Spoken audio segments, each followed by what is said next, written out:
Hello, Moonlight Peaks. Hello, hello. Hope you guys are doing well. Just type the word or the command is star drops. That'll get you your star drops. There you go. If you have played games in any amount of time, you have probably lived through, suffered through, or had to deal with patch days. It feels like it, Nancy. It feels like it. So, we are dealing with a patch day. Hold on, let me get some chat stuff here. Let's get you, Turtle. Turtle. Let me find you. Hold on, there you are.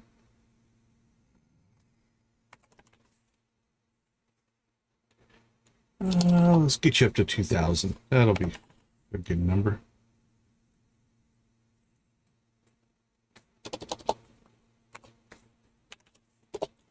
There we go.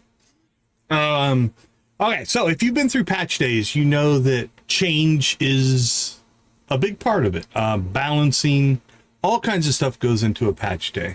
So I'll give you a little insight into my journey of today. I got home from work today, and I sat down. I got ready to build my thumbnail, and I'm like, cool, I'll log into Steam. I fired Steam up and noticed that the game was patching itself. So I popped over to the download page and noticed that the patch was 9.8 gigabytes. And I'm like, okay, well, that's not just a little bug fix. That's something, right? Now, it could be how they do their patching infrastructure, so I didn't think too much about it. And so I let it patch up, and then I was like, okay, I need to jump into game, and let's take a look and see if it changed anything. Now, our last playthrough was a modded playthrough. We're 2 playthroughs into that, and the game would not open. So I have a couple of mods, or it ended up being one mod that was completely blocking the game from opening. I figured that out eventually. Well, I stripped all the mods out to start. And then we got into the game. So then I started to add all the mods back in. I got it down to one mod that was stopping the game from loading. And that's not the mod maker's fault. I have not casting anything, but yeah, you're right, Nancy. Anytime the game updates, every mod could potentially break.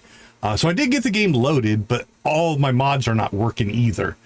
So it's like, do I want to play our modded playthrough tonight?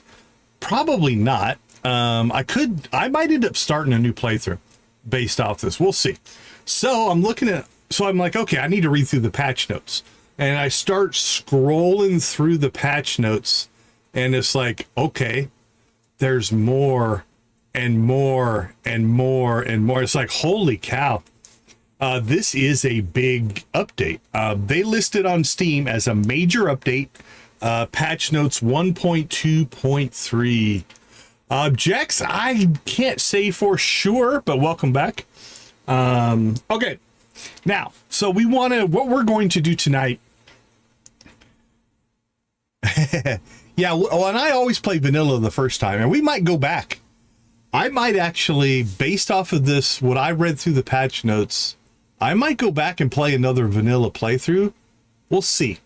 I read through the patch notes, and then I read through the discussions up on Steam, and there's some people who are upset. Anytime you have change, it's going to upset people.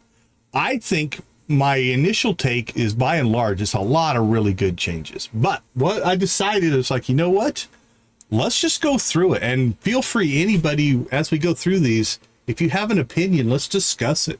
We'll break down these things. Okay, couple quick shout outs that I wanted to do. I was going through my mod, and so I sorted the mod list by last updated, and I noticed that these 3 mods already have an update out.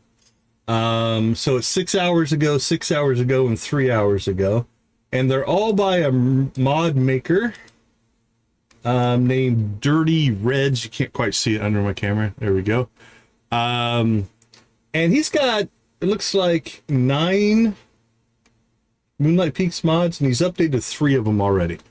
So kudos to him.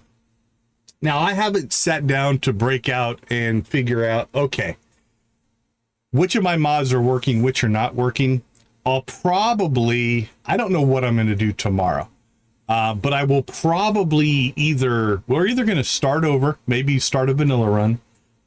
We could jump into another game, as much as I don't want to leave Moonlight Peaks. And I wouldn't be leaving because I don't like the changes. I'd be leaving because I need time for the mod makers to update their mods. So I don't know how long that's going to take.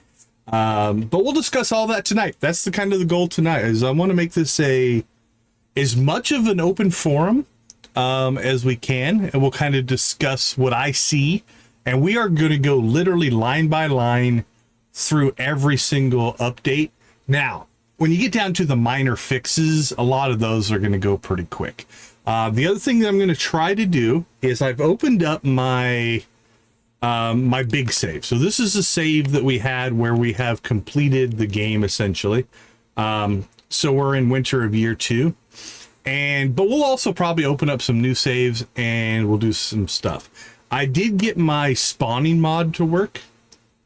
So we can spawn any item, so we can do some testing there. But I have stripped most of the mods out. I think it's just that one. Yeah, that's the only mod I have running right now. Now, some of them are working because it depends on how the mod is written. Because if the mod is not touching any of the things that changed, then it will still work. But there were some structural changes. I read through the change updates for the chest labels, right? And it's talking about like, well, they changed the way the layers of the labeling work within the game and stuff like that. Okay, so that's what we're going to do. So what I have over here, I'm going to go ahead and pop this open. Let's see how it plays with the camera. These are the patch notes. Have they made the Fisher last stateable? The one that looks like a lumber chill and name begins with T. Well, hold on. Let me jump back over here and see who you're talking about, and then we can try to answer it. Name begins with T.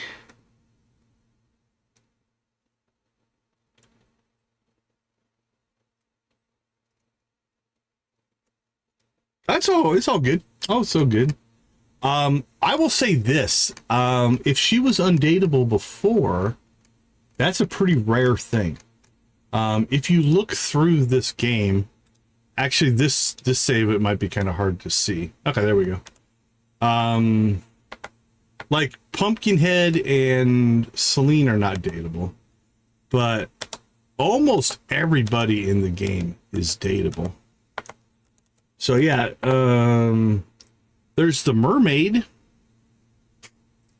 Oh, okay. If it's Fields of Mystery, then I don't know. I haven't played Fields of Mystery. Which could be, again, that might be something that we do. Okay, yeah, if that might be a Fields of Mystery. I don't know on that. I haven't played Fields of Mystery yet. But we might pick it up. We'll see. Okay. So let's go ahead and jump back over to the patch notes. I'm thinking we should zoom in on this a little bit, just to make it. Oh, you're all good. You're all good. You're all good. Okay, here we go. Patch notes 1.2.3. So let's see. Where am I going to read this? So I'm not. This will work. So they've got this divided up into 3 sections. They've got a section called improvements up here at the top. They've got major fixes, and then they got minor fixes. So that is the categories. Now, one of the snarky complaints I did see I went through like the Steam discussions. I jumped up on social media just trying to find people talking about this. One of the snarky things is this section is called improvements. It's a little odd from the standpoint of some of these things you could consider a nerf. So by definition, Nerf is a balancing thing. It's when players are upset that you took power away. You made something weaker, things like that. And there's a couple major ones in here. It'll be interesting. A lot of them are around the money that you can make. So that's what we're going to kind of look at. Okay. Let's see. Do I want to leave this? Yeah, let's leave this over here. Hopefully you guys can still hear me if I turn my head. So, all right. The museum now accepts higher quality items, including fish. I don't have a, oh, actually we might. Let's go back here. Let's jump back into the game real quick. Let's pull up. I'm going to try to test as many of these as we can. So sometimes a patch note doesn't give you enough detail. We do have some old saves in here though. Let's see. We've got an autumn. We've got a summer. Night 8. We've got a summer of year 2 save. Okay, I'm going to guess this one is not going to have... We probably have already turned in all the fish, is what I'm thinking here. But we'll see if we can potentially go and find some information here. Let's go see... Well, first off, have we caught all the fish? We can check that. And if we need to go over to the museum, we can. We have caught all the fish... So I'm gonna guess that the museum part of this one's probably done. So we won't be able to see this one. And I don't think I have another save with partial museum completion, but let's go take a peek real quick. This might be a good save to work with though, because I don't have everything done in this one. Unfortunately, like in Stardew, I have a cheat menu where I can just manipulate all kinds of stuff. I don't think there's one of those that exists here yet. Let's see. Yeah, the aquarium collection's done, so. Okay, so some of this will be speculation if we can't actually test it. We might be able to test it on the farming collection, though. Let's go see. It just says museum... Museum now accepts higher quality items, including fish. Hey, Jamie, good to see you. Good to see you. So, if you remember, if you were trying to donate a fish to the museum, what would happen is you could only donate a normal fish, not a 1-star or a 2-star fish. I'm going to assume that's what this means. Now, it appears that this hasn't changed. The farming collection still looks like it needs to be 2 stars, but let's generate ourselves a lemon and see. All right, so my speculation here is if the museum needs an item, low quality, it will also accept higher quality. That's what this one feels like if we kind of read between the lines. So. Museum now accepts higher quality items, including fish. If we just go back to the collections, that's probably going to apply to farming.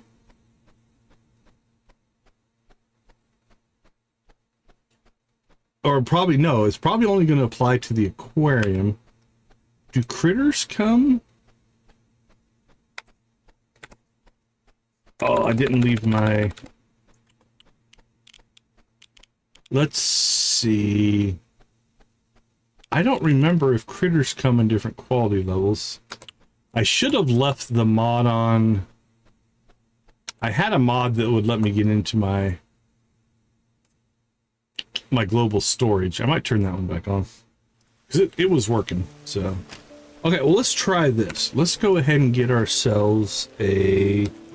Crap, we need to find... an aquarium fish that we need. No, not an aquarium. We need a critter. Let's go to the critter. Critter room.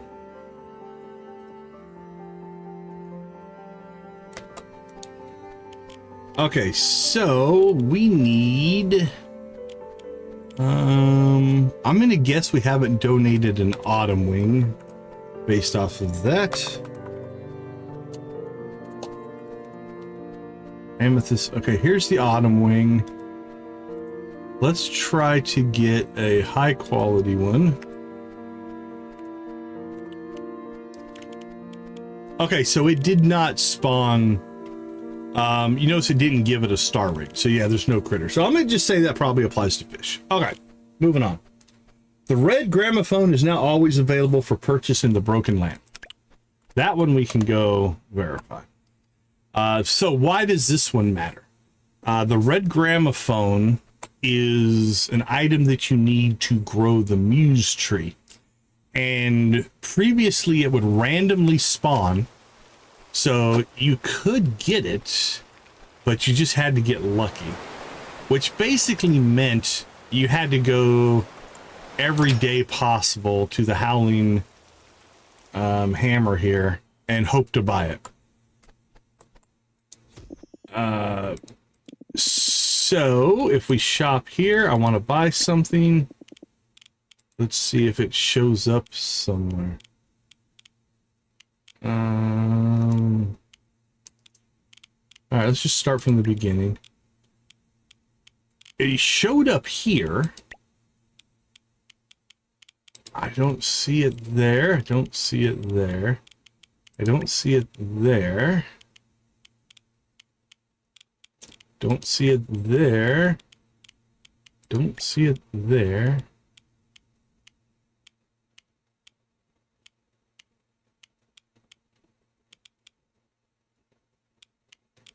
Okay, well, unconfirmed so far, unless there is wall anchor for 130. I would not want to buy the wall anchor. Is there somewhere else? Let's check to see if there's anything that's changed here. Upgrade my house, customize, demolish. I can't imagine it being here. All right. The red gramophone is now always available for purchase at the Broken Lamp. Let's go ahead and... Oh, crap. I went to the wrong space. Yeah, I said it out loud and did not... so I wonder if it still randomly spawns at the hammer. Good catch, Desiree. Good catch. Thank you. I had predetermined... Because that's the old place that you would buy it. It's interesting. I wonder why they put it over here.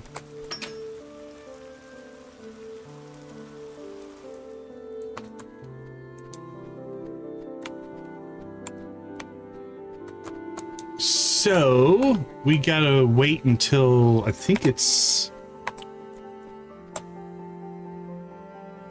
Oh, is it 11? I think it's 11 when the Broken Lamp opens.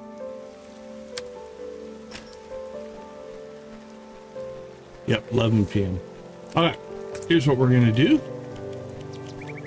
We're gonna go ahead and go into our settings here. There we go. We'll speed up the day. Okay, while we're waiting for that, let's go ahead and jump back over here. Bought accessories and other customizations are now stored in the player's inventory and can be gifted or sold. Alright, so I'm assuming that's going to be over here.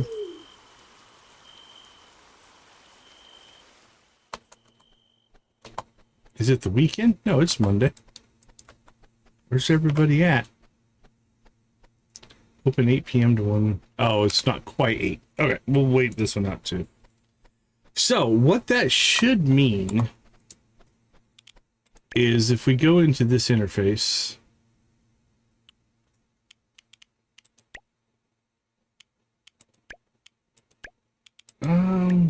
oh, I don't see accessories listed here.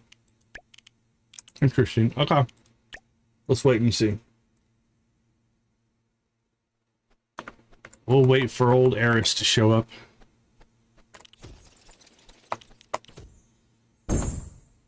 There we go. All right. Everything popped in. Eris will probably walk inside here in a second. You're late for work. Get to work.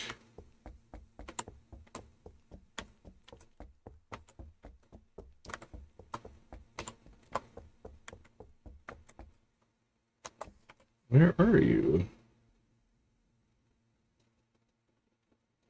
You're inside. You must still be upstairs. What are you doing? Promise I'm not ignoring you. I just get really lost in my work sometimes. Okay, whatever. So if we want to buy these, and we'll buy those. Oh, there we go. Cool. Okay, so now they're in our inventory as an item. So they've itemized that. So I didn't do a lot of accessory work before. But I'm going to assume that those did not show up.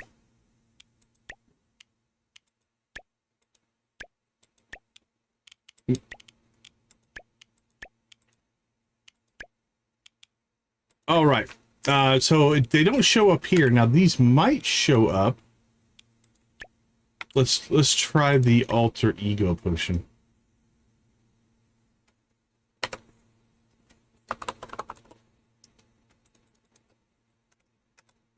All right. Let's go ahead and we'll consume this. Barbecued pulled pork baked potato. That sounds really good.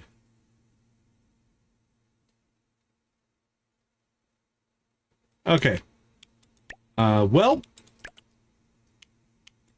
interesting enough, for whatever reason, I can't, at least at this mirror, I can't get it to work. But now, one thing that is another patch note, let's go ahead and go into that one, the next one here. Hair can now be changed at the mirror instead of consuming the alter ego potion. That one we did see here.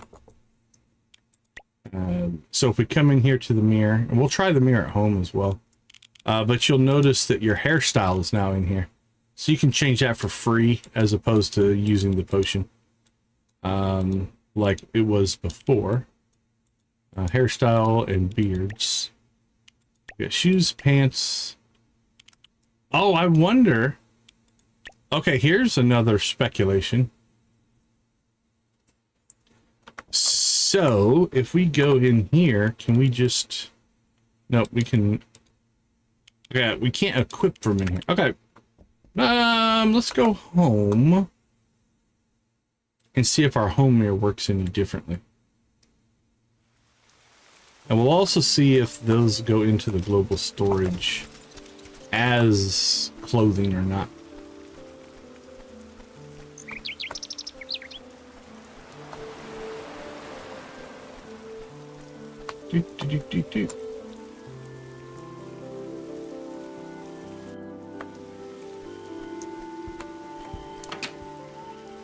All right, so far, I mean, I don't have a problem with the changes so far. Let's go to our mirror here. Change clothes.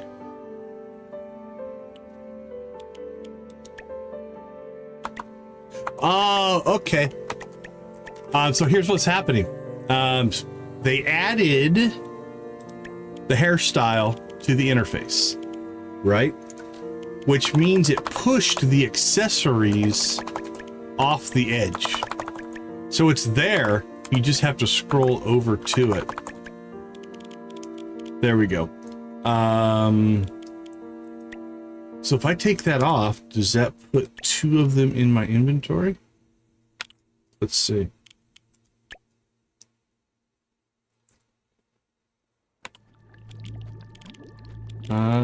Did not put it in our inventory.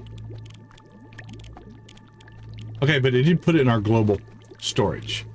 Okay, so here's all of our accessories and stuff that are now objects. All right, minor change, but kind of cool. All right, this next one. Next one's a big one here.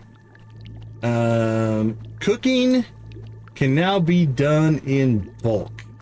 I complained about this one, right? So before, if you wanted to cook something, you would select the object. You would say, I want to make soup. And you would say confirm. And it would give you this little interface. and you would click, and you would make the soup. And then you just had to do that over and over and over again. So let's see. Well, we have enough ingredients. Oh, we have more than enough ingredients. We have 227 and 154. But so we can make these in batches of 8. Oh, okay, I'm not as impressed as I was hoping. This is quicker. It's still making us do it 8 times.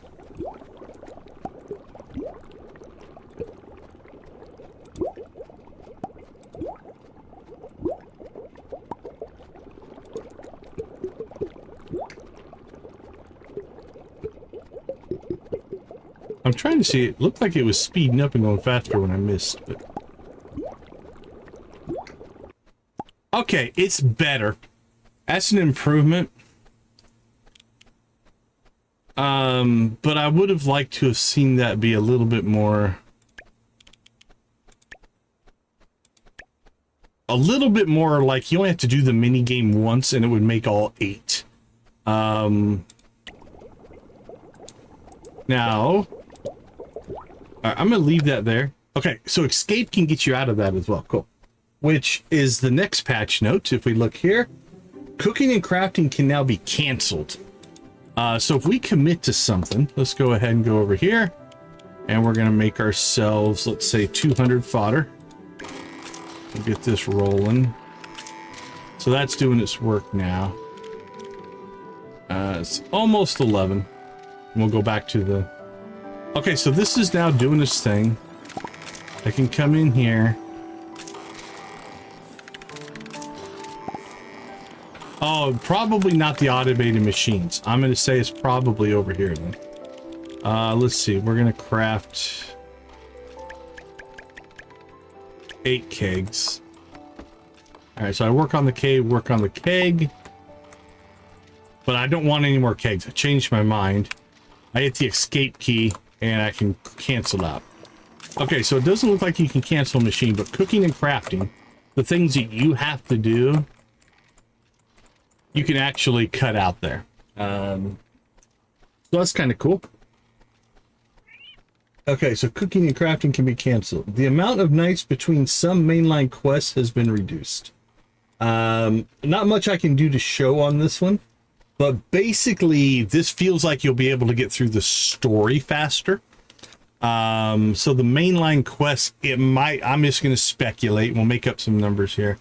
You know, like if you do a story element of the main quest, it sounds like they had a minimum amount of time before they would let you do the next one, even if you met all the requirements, right? So now they've made it so you can get through those stories quicker.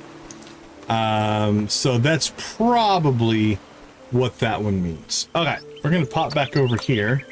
It is 11 o'clock. I'm going to come back in here and we'll put ourselves back to a slower day. Let's go see. Hey, Lavender, good to see you.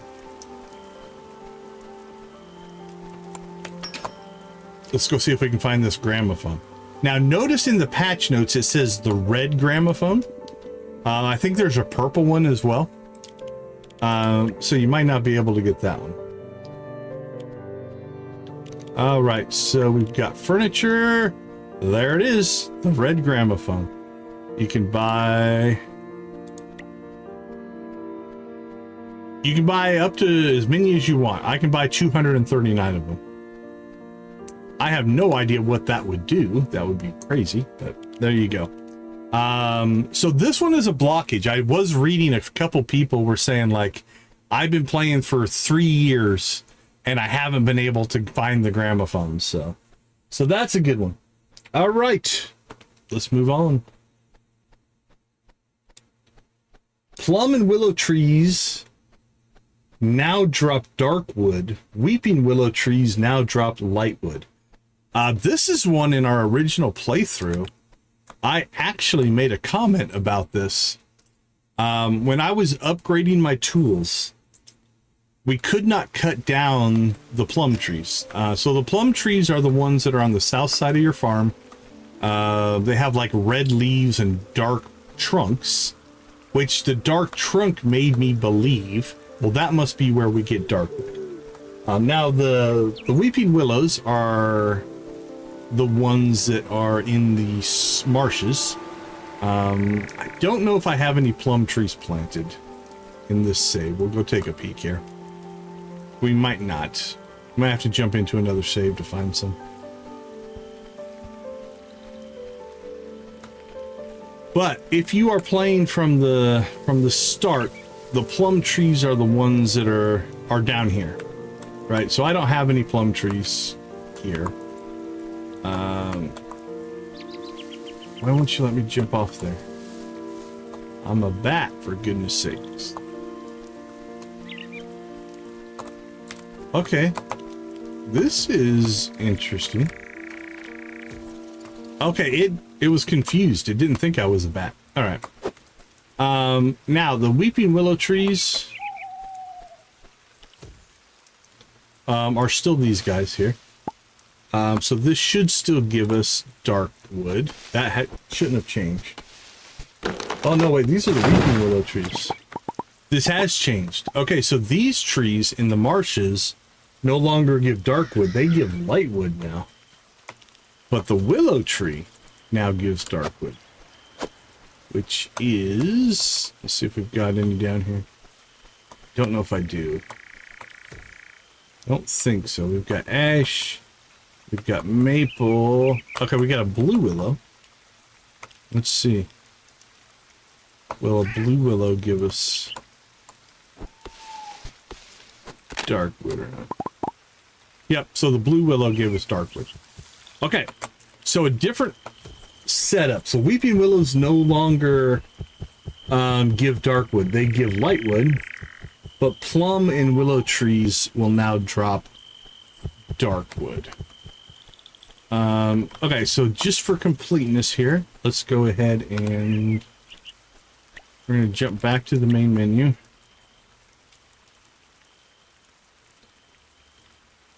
And we'll just load up our latest save because we haven't cleaned that farm off yet. Actually, I am going to go ahead just for safety's sake. I'm going to make a copy.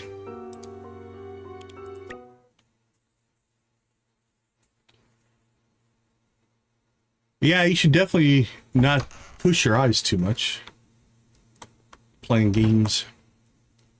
I know when I was sick in February, I didn't play anything, streaming or otherwise.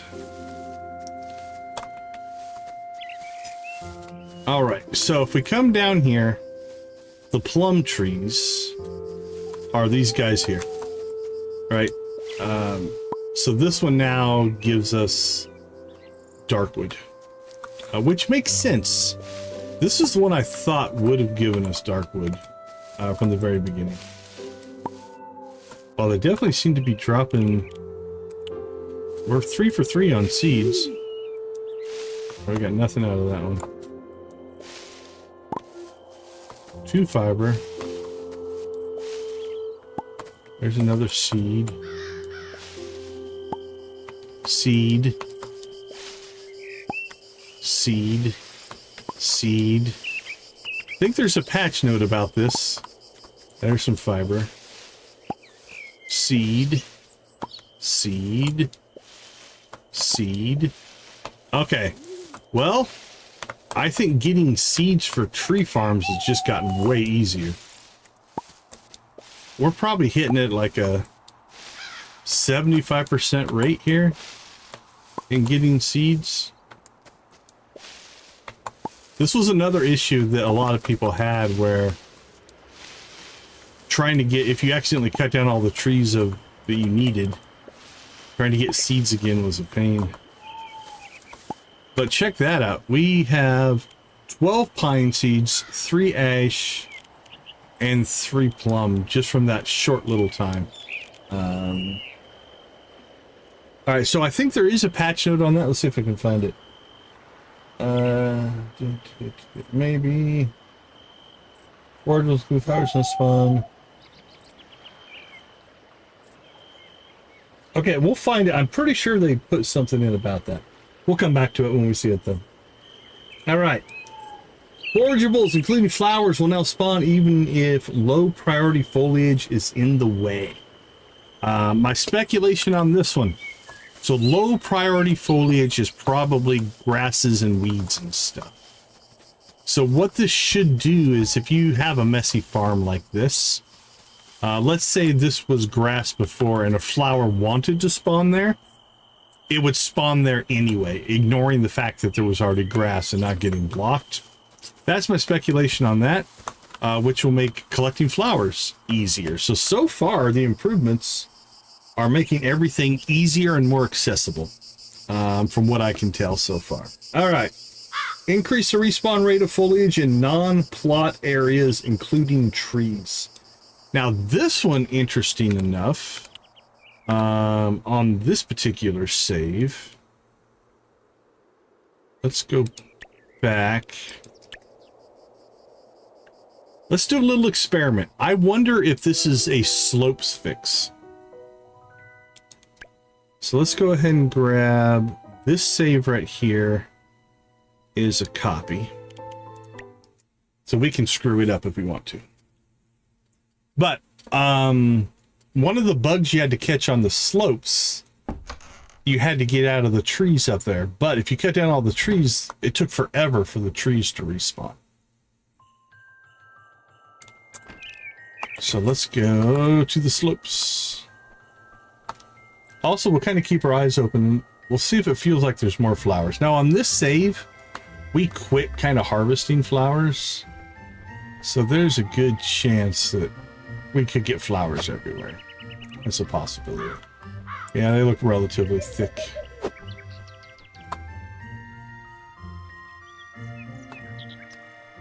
Okay, so if you remember, we actually cut the trees down up here. Oh, congrats, Nancy, congrats. Okay, so right now we have, hey, Keith, how you doing? We have no trees, no flowers up here. This is kind of, so there's some weeds and stuff like that. Okay, so here's what we're going to do. We're going to shoot back home. And let's go, I don't know, let's go a week.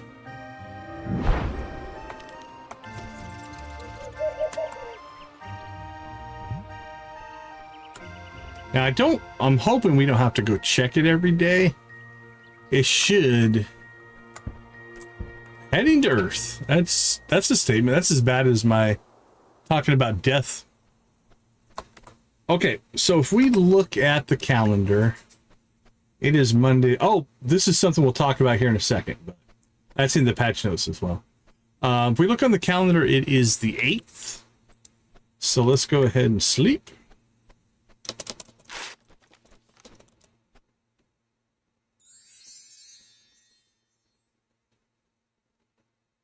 It's going to save. We have to wake up. Sleep. Now, this might not be an accurate test because we're not making the day, time's not running. There's lots of things, but working under a relatively solid gaming assumption that if things are going to spawn, they're going to spawn as soon as the game loads for the day and not just throughout the day. Like, at least for trees and plants and things. Obviously, bugs can spawn during the day. So this may be, if it doesn't work, we're not going to say it's not working. I don't know if this will be an accurate test or not. But we'll give it a try.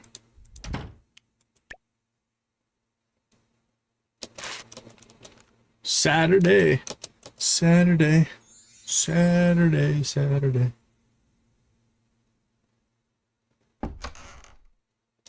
Now notice it says non-plot, so that's, you know, stuff you haven't tilled up and stuff like that.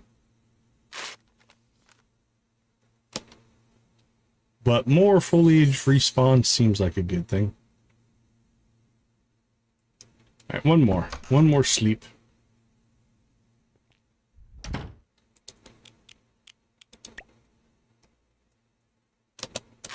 All right, we made it to Monday. Today is a full moon. That's new text as well. That comes at some point here. We'll talk about that as soon as we get to that patch note. All right, let us go back to the slopes. I guess we could check the farm.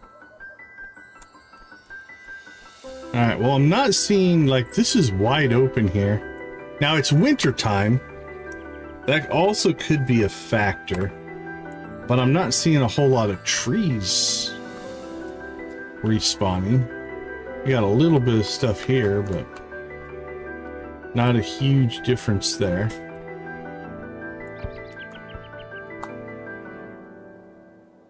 I think trees spawn in the winter. We probably should have clear cut some forest up here to see if it made a difference as well, but really I want to test the slopes because that's where the complaints were coming from, was on the slopes. Where's the moon goddess? And we did get 3 trees. Oh, look at this. Okay, we have 1, 2, 3, 4.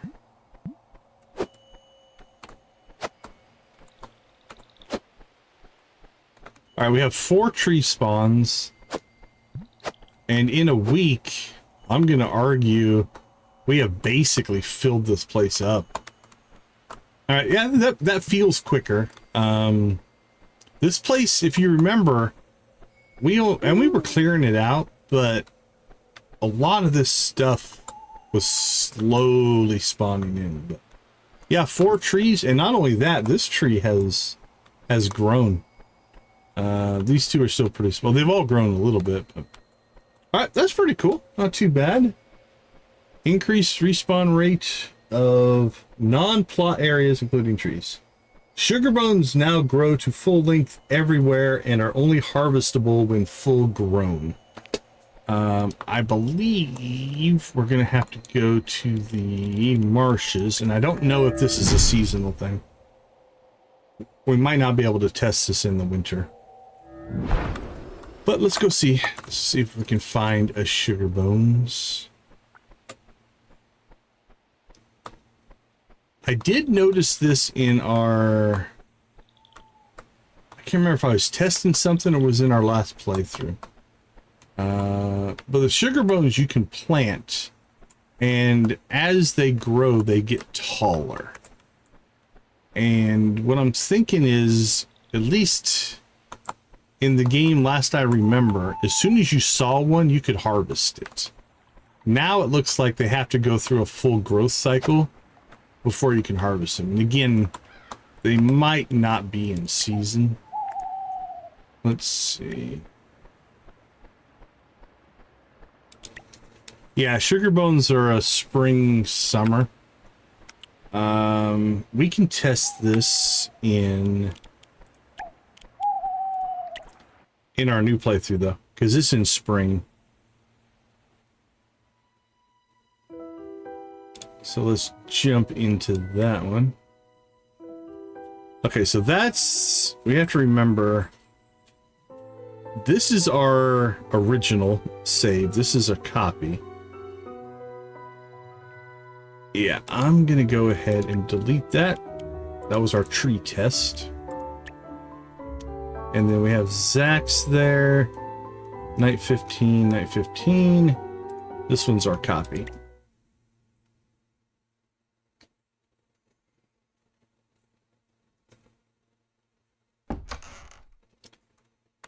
Alright, now unfortunately in this save, we can't fly as a bat.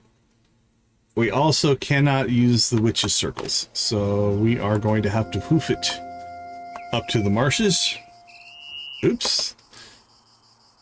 Alright, well, we're evidently going to watch a cutscene. Apologies.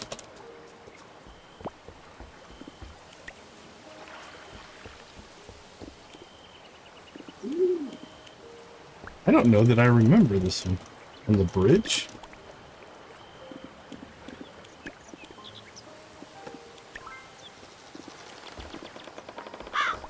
He seemed aggressive, didn't he? Did he seem aggressive? Okay, where are we?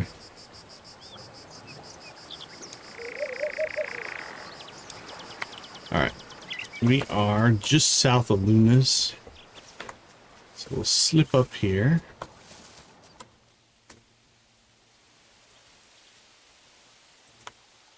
Okay, so our sugar bones. So this is a sugar bones right there. Harvest sugar bone.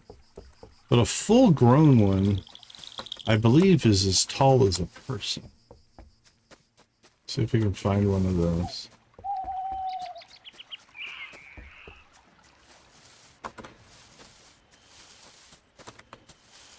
Okay, so increase the respawn rate. Okay, sugar bones now grow to full length everywhere and are only harvestable when full grown.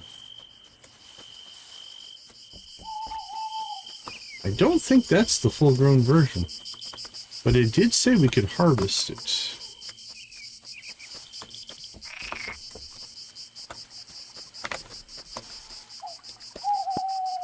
Alright, well, it let us harvest that one. Let's see if we can find one that's not full grown. I think there's sometimes one up here. There's a Vamster.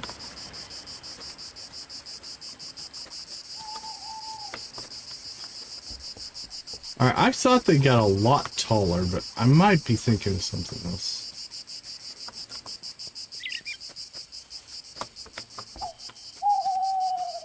I can't find another one. Alright, well, not a huge change, so we're not gonna go crazy here.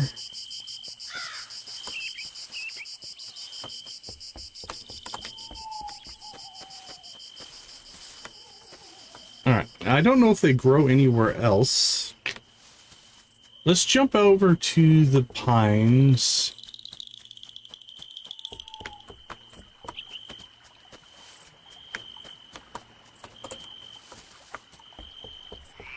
We'll jump over to the pines and see if they grow over there.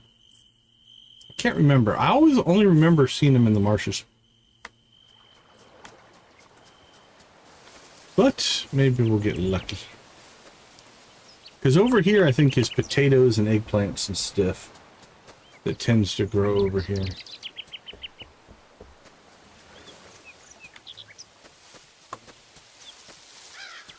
And I don't... Yeah, I don't see any. Okay. Again, not a huge change, but a change nonetheless. Tier 2 spells can now be performed without the Witch's Wand. That's just a balancing change. So what are there? 3 wands, if I remember right? These I don't know if we can spawn or not. Let's look here.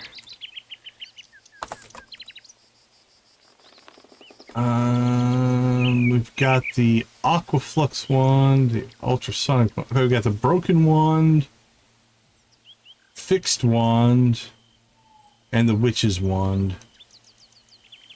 I don't know what these are. These might be items that aren't actually in the game.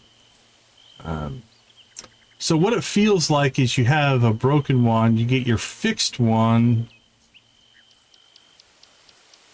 and then, or no, you get, yeah, then you get a wand, and then you get the witch's wand. So it's just a different tier. So you can maybe get those spells earlier, would be my guess. Antique furniture decorations now have purple variants. Cool. More items. The decoration in this game is strong. The HUD UI now displays the current day of the week. I've noticed this, I just haven't called it out yet. If you look up here, we've got the time, we've got the season. We now have Monday the 15th, which shows up right there on our HUD. So we don't have to continue to go into the calendar to check what day of the week it is. So that's a good one. The next one, the calendar as well as the end of night sequence now shows when it's a full moon. This is interesting, one of those things. It's a game mechanic. But you'll see here, we've got a full moon. It's the 15th of every season. right? So if you look through the seasons, it's never going to be different. It's always the 15th. But it's a thing where there's gameplay elements linked to the fact that it's a full moon. There's a fish that you have to catch on the full moon and stuff like that. So putting it there is kind of cool. Also, when we woke up, it said it was a full moon. If you remember that, or when we transitioned, that happened. I'm kind of surprised they didn't incorporate it into this as well, like a little full moon icon or something like that. But cool. Just a nice little quality of life update there. Added a separate accessibility tab in settings. All right, let's go check that out. So we've got settings. And what do we have? Video, controls, accessibility, font size, text animations, screen flash effects, and controller vibrations. Oh, that's cool. That's kind of nice, actually. These are the kind of features when they add these, it's like if you don't need it, it's like, whatever, I don't care. But if you were struggling, these are kind of cool. Now, the turning off the screen effects as well. It looks like there's just, reduced and off. That's kind of cool. Text animations are going to be an off or on. And controller vibration is off or on. So this is like the lightning, stuff like that, the flashes on. Yeah, absolutely, Nancy. It's one of those things that if it's not a problem for you, you don't think about it. But if it is, these are nice. I know when SWTOR put in their colorblind modes, right? That was huge for a segment of the population. So to see the company doing this, to be thinking about accessibility, I know in some of the professional organizations in game development that I am involved in, a lot of them have accessibility groups. It's something the industry is taking serious, and I'm always happy to see something like this pop up. So that's pretty cool. All right, accessibility is good. All right, so added accessibility option to increase font text size. Added accessibility option to reduce or turn off screen flash effects, including lightning flashes. Improve the quick transfer tooltip to communicate the required input better. Okay, that is something different. All right, let's go find that quick transfer. We need to get back to the farm.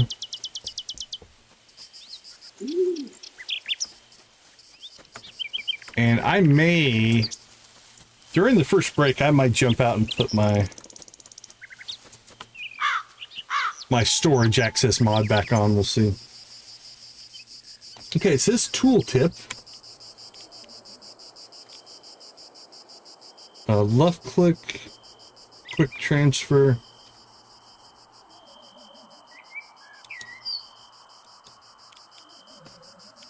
Well, improve the quick transfer tooltip to communicate the required input better. Maybe they changed something down here. I don't know. I can't remember it being different, but that might be all that is. I'm not sure. All right. The house storage shows more items per row. I did notice this. So you'll notice there's a lot more items on the page now.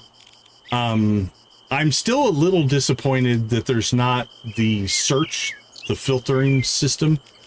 We have a mod for it, but that is easier to scroll through.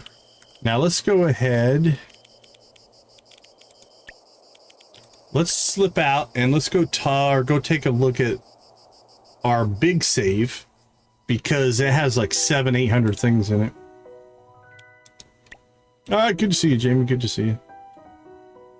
Let's see. I'm gonna go ahead and, again, just for safety's sake, I'm gonna make a copy of this save.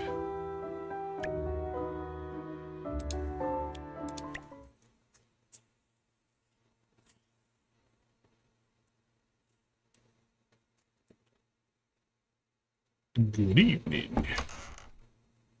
All right. So if we go into our thing here, still a lot of stuff, but honestly, not horrible. Getting so many more icons on the screen just makes it easier to find stuff. So it's okay. Like I said, I would have preferred to see a filter system put in, but that's all right. All right, let's see. Active quest items now display an icon and sort to the top of the list in the house storage UI. Ooh, okay. That's intriguing. Do we have... I don't know if our other save has any active quests. Let's go look. I hope.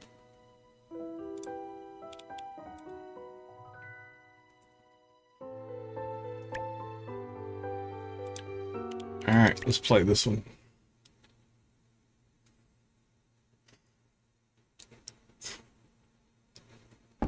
All right, first things first, do we have an active quest that has an item in it? Buy a barn. Okay, copper bar. So this is perfect. So bring a copper bar to the little pond in the Moonlight Pines. So if we go to our house storage, check that out. That's pretty cool. Okay, so basically, because the copper bar is a quest item, it's not in its normal place in the list. It came up to the top. Makes it easier to find. Again, these changes, I think you could always, if you added the filter, you wouldn't need some of those changes, but it's cool that they're thinking about that. Active quest items display an icon and sort of the top. The museum, player house, and Henderson house now have a different map visual until they are repaired. All right, let's go look at the map. Okay, so it looks like they added little boards to the houses. I don't know if those were that way before or not. I'm gonna guess not. I don't remember. But that's kind of cool.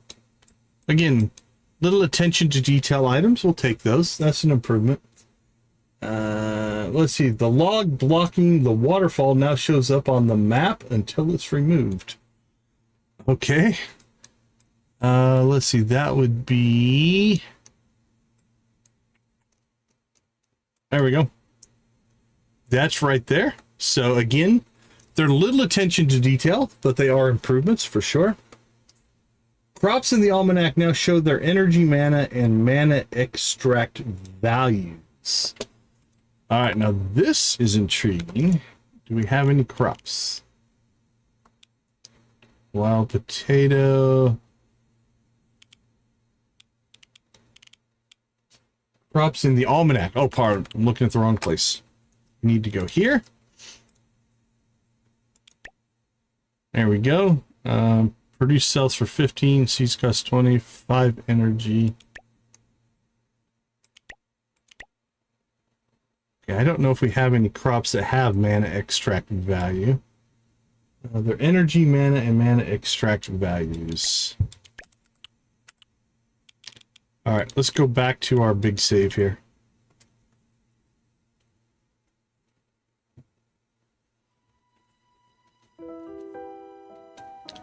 All right, let's load this back up.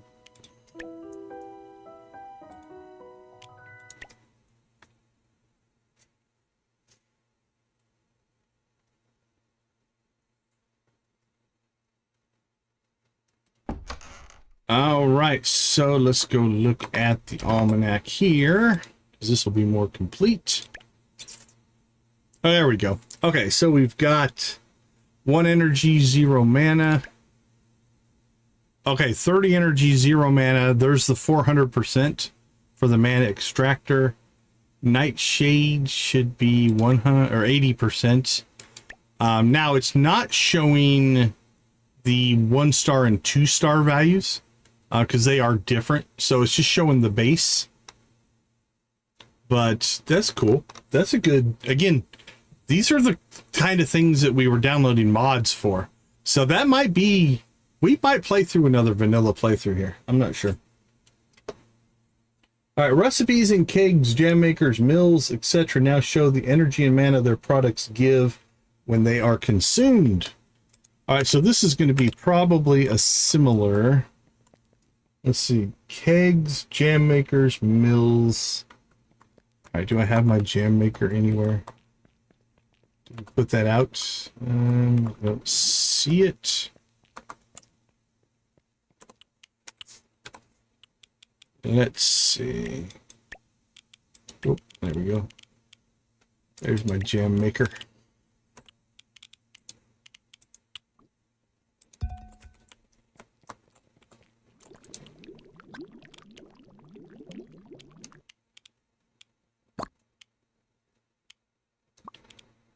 Okay, recipes in kegs, jam makers, mills, etc. now show the energy and mana their products give when they are consumed. I'm gonna guess it's just in that tooltip. There we go. Mana Moon Jam's a good example.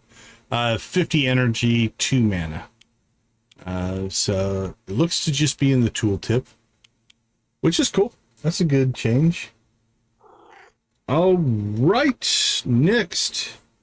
During Nocturna deck building, cards now stay bright unless each owned copy is used in the deck. Oh, okay, my favorite. Let's go look at our card deck. Now it says deck building. So this is our total. So let's go ahead and edit our deck. Okay, so you'll look here. We've used both of those. Hey, congrats, Turtle Stitch, you're becoming the chat boss. So you can see these ones that are grayed out are the ones that we don't have anymore left over. So that's kind of cool. All right, while inspecting the board after a Nocturna match, the last round's points are now visible. This actually kind of annoyed me. Let's go play some cards.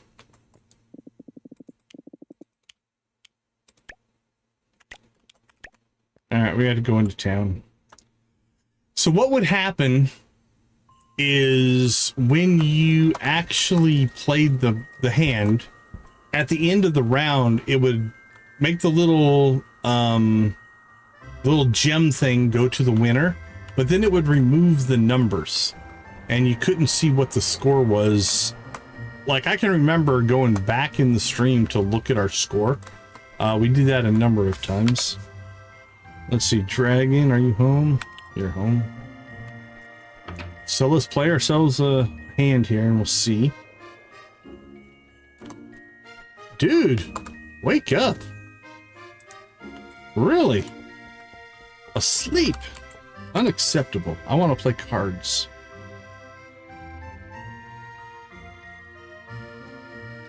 Alright, there's got to be somebody awake.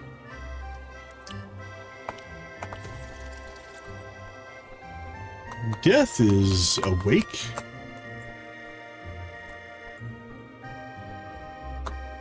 Alright, buddy. I'll play some cards. Let's rock and roll.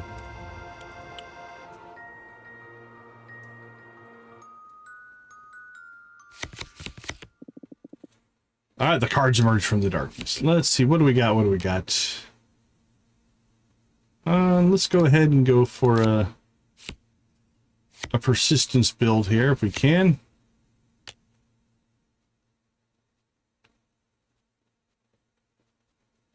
Well, that's not very useful.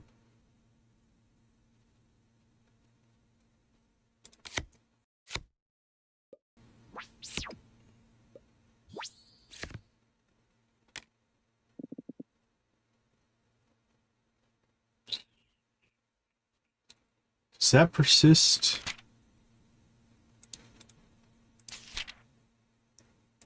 Nope, neither one of those persist.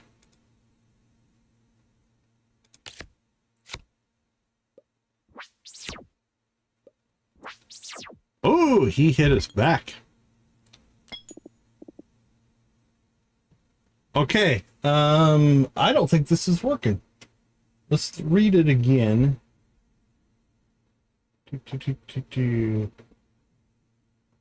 While inspecting the inspecting the board.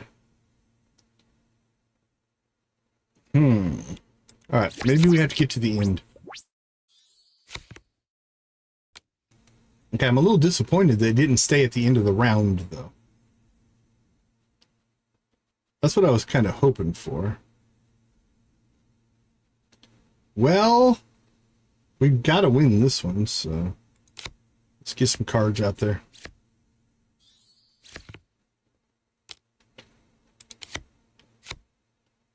Our persistence cards aren't coming up.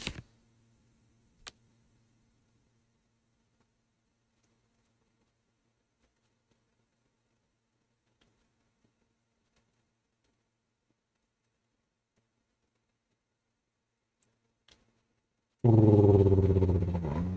know what? I don't think he has any persistence out, but I'm just going to burn that card. So I was hoping the score would stay here. But maybe it's only at the end? I don't know. Let's go see if we can find it.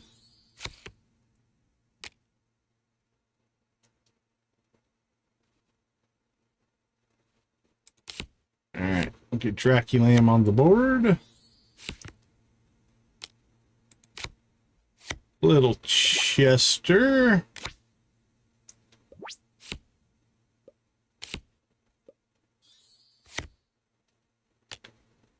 All right, let's time loop. We'll draw.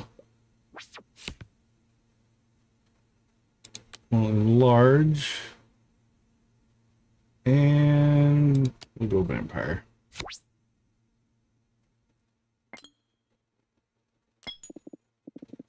I admit it defeat tickles. Okay, so it says inspect board. Okay, so these come back. Now, so while inspecting the board after a Nocturna match, the last round's points are now still visible. That's cool. I would like to see this in all of the previous rounds as well. I think that could be useful, but it's a good change. All right. What do we got next? The fire. Okay. This we need to talk through here. So we've got a number of items here. The Firefly Pollinator now shows a range indicator during decoration and while interacting with it. The Firefly Pollinator now shows information about what it does while interacting with it. The Firefly Pollinator quality influence is now based on the amount of days it pollinates a crop and the amount of days it takes for the crop to grow. I believe, let's see if here's two more. Firefly pollinators now consume 1 fire drop per night, and Firefly pollinator range has been decreased from 9 to 8. All right, let's go look at our Firefly pollinators, because there's a lot to unpack here.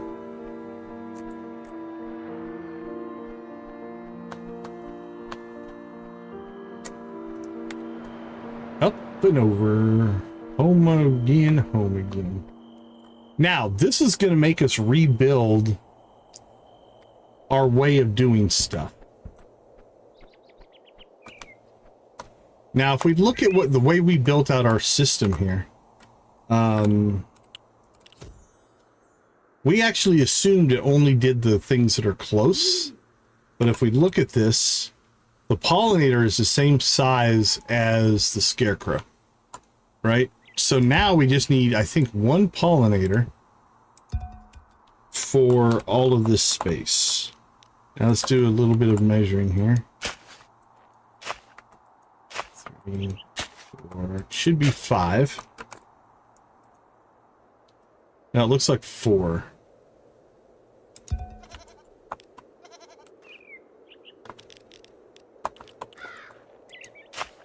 So 1, 2, 3, 4. A scarecrow can do 1, 2, 1, 2, 3, 1, 2, 3. No, scarecrow's the same.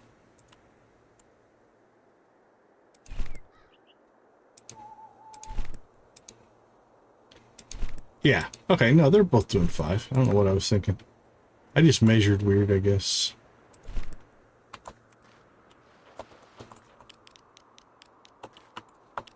Yeah, I mean, there's still some stuff that I think is going to make it harder. Okay, what's going on here? Hold on. Let's take that one out. Okay. I think the spacing on the pollinator is a little smaller than the scarecrow. Let's get the scarecrow. Come back, come back. Where are you? Ah, can't get the scarecrow. Alright, well, we'll do it this way then. I've got 7 more.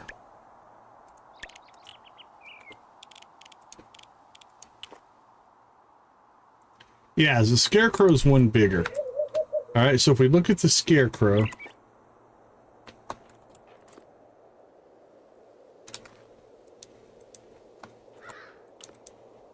Okay, that's cool. When you interact with it, it shows its size. Okay, so you notice that this goes over to the end of that. Whereas the scarecrow, can't interact with it, so we'll go into this mode, is 1 tile bigger. So the pollinators and the scarecrows will have slightly different sizes. But definitely we don't need 9 here. Now, the big change here, if we look at our pollinator here, these fireflies consume 1 fire drop per day to improve crop quality. Before, that was 5 per day. Then over here, we've got these things. Generates fire drops every day with a bonus for each neighboring crop currently producing 4 fire drops. I'm going to assume... Let's go ahead and grab one of these. There we go. Put it up here. Is it Piari? Welcome to the chat. All right, let's drop that guy up there. And we'll see. Okay, so it's only doing 1 fire drop there. And if we bring 2 crops into it, it's still 1. Do you need to redo everything on each playthrough? I'm not 100% sure what your question is. Each playthrough is a completely different world, so yes, I would say is probably the answer. Oh, I think I broke this one. I messed this one up because I put it in the wrong spot. Hey, Luna, good to see you. Good to see you. Hey, 20 likes. Thank you guys so much. Harsh, good to see you. Good to see you.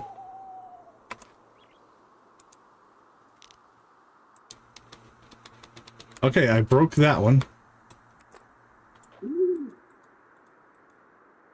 I can't pick that pollinator, that one up. Okay.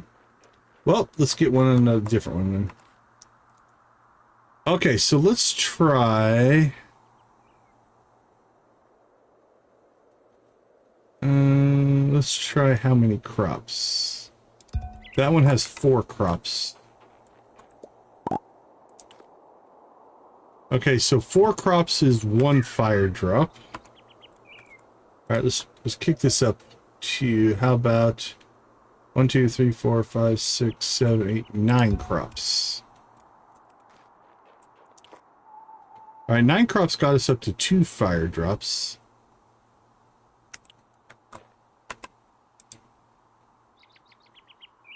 One, 2, 3, 4, 5, 6, 7, 8, 9, 10, 11, 12. Yeah, you'd be starting completely from scratch, so you'd have to earn all the recipes, everything. Yeah, if that's what you're asking, I might not be following the question, so I apologize. Okay, so that was how many? 3, 6. That's 12. Yeah, Luna, huge update. Lots of gameplay changes in it, so we're kind of going through that.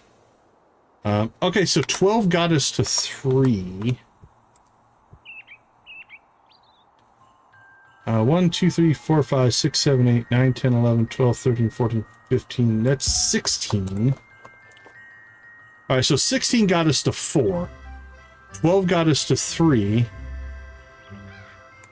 Let's see if we can get to 8. Let's see if we can get 8 in.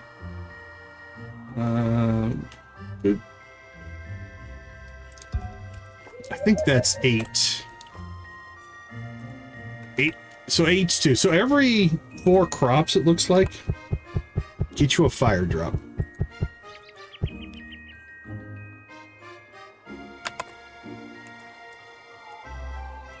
And then I broke it again. I don't know what I'm doing here.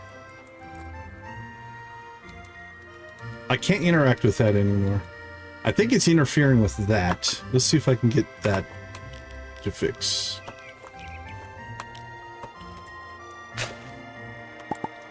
Well, I mean, if you're saying because of the patch, yeah, you don't have to start over just because the update. You could keep playing an existing playthrough. It wouldn't change anything like that, so.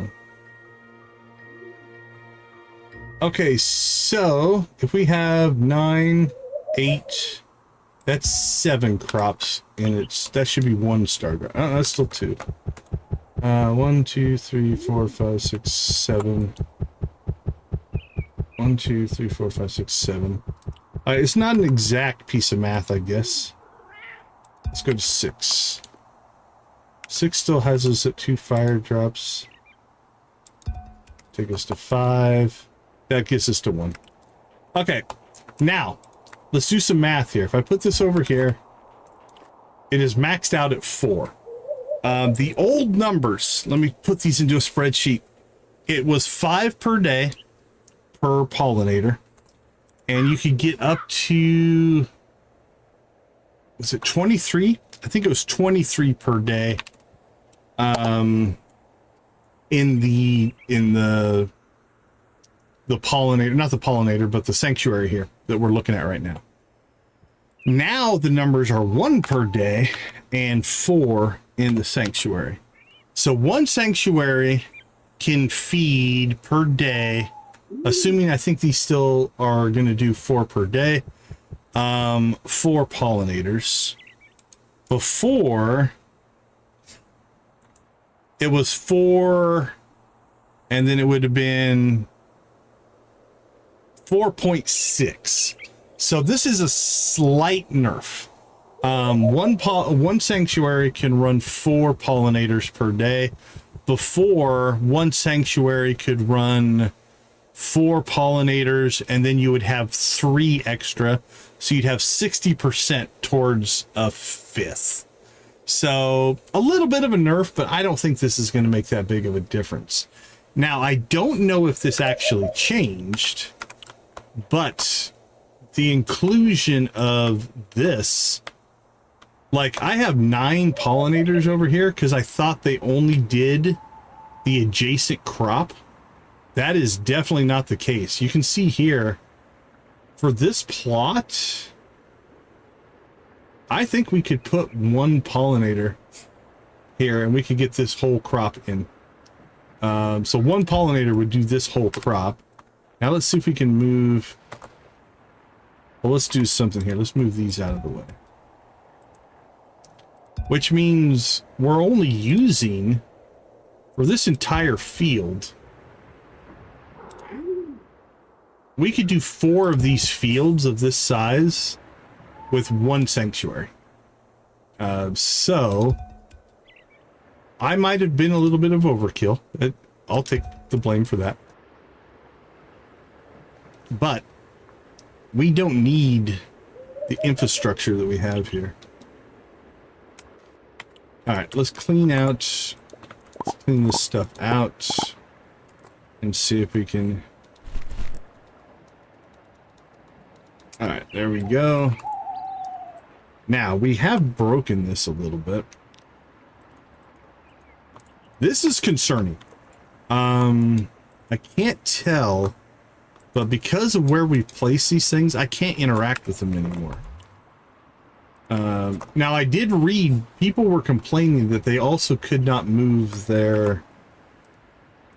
Yeah, we can't move our... whatchamacallits here. Our herb gardens as well. Now, we can move these, right? Oh, this will make herb gardens way easier. Okay, same thing here. So I think what I just did is I accidentally placed that in an invalid zone. And now I can't move it again. Like, I can move that one, but this one I think is in the zone where you're not allowed to place it, and it's interfering with it. My herb gardens I can't move. I can move that. But anyway, one of these would actually do multiple herb gardens now, so we can simplify this quite a bit.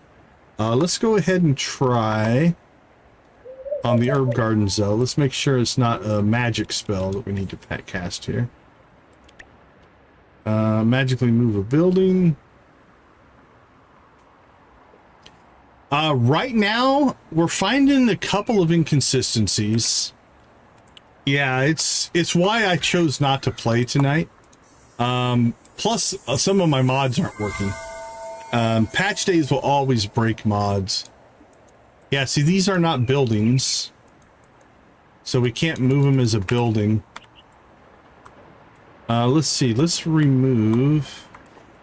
Let's get these things out of the way. We'll kind of isolate it. Yeah, I can't move an herb garden. I read a lot of people complaining about that, so I would say a minor patch is on its way. Okay. On this front, we've got... This section here, I think, is an improvement. And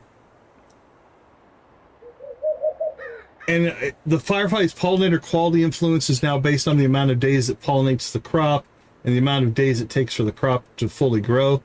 So the longer a crop grows, maybe the more chance you have a higher quality. That's really cool.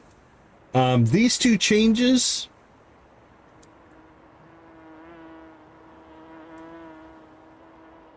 9 to 8. The Firefly pollinator range has been decreased from 9 to 8.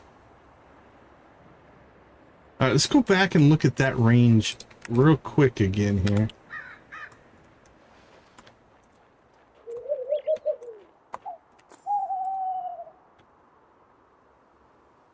So it's 4 that direction, 4 in that direction, 4 and 4. Oh, absolutely, absolutely, yeah. Updates will... It's the whole point of an update is to change things, right? So, okay, all in all, I'm not overly worried about the pollinator stuff. The pollinator stuff, I think, is about the same as it was. The numbers are just a little bit different. Now, one thing I noticed that was not in the patch notes that I could see is because of these changes, if we look at this one, we can put 14 in here, which is now enough for 2 weeks as opposed to 1 week. So I don't see that in the patch notes, but the fact that you can set these up for longer because they're only consuming 1 per day, that's another change that I see. I do like that when you're interacting with this, it shows you the border as well. That's kind of cool. Okay, let's see what's next. Actually, you know what? This isn't a bad point. Let's go ahead and slip out. We're going to take a short break, and we will continue with the improvement section of the patch notes. I'll be right back.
It's quite a race you guys have going on.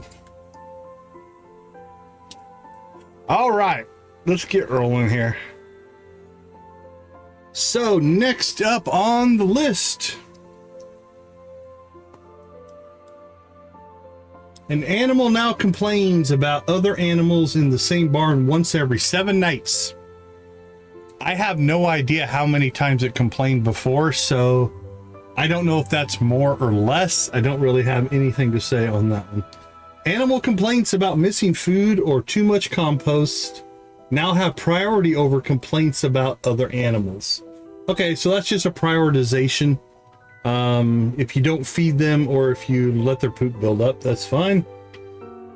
Items found from lost item job board quests are now not droppable and can be sold to Chester. That's interesting. All right, let's go see if we can make that happen.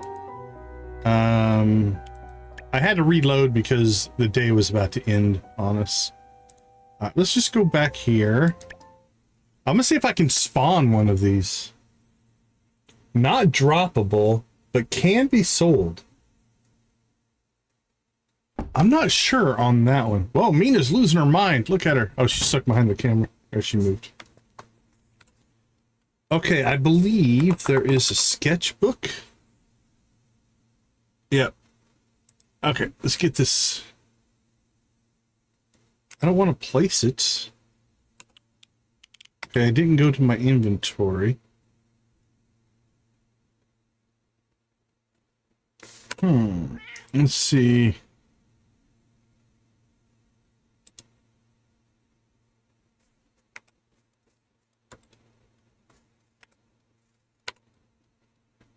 Okay, are all these?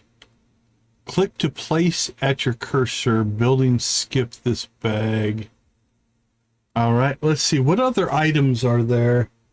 Items found from the lost item job board quests. Mina loses, what, a blender? Is it a blender? No, it is not. A grater. A grater. There we go.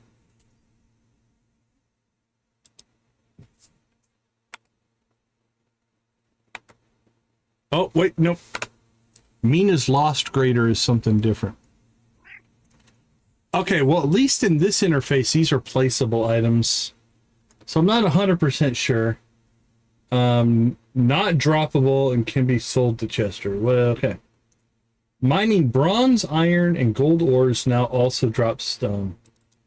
This I'm a little confused on. This could be a translation issue. I don't know that we have bronze. We have copper. Unless they've changed it. Let's see.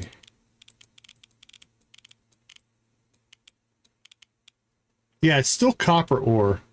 So I think, so I was just going through the list here. It's still copper ore. Bronze, iron, and gold ores, I think it feels just like a translation issue. Maybe internally it's bronze, but it changed to copper at some point.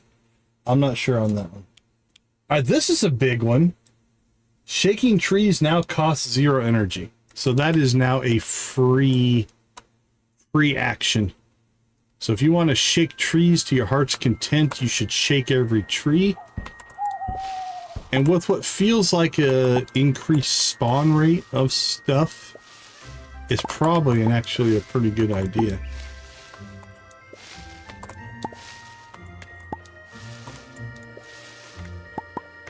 I mean, we were getting 1 or 2 fiber out of every single one of those. And we did this experiment earlier. Oh, I've already chopped all the trees out of here on this save.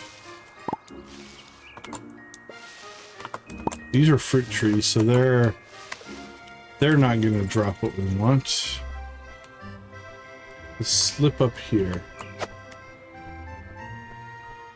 Let's test these. Seed.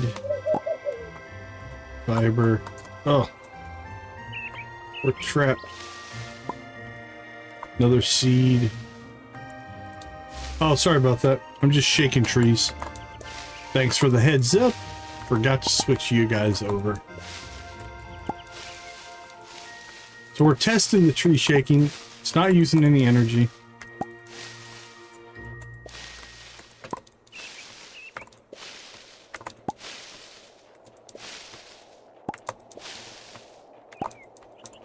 And 10 seeds. Yeah, we're... Yeah, so the plum tree and the blue willow will drop dark wood now. And the weeping willow is light wood. Absolutely. Which makes sense. When I did my first playthrough, when I saw the plum trees, I was like, oh, that must be where we get dark wood.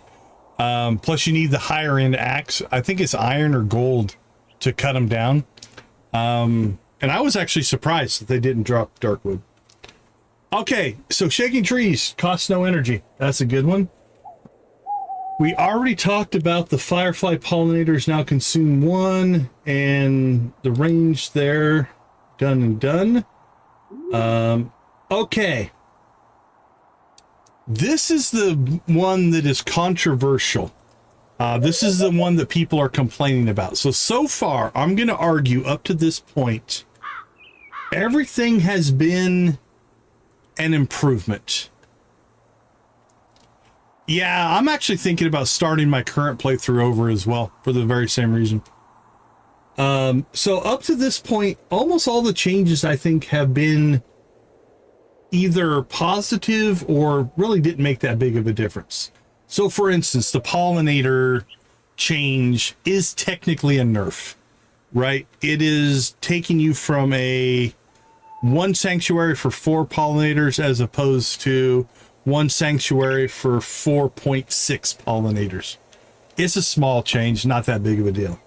This one though is pretty drastic. Reduce the price of items that take long passive times to produce, like wine. All right. Now, we're going to jump. I don't know what I have in my inventory. Oh, the honey is the second one that we're going to talk about here in a second. But okay, so what this means is when we put stuff in kegs, right? We can check. Okay, so let's go ahead and spawn some things here. Let's get a white wine. So we'll spawn a bottle of white, a bottle of red. Do you remember? Yeah, it shouldn't affect the demo. I don't think any of these changes would affect the demo. Turtle, do you remember how much any of the juices were? If you have that info, we can compare. I never really made juices, so I don't know. We got red wine. Let's go ahead and get a beer. You have a particular juice that you like. Juice.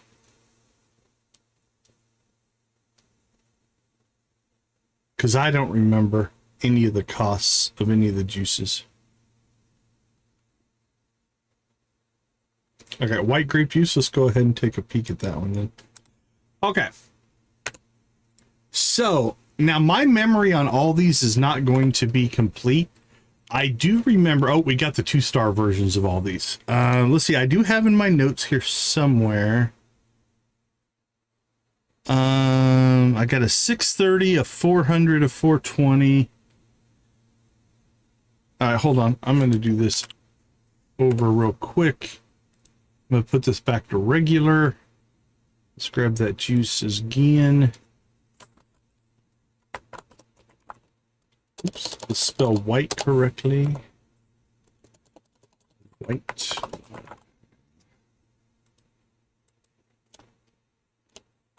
Red wine. And a beer. One bourbon, one scotch, and one beer. Okay. So these are the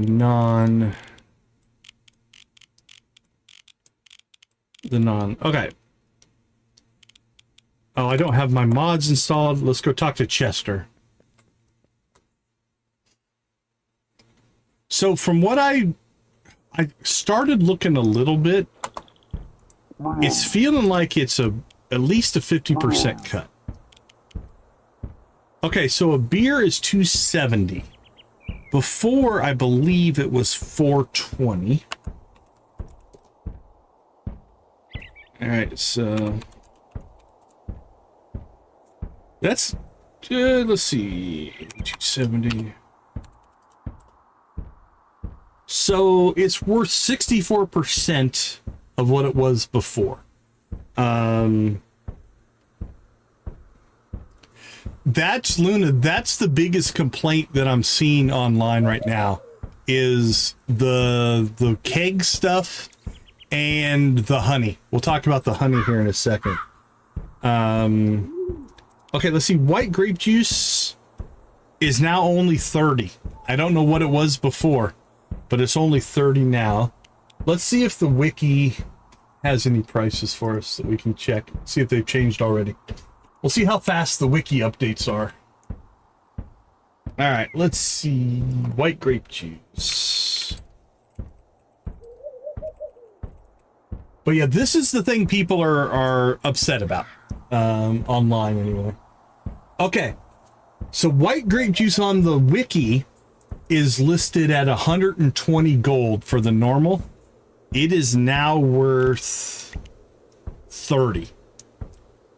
So that is it's only worth 25% of what it was worth before. Let's see if they've changed. Is a beer changed yet? Yeah, a beer used to be 420. Now it's 270. So that's 60%. Let's see if the wine, let's see, white wine. White wine, they've got at 190. Okay, they've already updated the wiki. The wiki has updated the white wine. Unless that didn't change, but I'm pretty sure that changed. Red wine. Let's see if red wine has changed. Red wine is listed at 140. Okay, so they've updated the wiki already. Let's see if I can find the old prices. Moonlight Peaks. White wine sell price. Are they up to 11 already on Galactic Seasons? That's nuts. Okay. According to the AI overview, so I just popped this up on... can you guys even see that? Anyway, it's listed at 390. So that's a... It's about half. Let's see. 190.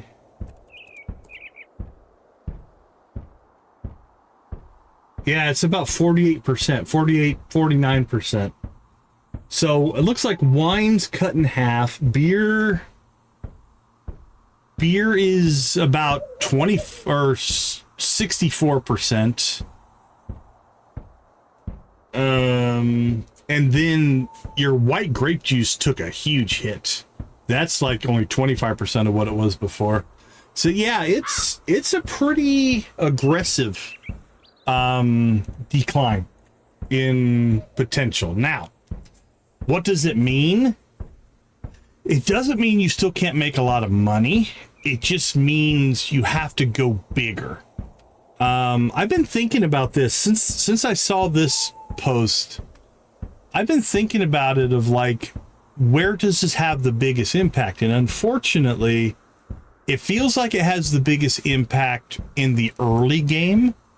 By the time we hit the end of summer in year 2, we had bought everything we needed to buy. And that's what they're doing, Turtle, right? They are going through and they're doing balance passes to try to get things to make more sense. So you might be right. That one might have been an actual error. So yeah, they're trying to get everything back into alignment. So I mentioned this when we were doing our first playthrough. Like, I went extreme, right? We had 6 fields of wheat. We had 6 fields of grapes. We went nuts on our thing, and we burnt through all of the upgrades at a pace faster than I think was intended. But this one's going to upset a lot of people because money early on is hard to come by. Now, because we had played before, we are in our... Let's jump over to our other playthrough here. We'll use it as an illustration. So the playthrough we just started, we're only 2 weeks into the game, right? We've done the first 2 weeks of year 1. And let's see, let's get... Do I have an extra Zaximus? There's an extra Zaximus. Now, obviously, we're in our second playthrough, so we have prior knowledge. And we went heavy into money and crops early on. But if you look at this playthrough right now, so let's check our calendar. We are literally starting week 3. So we have only been in the game for 2 in-game weeks. We have already upgraded our pickaxe to iron, our axe to iron, and then we have 4, 8, 9, 10, 11, 12, 13, 14, 15,000.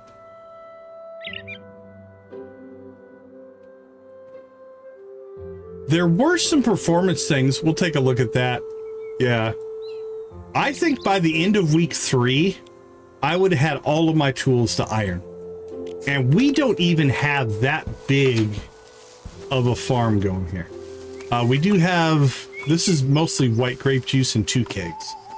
So with a farm this size, I was able to, let's say in 3 weeks... we were going to be able to have all of our tools upgraded to iron, and then we would just have to wait for gold, and that wouldn't happen until we got the mermaid stuff. That's arguably probably a little bit too fast. So I think they're trying to slow progression down.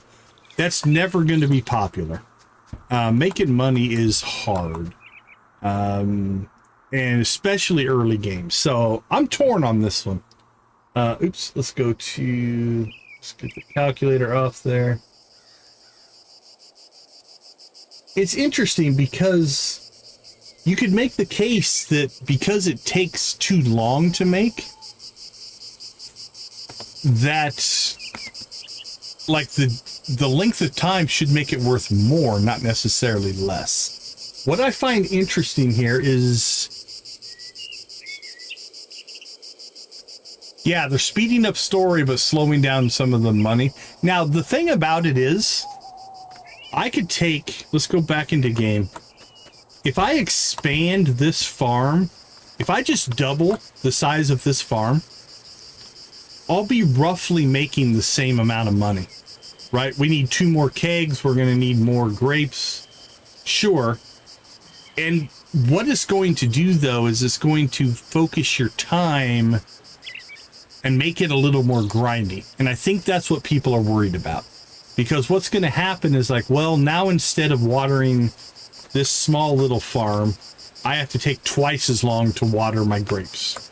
So that's why I am considering, I might, once they kind of, yeah, the seed cost is true as well, and that's going to eat into it. Now, the nice thing about grapes is they regrow, so the regrowth crop isn't too bad. I think once they fix some of these things, I might do another vanilla playthrough just to see how much it changes the experience. Yeah, you're nailing the stamina as well. That's a good point. So this one is the controversial one. This is the one where, okay, I'm sorry, I was reading ahead. This is the one that people are most upset about because winemaking, that funded a lot of our stuff, and then the beer funded a lot of our stuff. Now, anyway, I was getting to a point here. The thing that I find interesting,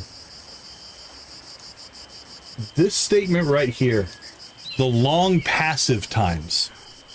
I don't know, I haven't seen anything else, but it's almost like they have other ideas of how they want you to make money. And it's not passive. They want you to be doing active things. So by making wine, you don't necessarily need to cook, and things like that. But yeah, I don't know. Maybe that's what I'm kind of leaning towards. The fact that they're using the term passive here, I do find, oops, sorry. I bumped my tab key. There we go. The fact that they're distinguishing it as passive makes me think they want, as the player experience, for things you do actively to have more value. So let's take a look at a couple things here. What could I do that is more active? Well, I could cook, right? You know, so let's say, and that's the funny part, because I agree, Lynn, that's what seems more logical, right?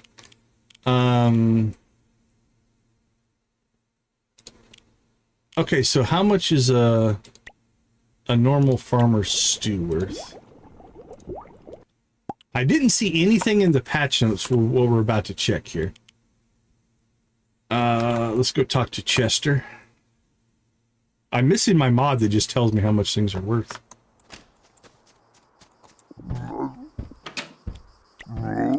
All right, farmer stew, 240. Let's check the wiki.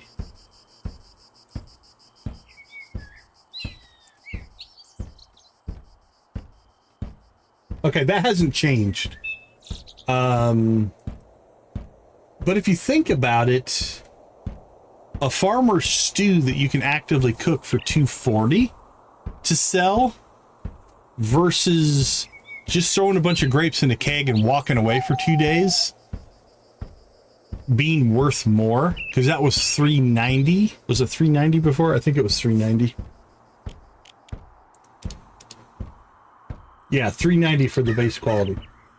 That's my speculation. Do I agree with it? Not necessarily. I'm not saying it's what I would want to see happen. But it feels like they're like, you know what? If you are doing, we want to reward it more. So that's my speculation on that one. I'm not sure. Yeah, you still have to have the the infrastructure, right, to get stuff put together. I don't know. Like I said, we'll see if this sticks. It'll be interesting to see how much backlash they get. If they get enough backlash, I could see this getting changed. It's a great point, Turtle. Because the term that we use in the gaming is called dominant strategy. So as a game designer, you have to watch out for players will figure out really fast, okay, all this variety in the game exists, but the most efficient way to do something is this. And growing grapes and making wine was a dominant strategy. It basically outshined the other ways to make money, to the point that once you figured that out, that's what people were doing.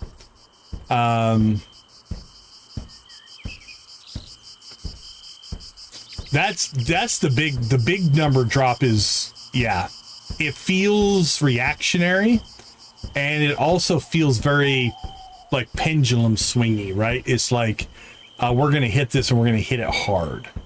Now, let's talk a little bit of strategy, and I'm not going to say this is what they are doing. If you are in community management, you never want to upset your community, right? But, right? That's a great point. If you are going to make a big change, you're probably better off to make the big change and then worst case, move it back, as opposed to, let's say they changed it by 25% and they're like, that still didn't do it, and then they change it again. That can get really ugly as well. Again, I'm kind of with you guys. I don't like this change. I really don't. I found that if you allow me to make money easy, I can enjoy the story and not have to worry about it. But like I said, I think I'm leaning pretty heavily towards, there's a few little bugs that we're finding that like, I don't want to play and not be able to move an herb garden, right? That stuff needs to get fixed. But a vanilla playthrough again to see how much different it changes the game is probably on our thing. Okay, let's see. Rebalance the amount of fire drops produced by Firefly Sanctuaries. We already looked at that.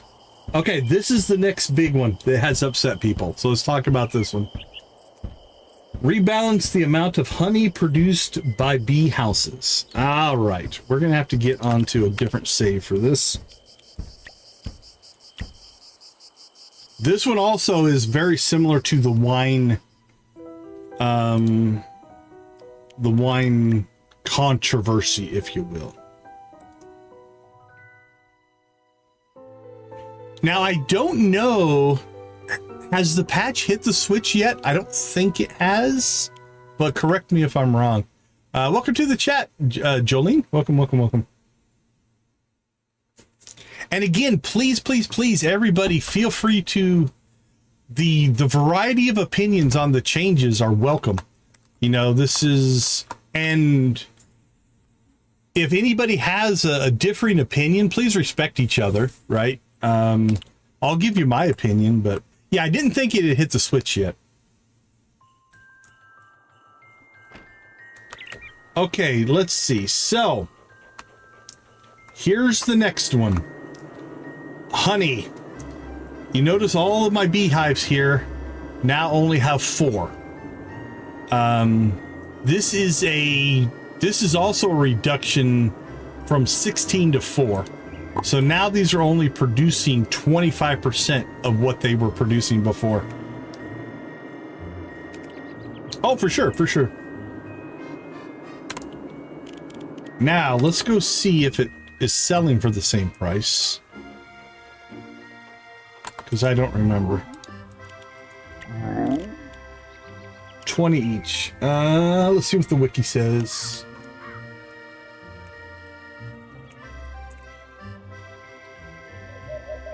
The wiki lists honey at 20. Let's see what...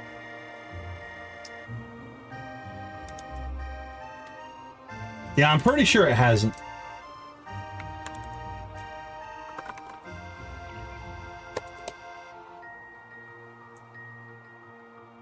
Yeah, 20. Okay, so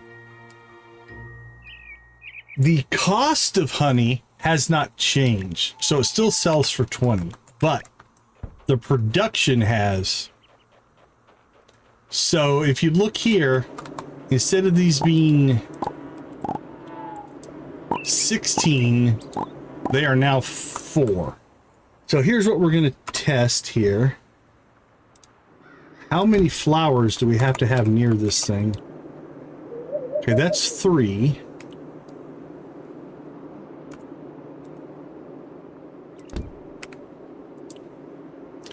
Okay, so in this position, oops, you're looking at 1, 2, 3, 4, 5, 6, 7, 8.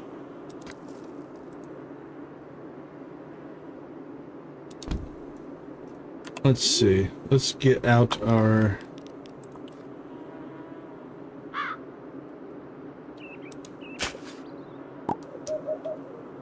So it's 1, 2. It caps out. I think the new top is 3. 1, 2, 3, 4, 5, 6, 7, 8. Yeah, I think it is. All right, let's see what that gives us. Okay, so it's 8. So it looks like 16 flowers. 16 flowers will get you to 4. Looks to be the range is still the same. And I don't remember what it was before. Oh, see, I just broke it. This is the other problem we're running into. Because I now have flowers and my beehive in the same position, I can't clean, like...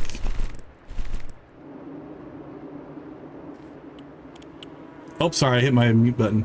So I cleaned all that out, but these I can't interact with anymore. We can't pick up that beehive. Now, let's see if it will fix itself if we go inside and out. So this is another thing that we've noticed, and I don't remember it doing this before. We have invalid placement, and now I can't pick this up, I can't move it, I can't interact with it in any way. Okay, let's go ahead and we'll come back in here. So it looks like 16 flowers will get you 4 honey now instead of 16. So that's another reduction. We're only getting 25% of what we got before. Oh, we could try that if I can break it again. I don't know, can you? Let's see if we can even scythe the... Because those are decoration flowers. They're not actual flowers. I don't know if you can use the scythe on them or not. It's a good test. Let's go see what we can do. Yeah, not affected. Because these are actually decorations, technically. So anyway, so this is a relatively large nerf as well. Much less honey. And until we started growing crops, we made a lot of money on honey. We could make... This was about 2,500 a day. Let's see. We were making... Let me get my calculator back out here. Where is it?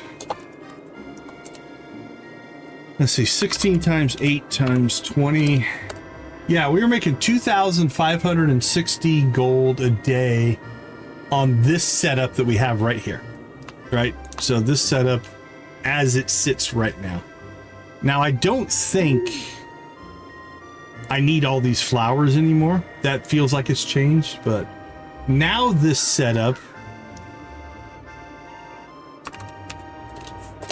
would make 640 gold a day.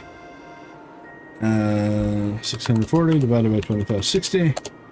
So yeah, it's 25% of what it used to make. So that's a pretty big reduction. So this one has got people upset, along with the wine. The other thing that I have found interesting that people are bringing up is these are listed under improvements to the game. Most people are going to argue that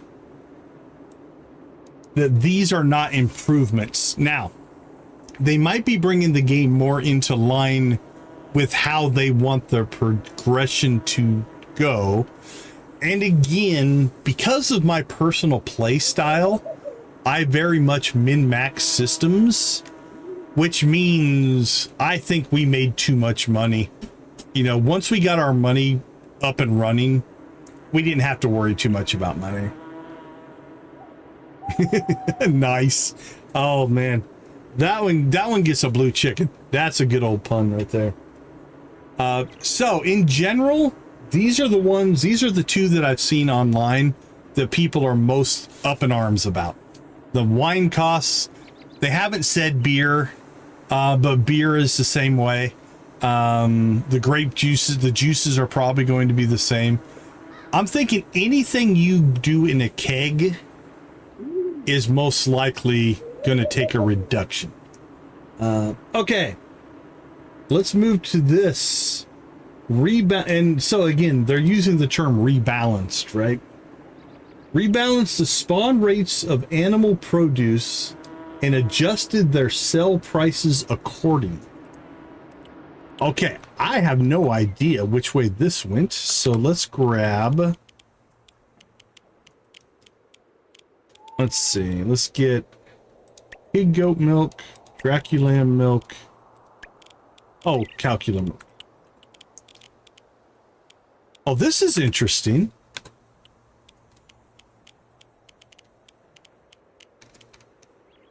Absolutely, Luna. I agree with you there. Where did that milk go? Give me the milk. Interesting enough, the prices are listed here, but not listed in here. Okay, whatever. All right, Chester. Okay, so calcula milk is listed at 45. What's the wiki say?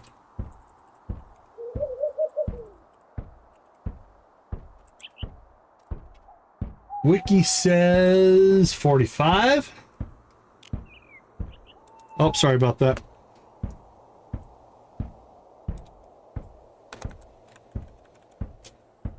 Calcula milk.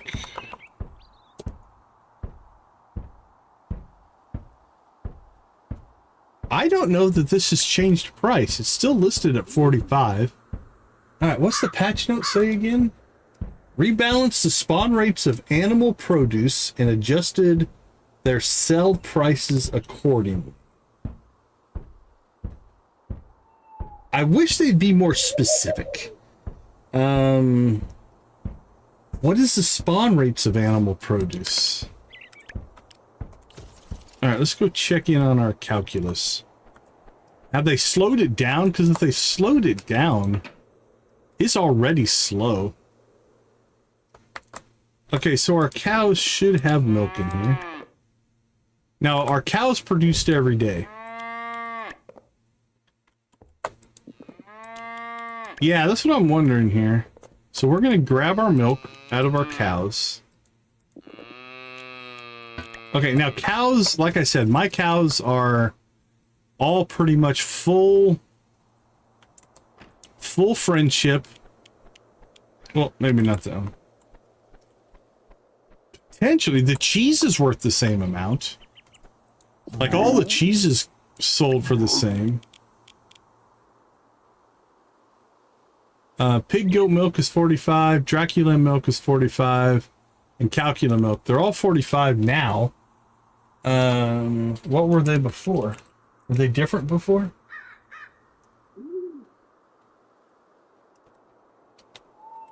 Dracula.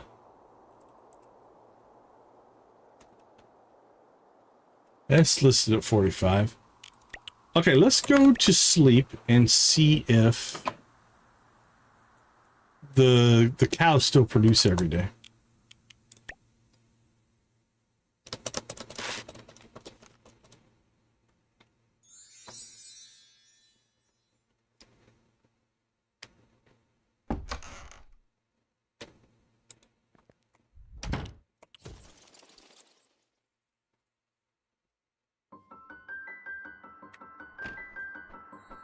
Yeah, I prefer, personally, if you're going to make a change to something, don't just say rebalanced it. Tell me what the change is. All right, well, that cow still has milk.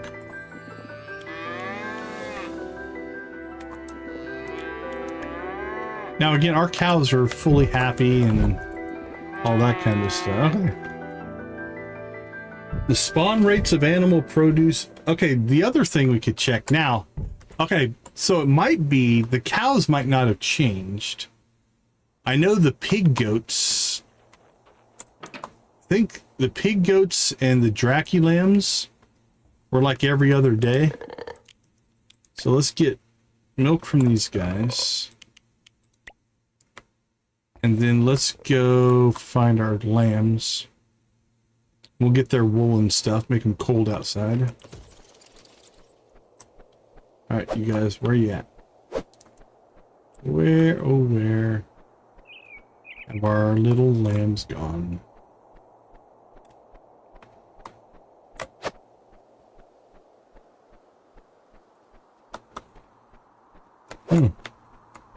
Where, oh where can you be?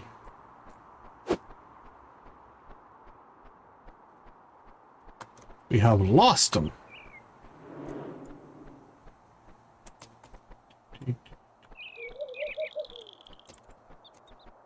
Hey, the chickens came outside.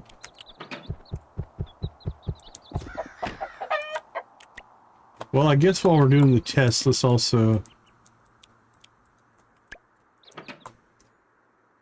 I probably haven't picked up eggs and stuff in here in a while.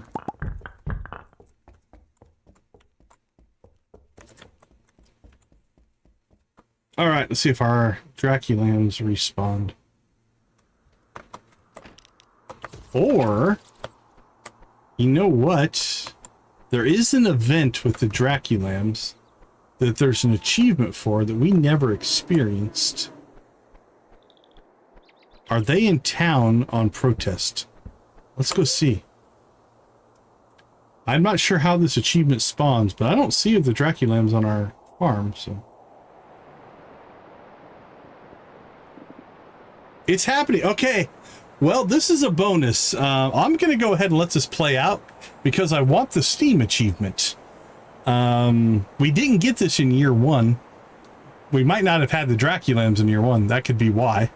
But I think we'll go ahead and we'll watch this. It'll be a nice little break from reading patch notes. Did you see them? What exactly is happening? The Draculams, they're revolting. That's why they're not in our barn. Not totally sure why, honestly, but they do this every now and then. It's kind of amazing. I mean, they really go all in.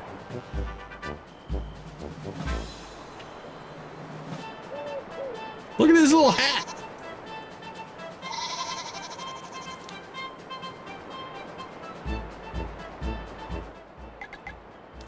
March, Draculams, march. So full of purpose. I love everything about this. Is that it? Is that the whole thing? Where are they at? There they are. Oh no, did we lose them?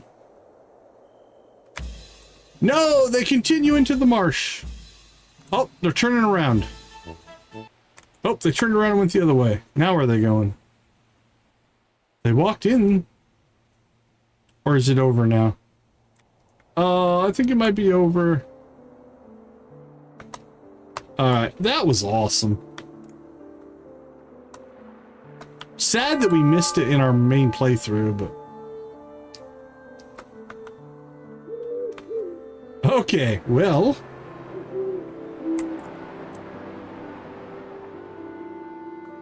We popped an achievement tonight. That wasn't my plan. Okay, back to work.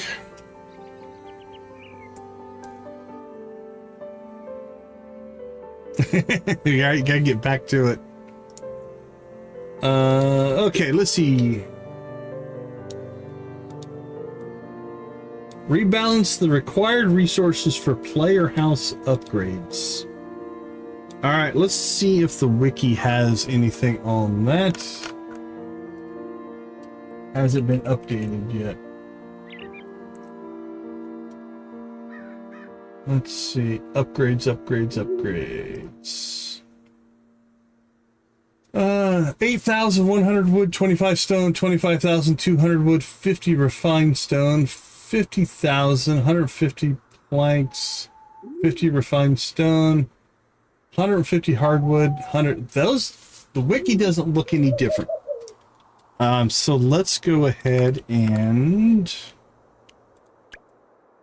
I've fully upgraded the house on that save, so that won't do us any good. Actually, we could watch that again on that save if we wanted to. I may assume it happens at the same time, but I don't know for sure. All right, let's go ahead and go back to...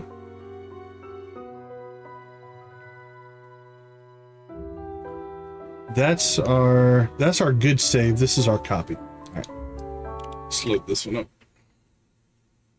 Now, we won't be able to see all of the houses. I mean, I guess I could just go through and... Yeah, well, let's check this out. We'll see if we see any big differences, and if we do, in the first, we can just spawn some resources and go ahead and check them all out. Ugh, I forget we have cutscenes on this save.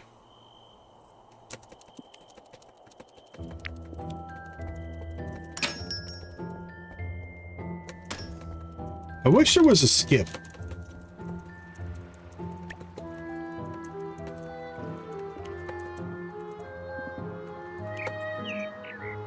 I'm trying not to bother you, my friend.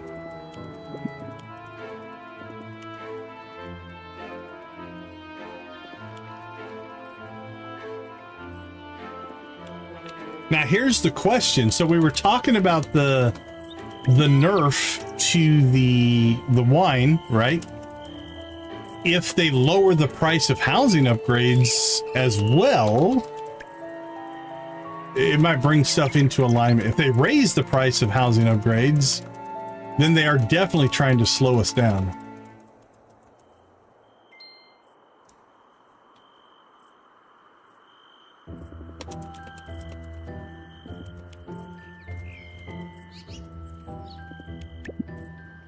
I have no idea what we're selecting here.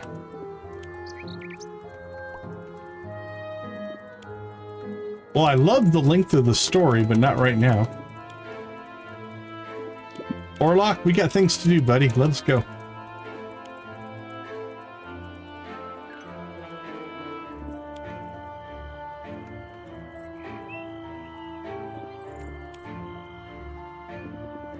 Come on, buddy. Move along. Move along.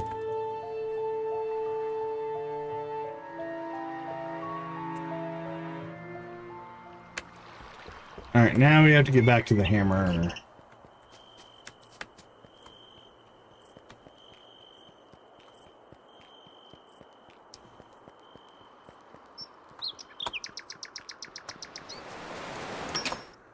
Ka-ching.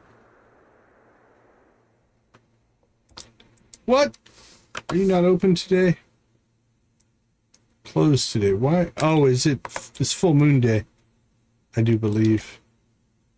Yep, full moon day. They're closed. All right, let's go sleep. This is why we have the copy of the save, so we can manipulate it as we need to.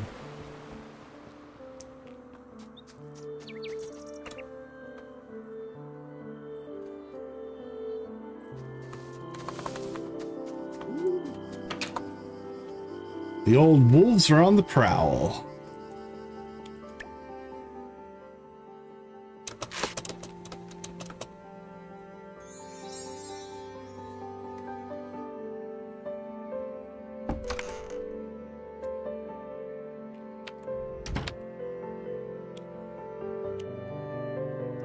There's another cutscene as we go to town.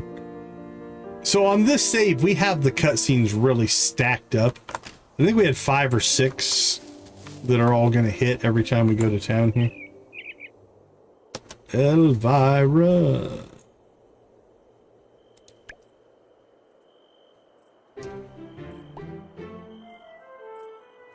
See, now why do you show me this early? And then I have to wait till late to actually become a bat. This confused me early on. I'm like, how do I get to those? Anyway.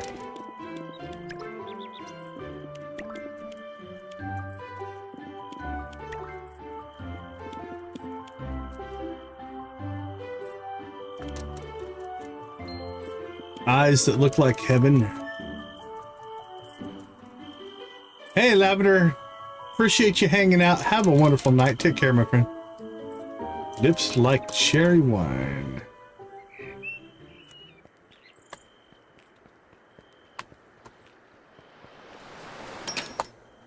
All right, let's get a baseline here, see if we can figure out what a house grade's going to cost us.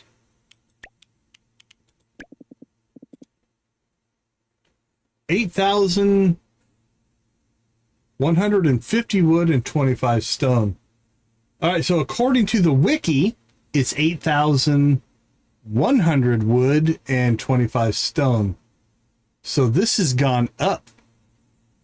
Hey, Realm Chat, thanks for the subscription. We do appreciate you.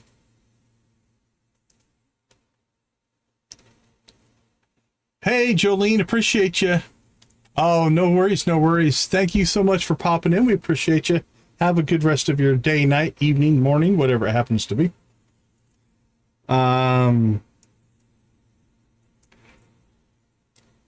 Okay, so this is 50 more wood than what the wiki says. Okay, so we need to get ourselves some wood.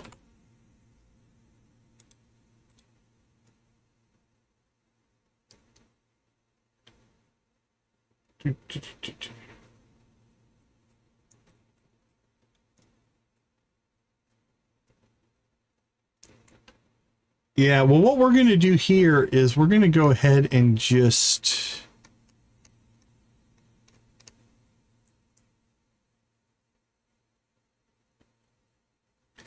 Yeah, we just got done talking about the wine and the honey. The honey is also a nerf. What else did we hit on? The fire drop's not so much. It's a little bit of a nerf, but that one's not a big one. Okay, let's grab wood. And we need stone. Now, here's another interesting thing to consider. We're talking about the vanilla game, which means if you're willing to or able to, you can just mod your way out of these problems. I mean, it's not a big deal.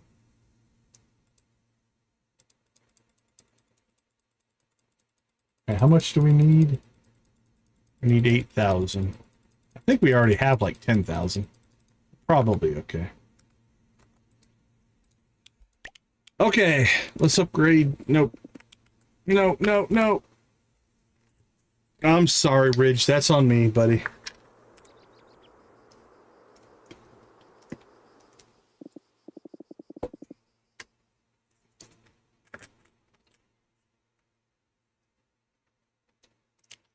Yeah, we were talking earlier.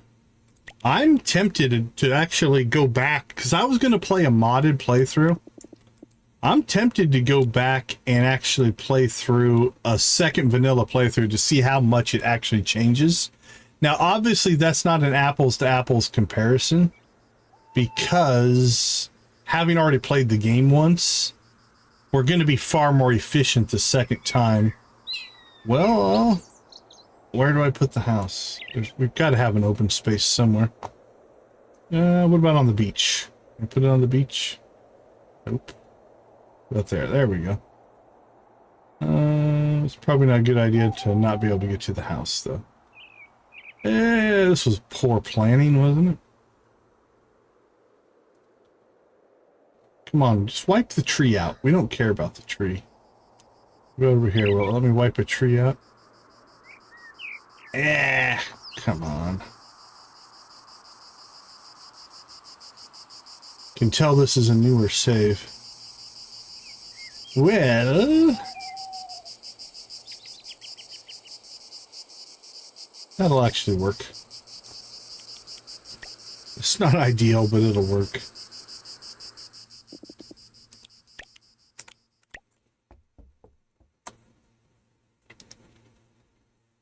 Yeah, I honestly, I feel like, and this might not be accurate, but I feel like so far it'll make a few things harder. It just means I'll shift instead of putting in 25 of a crop, I'll put in 50, and I'll just make a bigger thing, right? Like I can just account for, if you're going to take and make something worth 50%, then I'll just do twice as much. And then it equals out. But that's very much I still think I have my old... Is that from a mod? I think it is. Let me check something real quick. It's not listed here anymore. I think I still have extra tool slots because of a mod that I installed. Anyway, I think I could just account for all of it. Right?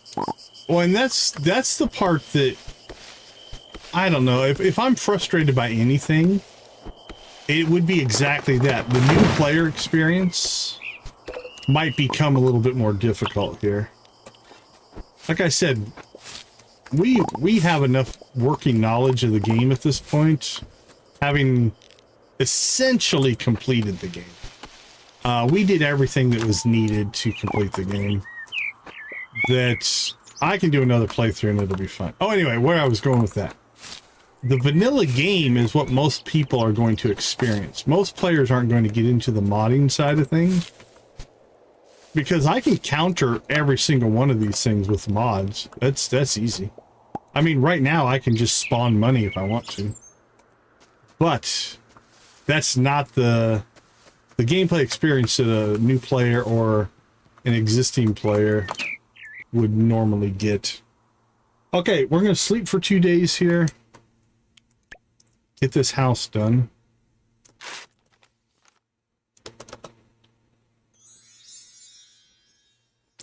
Unfortunately, I can't recreate that never played before experience. Right? I've played, so there's not much we can do about that.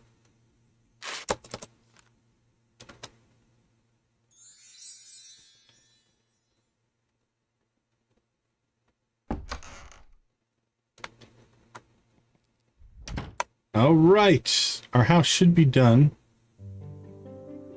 There we go, there's the new house. It's only Thursday, so we can go...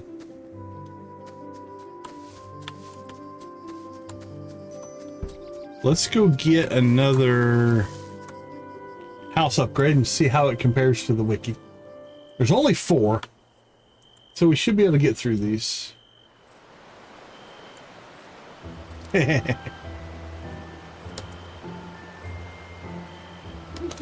Hey, we got the job board.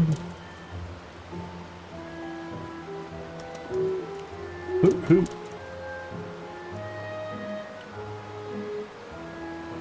Welcome, welcome. I am, yeah, fine. Sure. Thanks, buddy. All right, let's go check house upgrade number 2.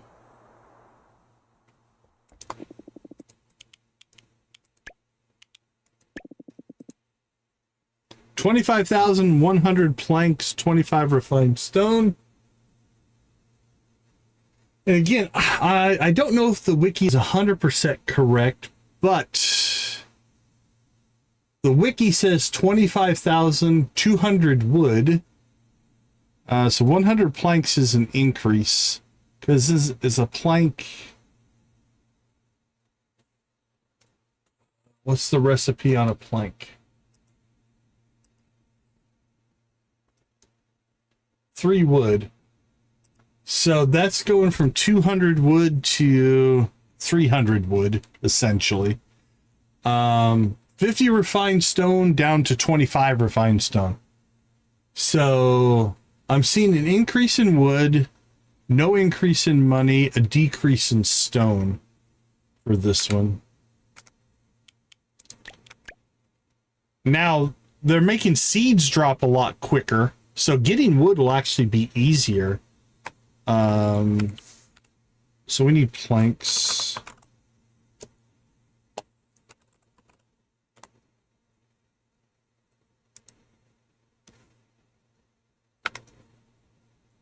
And then we need refined stone, I think.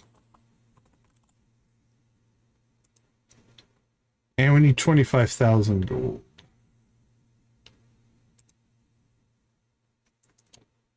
Let's load ourselves up here with money.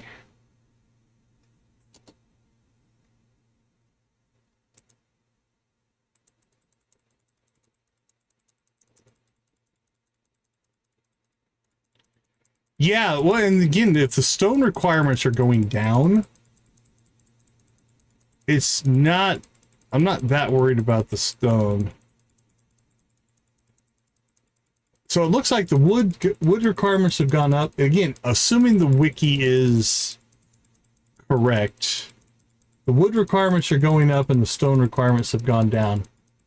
Well, the first upgrade, the stone stayed the same and the wood went up. The second upgrade, the wood went up and the stone went down. Seems to be our...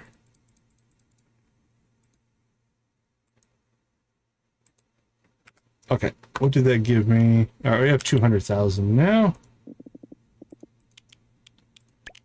All right, upgrade the house.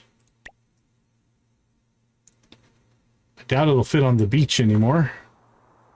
Hopefully I cleared myself up enough space up here. Drop it back down. I did. There we go.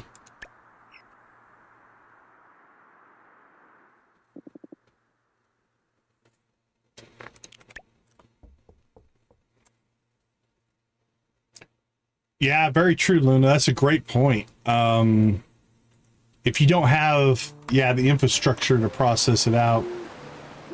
Although, honestly... Again, the way the game seems to be balancing, you'll be waiting on the money anyway.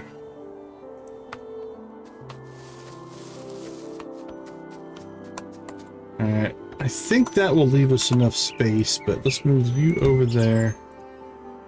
Move this over here.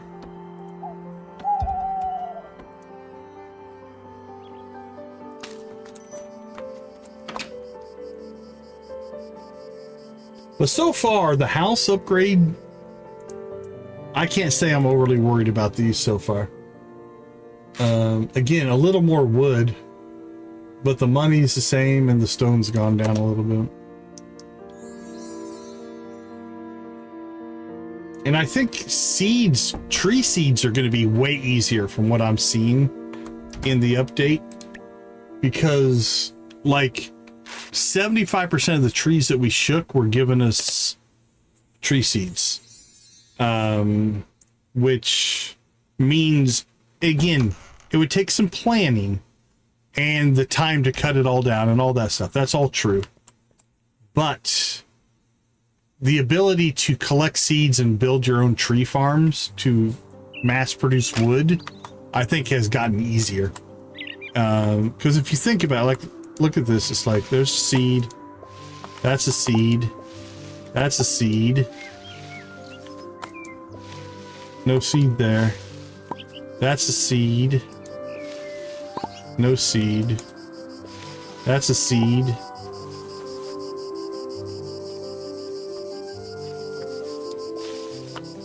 I don't know if the little ones... Oh, that gave a seed. That gave a seed. That gave a seed.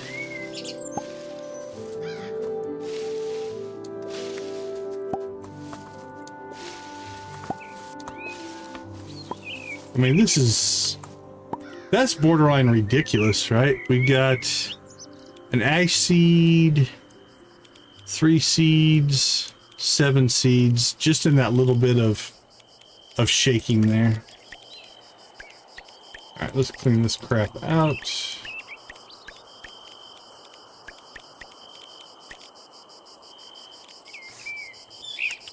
Okay. It is the Lovage Festival. But let's go check our... Ooh, can we... Actually, we shouldn't have gone over here. We should have just went to Monday. Alright. We'll see what Lemmy the Love Demon has to say.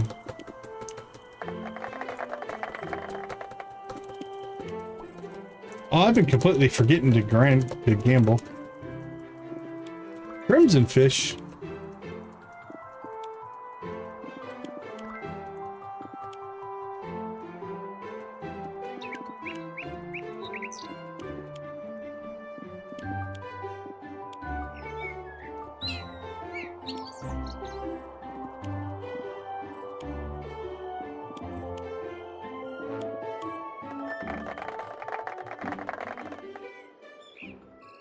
Alright, we shouldn't even have come to town. It's Saturday.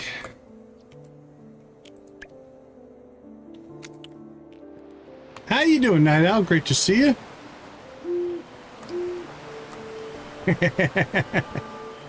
That's fair, Nancy. I've been completely forgetting about it. I'm focused, man. Stuff like patch notes and game changes and systems analysis, I love it. I love this stuff. Doing all right, doing all right. Right now we're digging through the changes to the housing upgrades.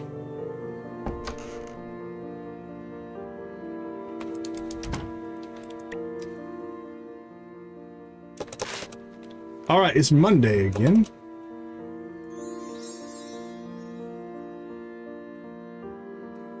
Let's make sure that the old Howling Hammer is open. Should be. I don't see why it wouldn't be. Yep. Okay, housing upgrade number 3 is 100 or 50,000 gold, 150 planks, and 50 refined stone, according to the wiki.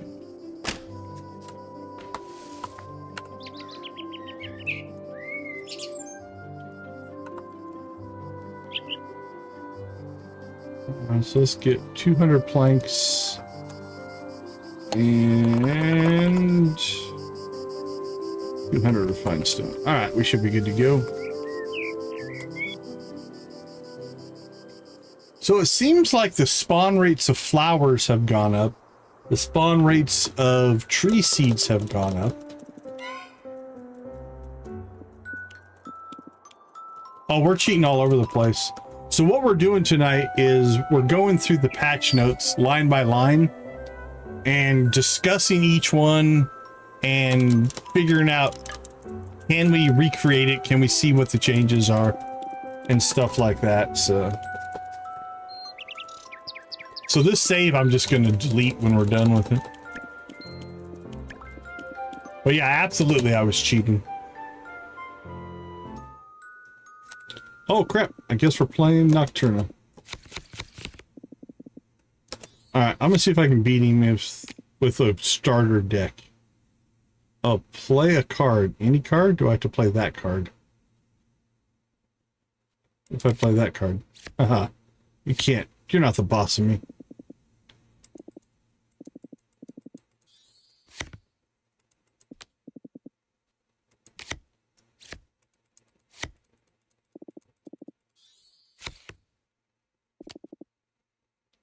I think we've got this one. This first game is pretty easy if I recall. I don't think they push us too hard.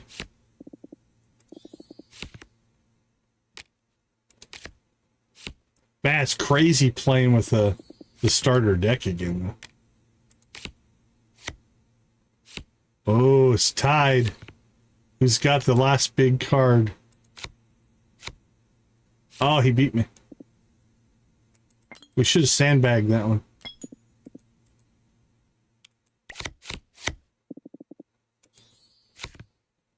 Alright, what do we got? We'll stay vampire.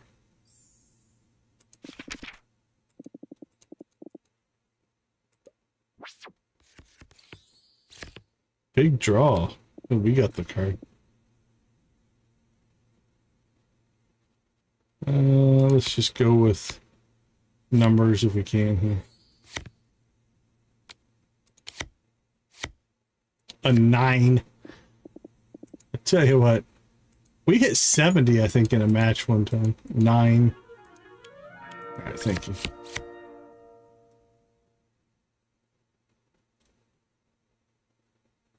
Oh, very nice, very nice. Yeah, we were talking to, like, in this save, in week 3, we would have had all of our tools to iron. We had the pickaxe and axe already done by the end of week 2. And I had enough money saved up that I just needed to do the mining. And we would have gotten all 5 of our tools to iron. But we played pretty efficiently at the start of this playthrough. Yeah. I just want to go buy a house, dude. Let me go. Alright. Back to the task at hand here. Alright, let's compare.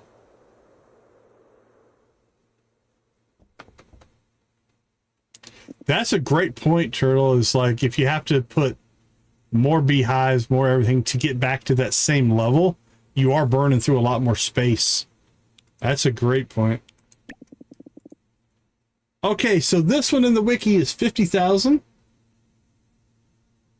150 planks and 50 refined stone.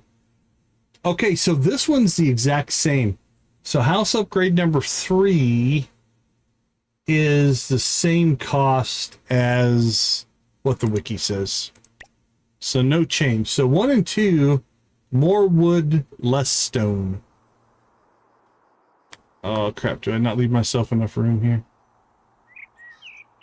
Okay, it'll plop there, I guess. Alright, I'm gonna move some stuff a little bit more probably for the next upgrade, because it's a little bit bigger. Alright, let's go clear space for the last upgrade.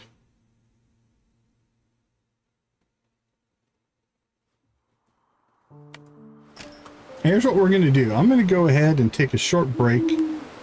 While I'm on break, I'm going to go ahead and just clear out some space so we have a place to plop down the next upgraded building. And we'll be right back.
All right, we're back. I went ahead and cleared out the area, worked our way back over to Howling Hammer here.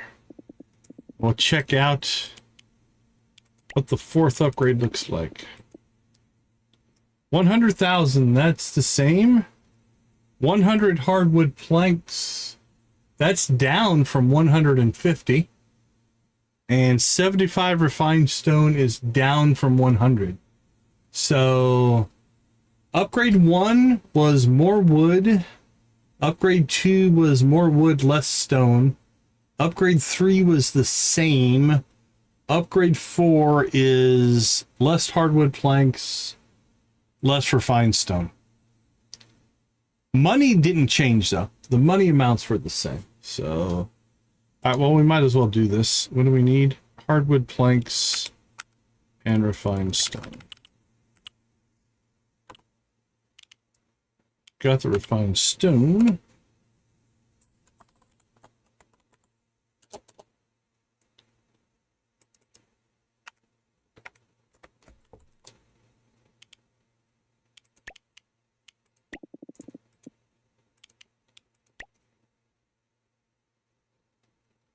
It feels like it because that's where it seems to be hurting the most. Once you get up and established, the money flows pretty well. And again, gathering more wood early is just more time investment. The money's the same on these. And interesting enough, they made it easier, I think, to get dark wood, but then lowered the hardwood plank requirement. So, I don't know. I don't know on that one. Okay, well, we fully upgraded the house. Not that we needed to, but... Alright, so the patch note said, rebalance the required resources for player house upgrades. In general, a little more wood, a little less stone, less hardwood. That's kind of what it ended up being. Alright, rebalance the loot from shaking and cutting trees. Now, I haven't really noticed a difference in cutting trees. Let's do that real quick. Let's take out some pines here. That's fully grown. Now, if this has gone down, that could be a problem.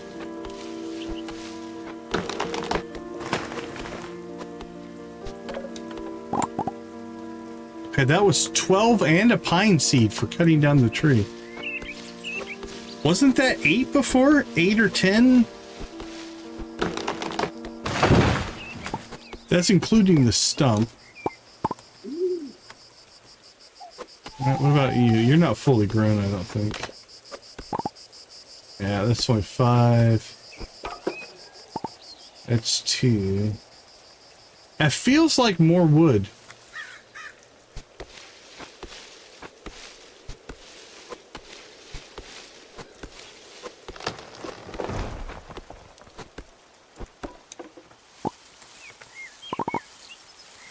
Yeah, the 12 feels like more. Let's see.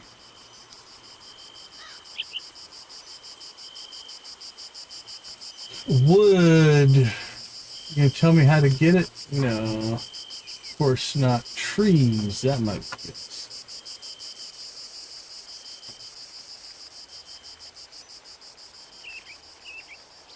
Oh, sorry.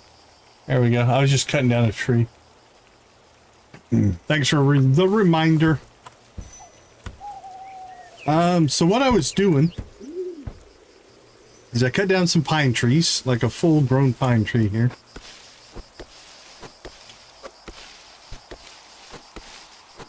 And it's given us 8 wood and then 4 for the stump. That was only 3. I was getting 12. 8, 9, 10, that's only 11. Hold on.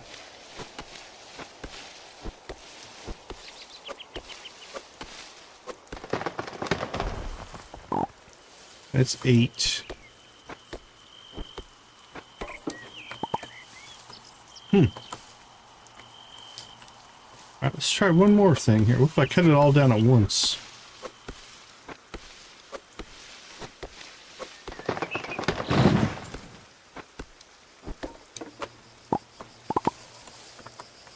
Well, why did I get 12 if I pick it all up at once, and 11 if I do it in 2? Anyway, call it 11 or 12.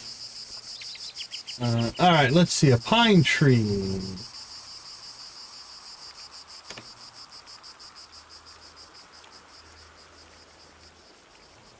Type of tree found in the various around Moonlight Peaks. Shaken. Yeah, we know that. Doesn't say. It could be. Yeah, it's what it almost feels like on the rounding. Let's see. How much wood from a fully grown pine tree? Maybe this is the same.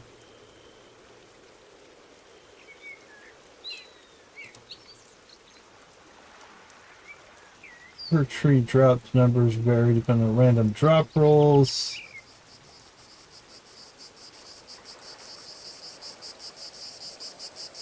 Well, it's not really saying there.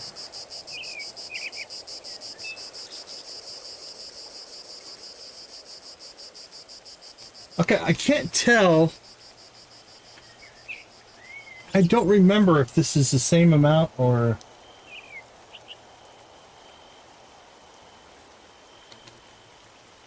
Let's see, let's check Reddit maybe. Logs respawn.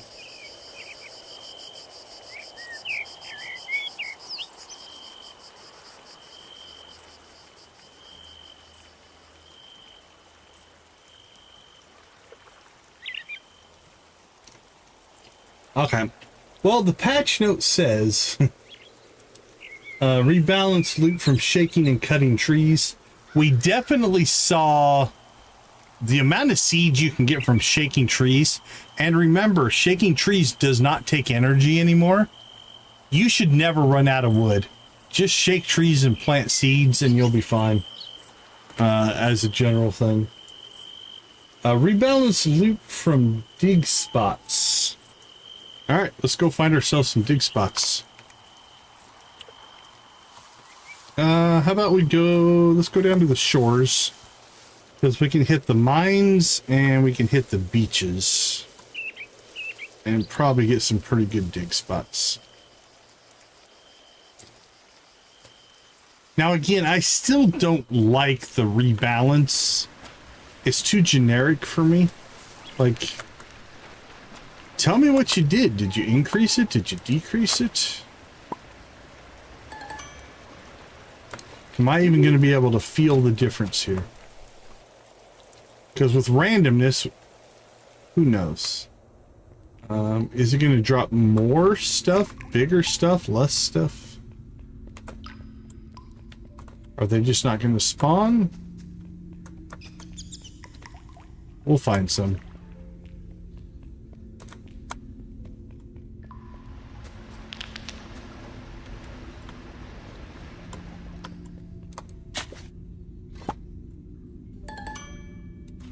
It's 2 blueprints in a row. Not necessarily what we were looking for, but who knows?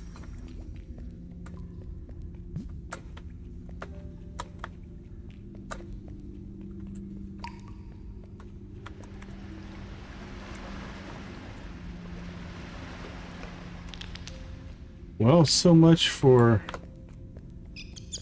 finding a lot of cave dig spots. 29, that feels about the same. That feels about the same. As far as what's the numbers and totals.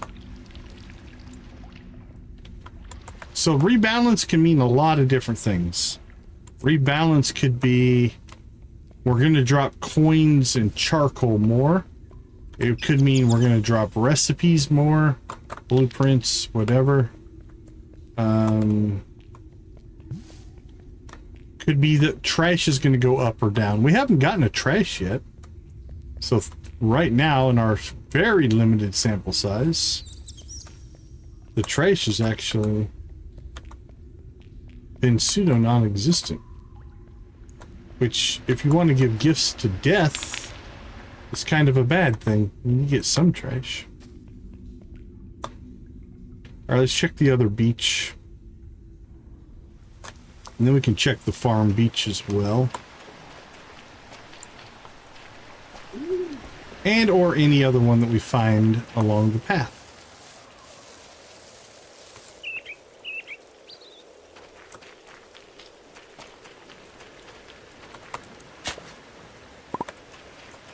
Cloth. Now, a rebalance doesn't even have to be drastic, so we might not actually feel the difference here.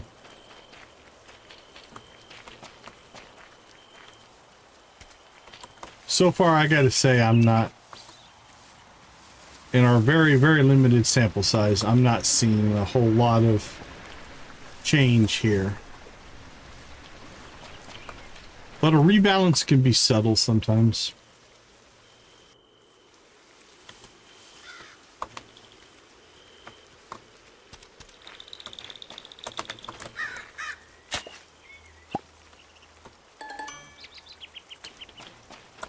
Well, we did get 3 blueprints. I don't remember if that's all that atypical, but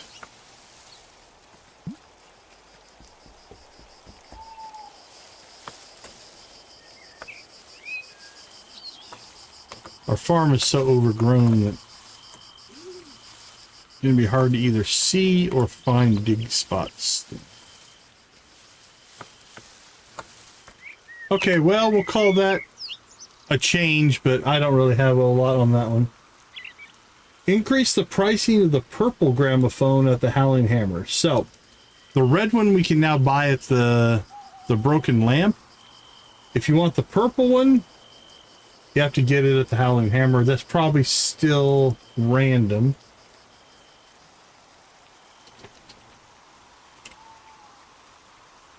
Gramophone.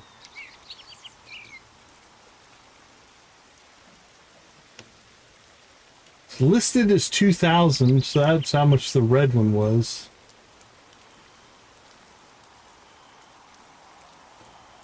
Gramophone is a decoration item that is placed on the farm. Once turned on, it plays music continuously until turned off. Gramophone is required to make the music trees grow and bear fruit. The purple gramophone can be bought at the random stock of 4 items of the Howling Hammer in any season, while the red gramophone can be bought from the regular stock at the Broken Lamp. It's interesting how quick some of these wiki have been updated. That's new information that's on the wiki. Okay. Well, that is what it is. The default stack size of items in the inventory is now 100.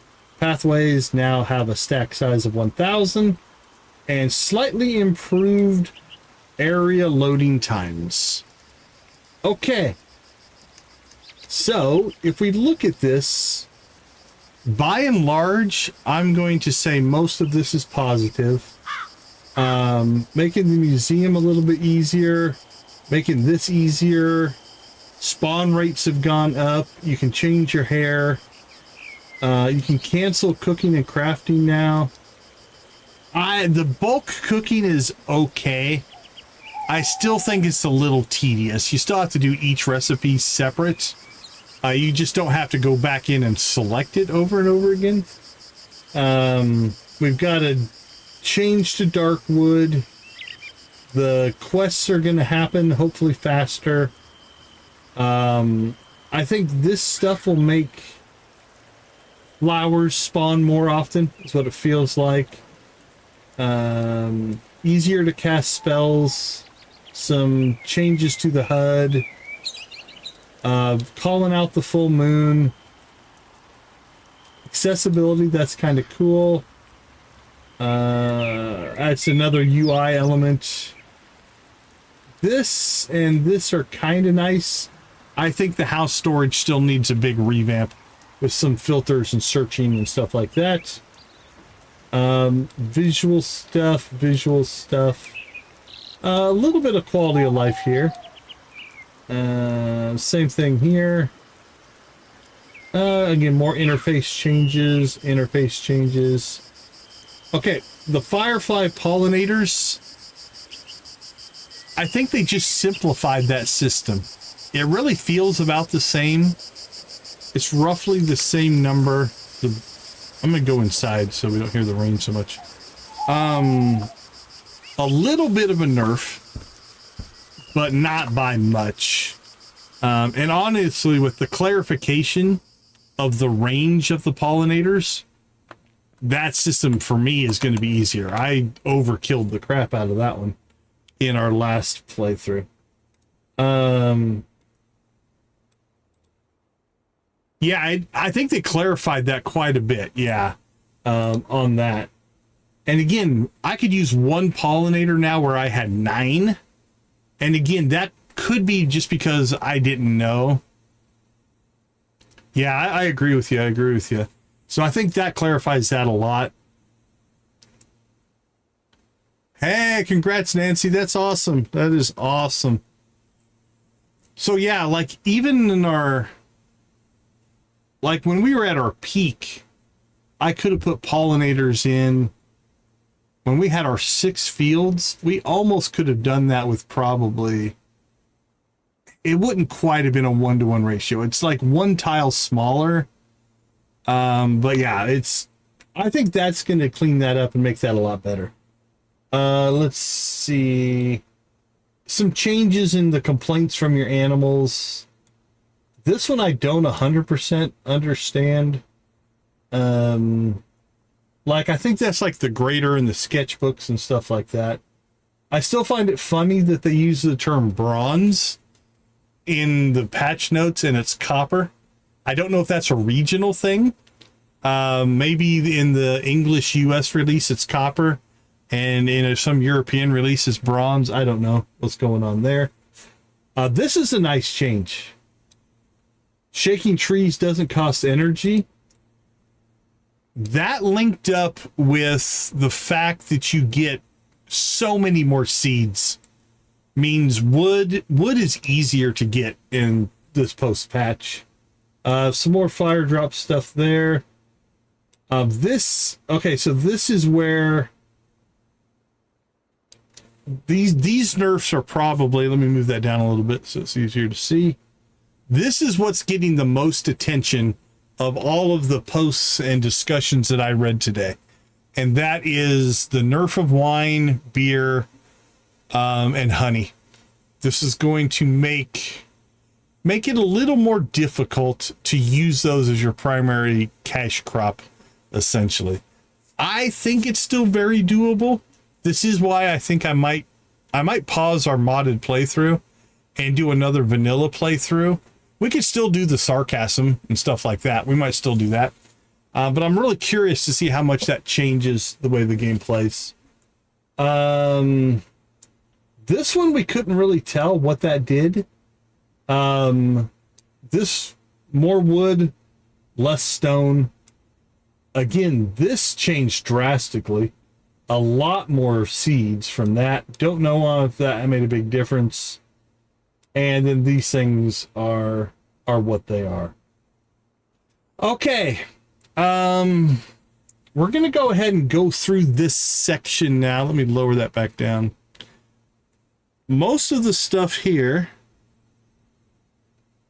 Hold on, I got an alert on my phone.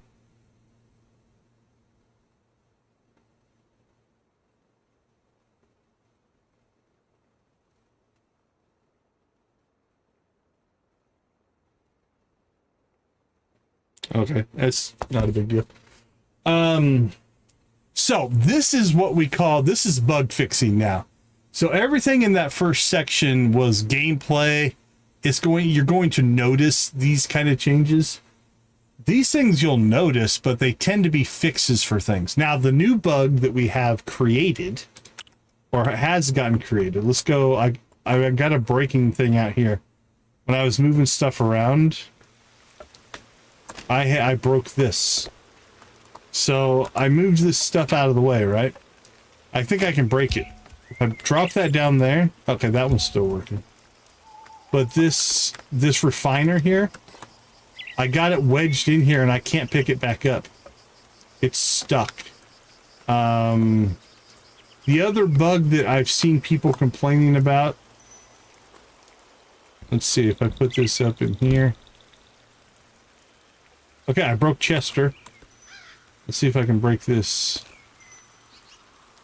Okay, we can probably fix that.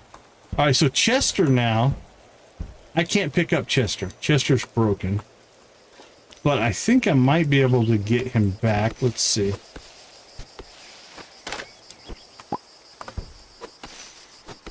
Thank you. Okay, so I stuck Chester into this tree. And now I can't pick it up. And I can't pick up this mailbox either. But if we clear the tree out, let's see if that does anything.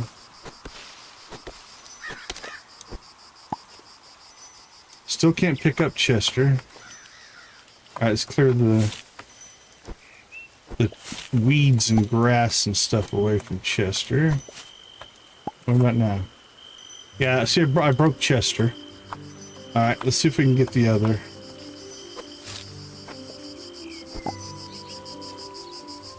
Now that I recovered. So we got that to recover.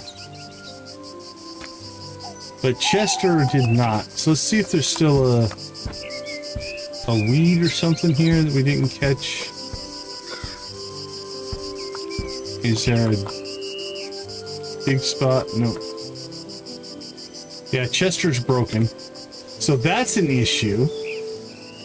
The other issue that I've seen with this, is I don't have it on this farm, is the herb gardens are not behaving properly as well. So those are changes I think that need to get fixed. Oh, here's another one. I think if we put this on top of that spot,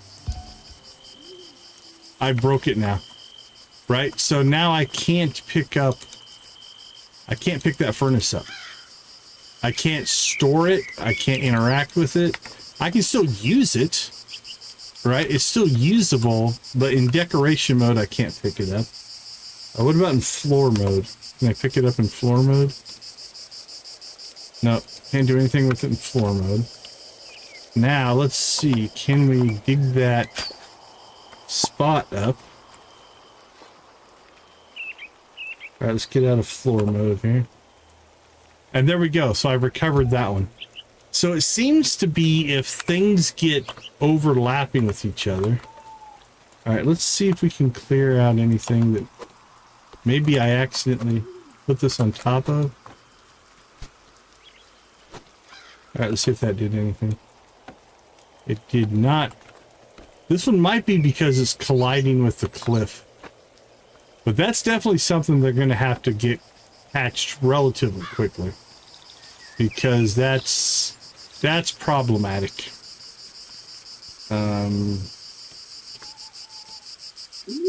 I think you're just a little behind. Yeah, I forgot to turn it back on. Try hitting the live button. You might be able to get caught back up. So those are things that are issues that I see. At least in the short term.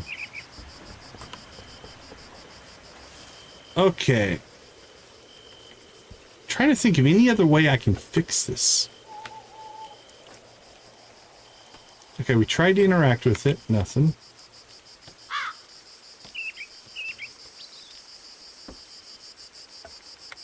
All right, is there anything in here? Interaction labels, speech bubbles. I don't see anything there. I don't see any kind of like a recover the game type of functionality.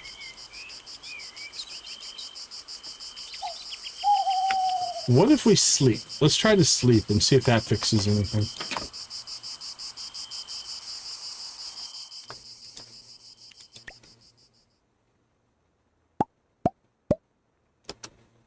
Thank you.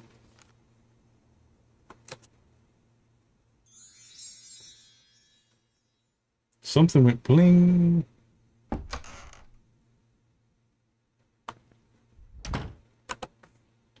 Yeah, there's definitely something going on there. This is the first I've encountered this one. I've had a couple of times where we like had a chandelier that had issues. But yeah, we can't do anything with that. That shouldn't be causing our issue. But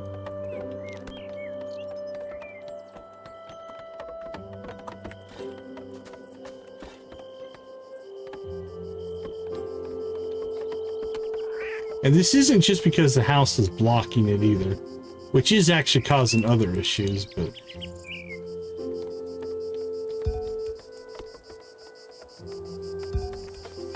there we go. Okay, well,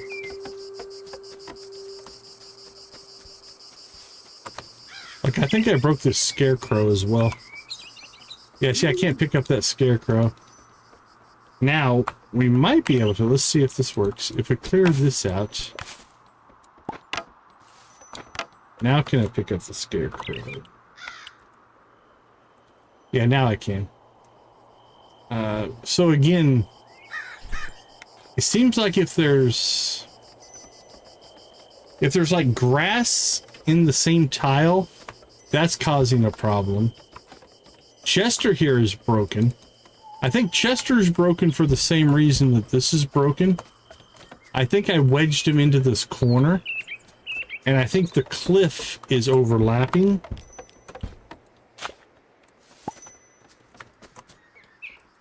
We'll try to see if we can clear anything out of here.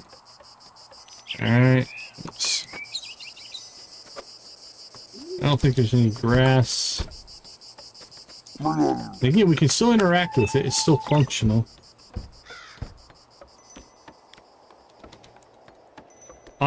I'm predicting a relatively quick hotfix on this.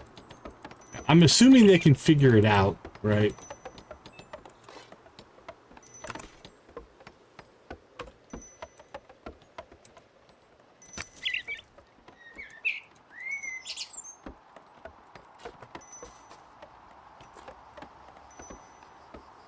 Yeah, I can't get... I'm hoping just to maybe even get lucky. But notice that even the icon, so look at this icon. It's got like a little finger, right? And that doesn't change anywhere here. As soon as we roll over the mailbox, it turns to a little hand to pick up the mailbox. And we get a little tool tip at the bottom, pick up mailbox. We're not getting that anywhere here.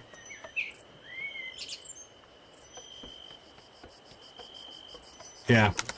That's a game-breaking bug, really, in my opinion. That one's pretty severe. Okay. Let's go through here.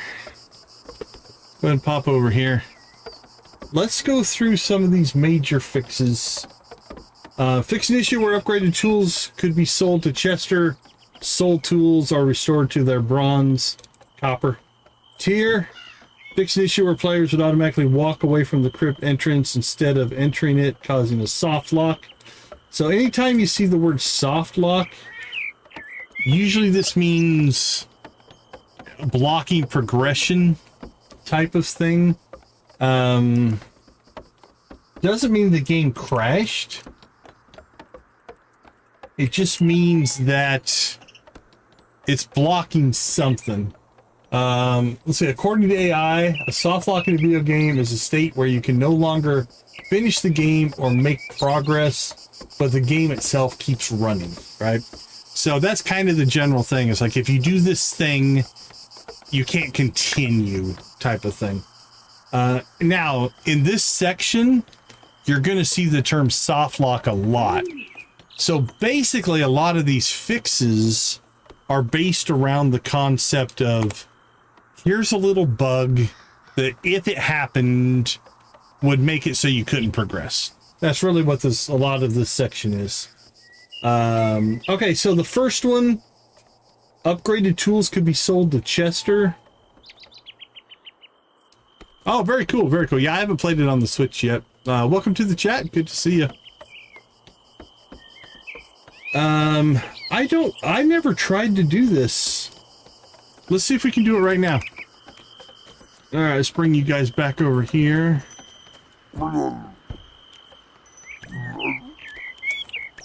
What happens if we... Let's take our pickaxe. Okay, I can't sell it to Chester now.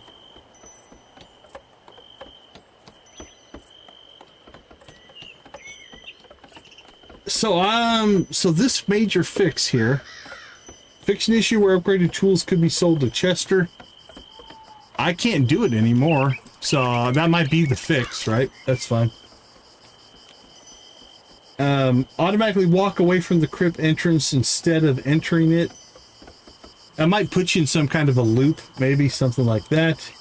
Fix an issue where going on dates causing areas visited during those dates to not trigger any story progression cutscenes during that night.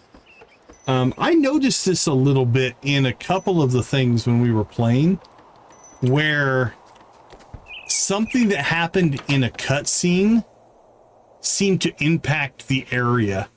My favorite one, and I don't know if this was by design, but my favorite one is we got a cutscene on the farm one time, and it was raining in the cutscene, right? So we walk outside, we get a cutscene, and it's raining for effect, whatever you call it.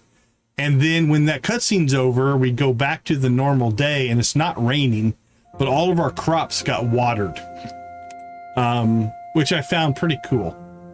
That one's a bug where it's like, it was in our benefit, so I'm not going to complain. But that one's kind of weird. Okay, let's see. What do we have? Fix an issue where losing the Master Soup event causes soft lock during all following Master Soup events. So again, that's one of those things where something in the data was carrying over. Fix an issue where walking out of a building made the player walk slowly and unable to open any menu. I didn't experience the menu thing. I did experience a couple times where the game seems like if you're going to a lot of places, it sometimes forgets what form you're in. So like our bat form would be really slow. We just had to go back to vampire and back to bat and it would fix it. But I never had it so I couldn't open a menu. Fix an issue where entering the Nook in bat form while jumping up and down a cliff caused a soft lock. Again, this one's probably one where the game is confused. I don't know if I can recreate that one or not. Actually, I probably can't recreate it since they fixed it. The only places I can think where that might be a thing, though, I can't remember. Let's go ahead and sleep one more time, just in case we want to come back to this test save, and the house will be done that way.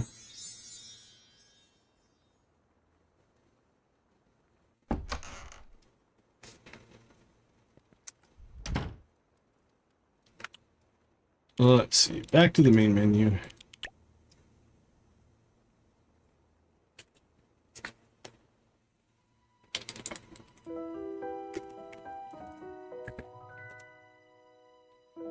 Let's grab 8, 9, not 8. Pretty sure that was our copy.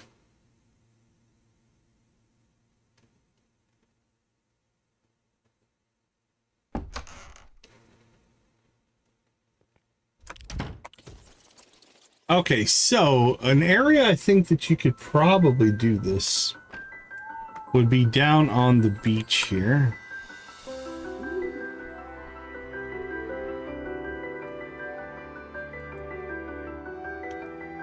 Now again, since it's fixed, I don't know that I'm going to be able to recreate this, honestly.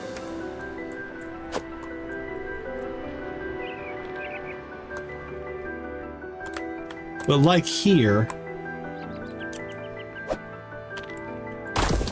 I could see where if you made this transition and clicked on the bat nook at the same time, the game gets confused. Like this animation, this transition animation, and the bat nook animation were all kicking in at the same time, and it just caused an issue. So anyway, that's my best guess on that one.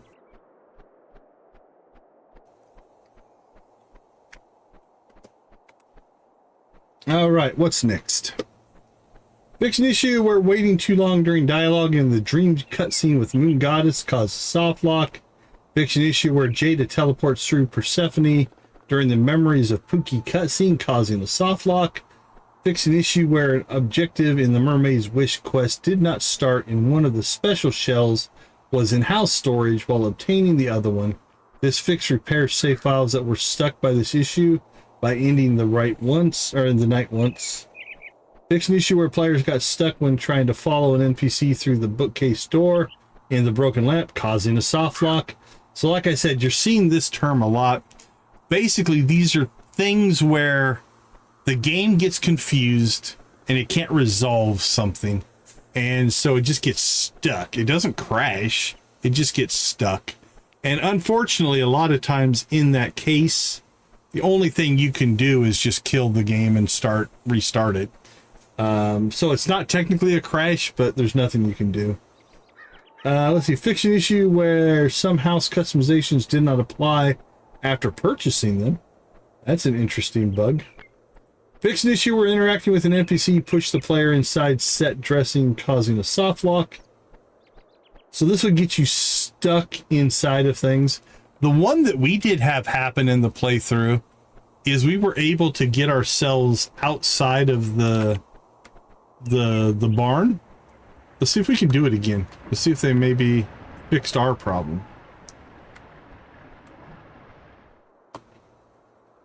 Was able to do it with the cows.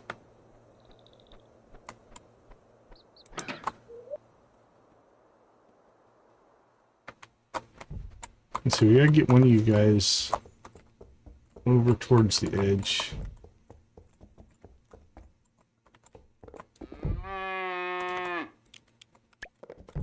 Oh, I think I got close there.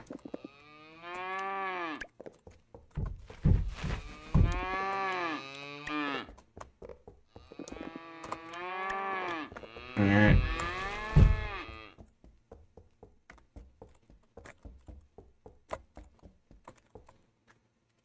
Thank you. I thought I pressed the button that time. All right. So what we're trying to do... Maybe they fix this.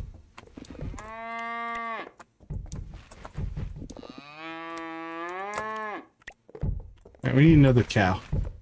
Let's see. You come over. Let's wedge a couple of cows down here. There we go.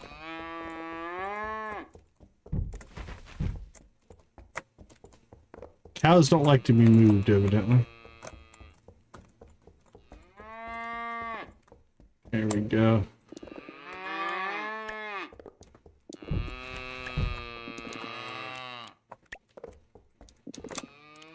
Alright, they might have fixed it, or I just can't reproduce it. But anyway, what we did is we got ourselves stuck past the wall. Let's try cat form, see if that does it.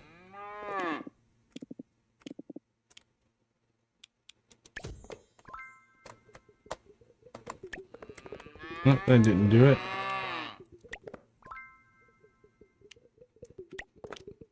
I don't think I can pet you in bat form.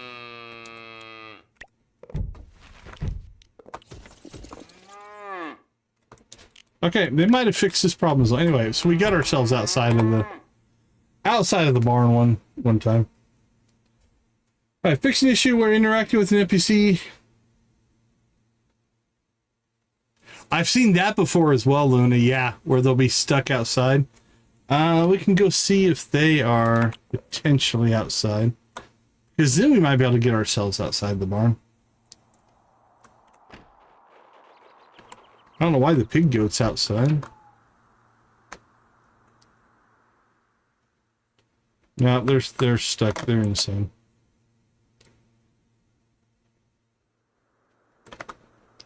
Oh, everybody came outside. Must be a nice winter day. That's fine.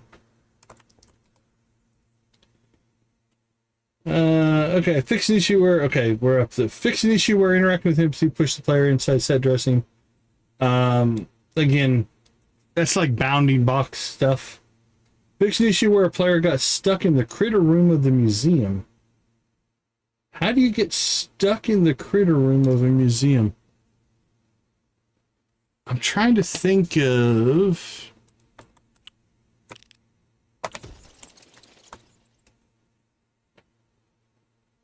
Could you get stuck in the geometry, maybe?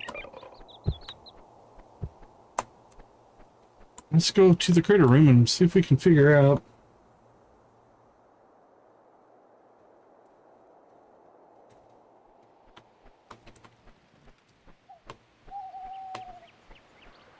To the museum we go.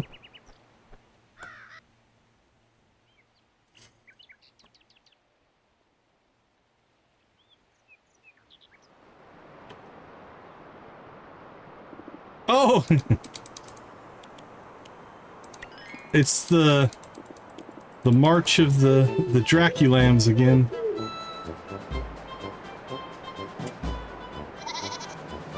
This might be my favorite cutscene or event.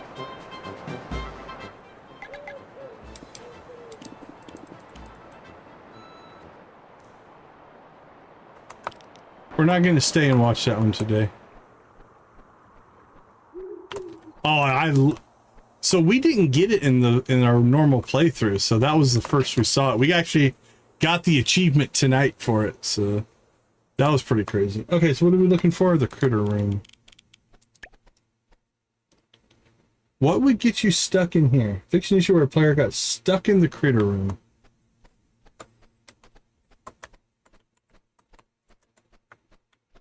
I mean, I could see you getting stuck maybe in some geometry somewhere. I don't know. I'm not sure on this one.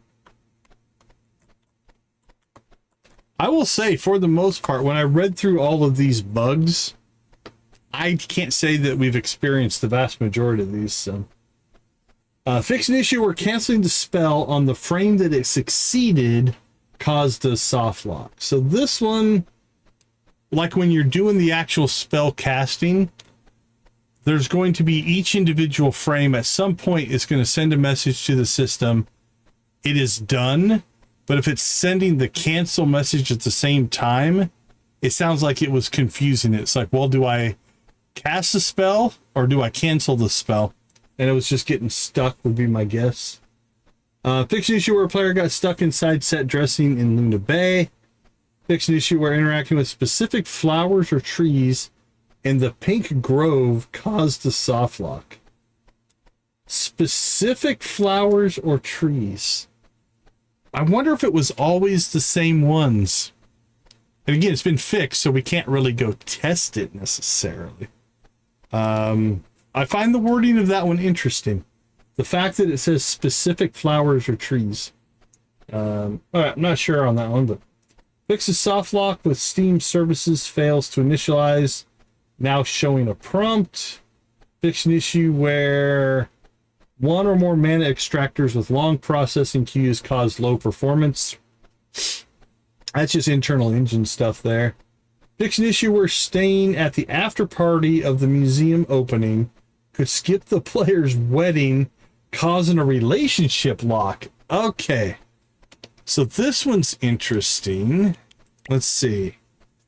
So if we did the after party, that's the cutscene where you go to Orlok and you can choose different options, but one of them makes you miss the crest ceremony. It's very specific. You'd have to just have some bad luck. So let's say you are sitting here on Saturday and you schedule your wedding for Wednesday. Right? So this is your wedding day. But then you happen to get the crest ceremony on Tuesday. And then you decide to go to the after party with Orlok, and you decide to just pass out at the after party. Well, that automatically kicks off a cutscene with Jada, and she scolds you and Winston for not making it to the crest ceremony because you were partying and irresponsible.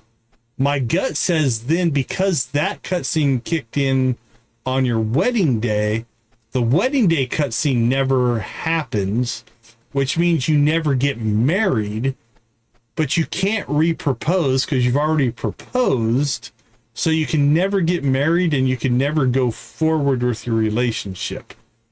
I don't know if you could break up with Lemmy or not. It might not let you break up because the wedding is pending.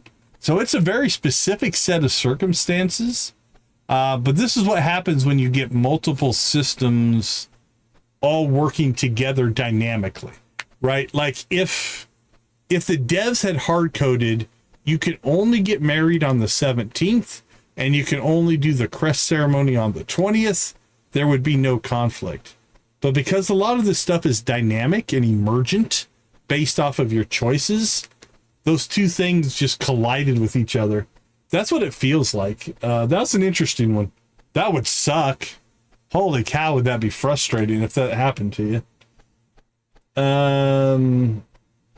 Okay. And then that is the last of the section that they call major fixes. Notice when I find it interesting, we'll look at the minor ones, but major fixes, look how many of them use this term, right? These are bugs in the severity that they stop progression, and that is a very, very frustrating thing as a player. Like, it didn't crash, but I can't continue. The game broke. So I see the major fixes doing that quite a bit.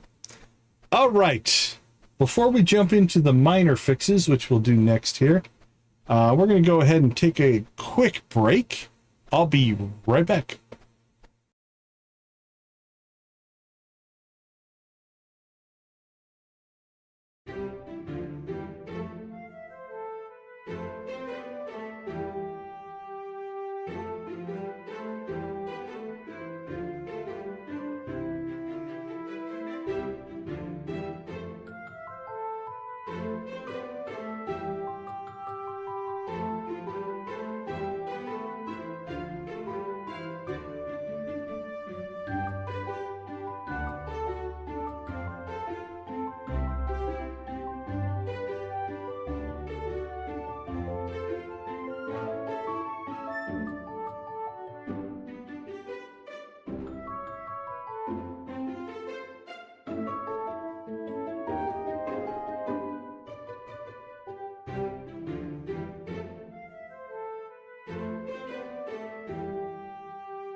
Okay, let's slip back into the patch notes here. So the next section is labeled minor fixes. So we saw that the major fixes, a lot of them had a soft lock theme going on. All right, fix an issue where accepting Ridge's invitation to bite him casual caused him to ask again the next night. That feels just like a data error. We sometimes refer to these as flags, where basically it's an indicator. Has he had this happen? Yes or no? Yes or no? Just something's not getting set right.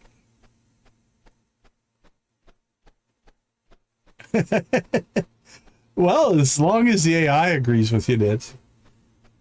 Fix some German localization issues, fix typos in the English localization. Now, here's what's interesting.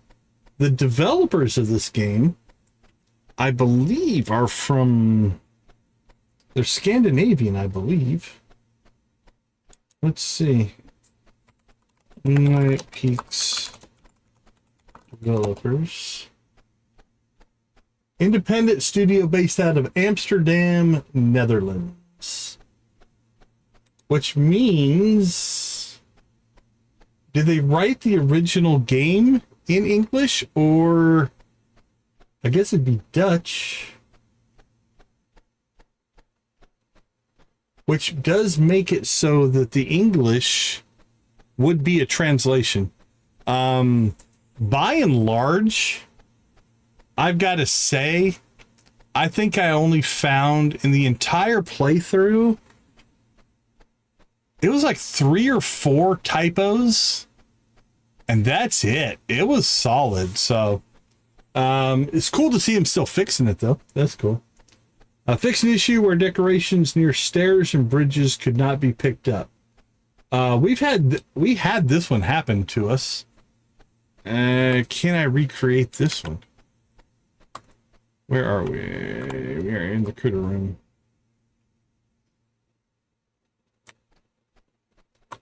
Let's see. Now it's interesting that they have this decorations can't be picked up, but yet we're still having an issue with it. I wonder if the two are related. I wonder if they changed something that's breaking other things. That can happen. It frustrates players for sure, but what can happen sometimes is they put in a fix, and that fix causes other issues. Maybe that's why we're having our issues, is because those things are not actually kicking in. The one that we did, see if I can get it to, see if I can recreate this or not. Let's see, decorations. Oh, what would it be under?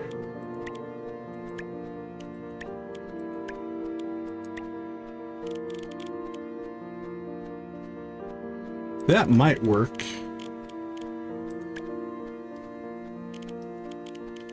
It was our chandelier that we were, there it is, there's our chandelier. Okay. The problem that we had was we placed our chandelier here. Okay, we can pick it up again. So when we did this before, we weren't able to pick it up. Now we reloaded the room and it worked fine.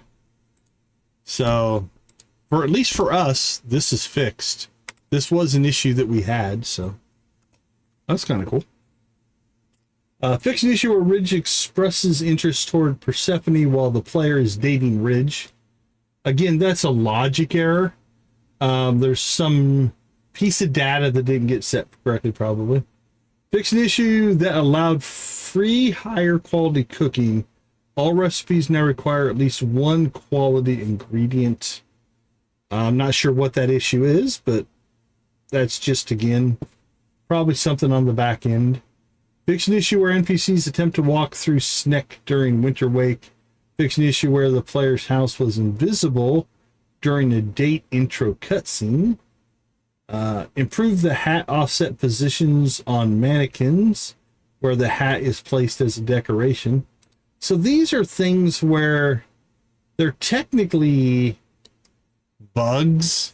They're not game breaking. Like an NPC walks through another NPC. It's immersion breaking, right? It makes you, it breaks you out of the fantasy of the world, if you will. But all in all, if they didn't get fixed, it wouldn't be horrible. But I respect the fact that they're taking the final product, the polish, and considering making these kind of changes. That's cool. Fix an issue where dialogue with Sabrina during the night market ended in a dialogue menu with Chester. Again, something in the back end, pulling up the wrong piece of data, pulling up the wrong asset, something like that. Fix an issue where the player could sit in the same chair as an NPC during Winter Wake. I think we might have accidentally done that, at least at one of the festivals. So again, it's basically the game's not reporting, hey, you can't do this because it's occupied type of thing. Fix an issue where buildings under construction were showing magical moving parts while Ridge was not present. That's just a stylistic thing. Is that maybe the day before he shows up? I didn't really pay that close attention when we were building our house. We could have looked at that. Fix flower pot rose yellow requiring a red rose instead of a yellow rose. Again, I know, right? If it's what I'm thinking it was on the magical things, like the magical tools were just kind of there doing their thing, and then he shows up the next day to supervise. I don't know. I don't know on that one. Same thing on this one. This is just like linking the wrong asset into the thing. Yeah.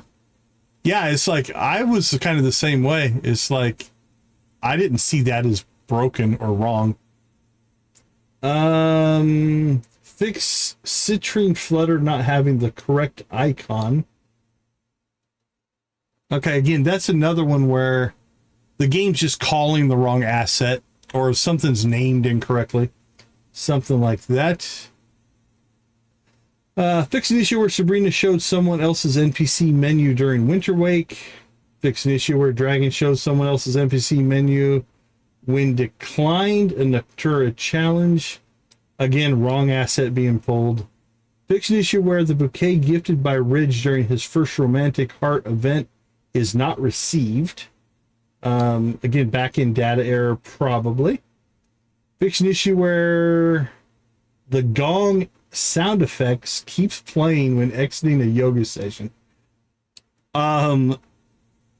We never had that one happen.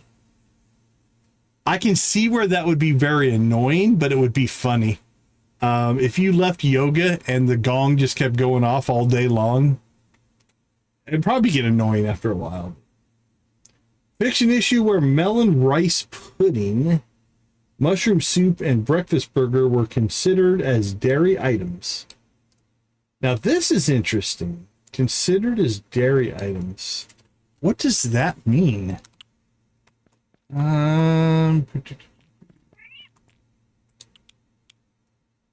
Let's see. Mushroom soup. It's mushroom stew. And breakfast burger. Let's see if we can find either one. It's interesting because I've never seen... Okay, there's mushroom soup. I've never seen a designation. So if there is a dairy item, are there also meat items, bread items, and stuff like that? Are they using something on the back end to do something with that information? Let's see.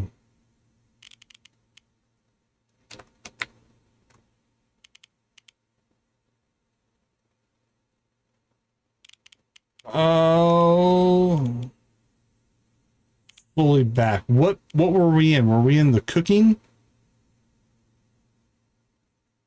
I don't know how far back you were.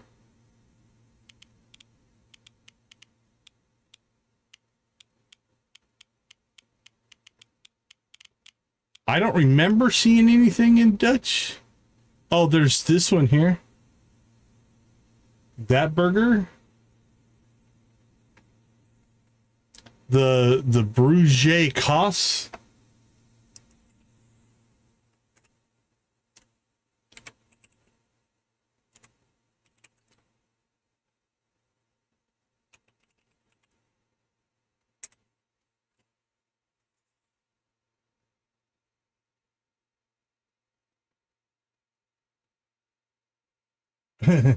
It's funny because I typed it into Google and it gave me the answer in Dutch. Let's see. Translate this to English. Just because I searched for it. Yeah, I think it is Dutch, though. In English, Bruges Kos translates directly to a cheese roll or a cheese sandwich. Yeah, I would guess it just doesn't have an English translation. But I'm gonna, yeah, that's probably Dutch. Yeah. That looks Dutch as well. Ollie Broad, I don't recognize that. I'm guessing it's something like that. Because there's cheese soup. They could put cheese sandwich if they wanted to, so... It might be culturally significant. Trying to see if the... Cultural roll. It is the ultimate classic no-frills lunch or breakfast staple in the Netherlands.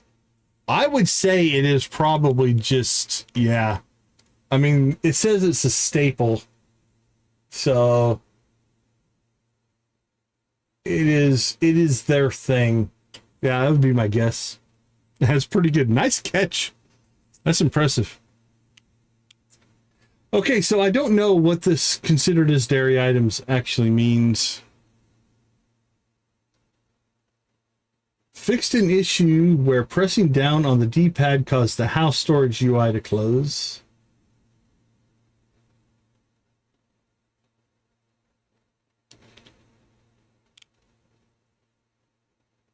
Did you win something, Nancy? I didn't see it. It didn't pop up for me. That's a good hypothesis, Turtle. I like that, where where if they've got categories for quests and they're like, you're only supposed to put certain things in, and it was accepting them. That's as good of hypothesis as anything I can come up with. Oh, nice. All right, that's cool, Nancy. I appreciate it. All right, fiction issue where pressing down the D-pad caused the house storage UI to close. Fiction issue where diving spots started showing up after unlocking the fishing pole instead of when unlocking the mermaid form. So this one's interesting in that this is something that I noticed in my first playthrough. When we first started fishing, the dive spots for mermaid did pop up, and it really causes player confusion because I kept trying to cast my line into them as if they were going to do something because they seem linked together and they're completely separate sessions. Yeah. So I think if they delay those, don't make those turn on when you first start. Now let's see. Let's pop over here. I can't believe we got 30 likes on tonight's stream. I honestly didn't know how well this one was going to go.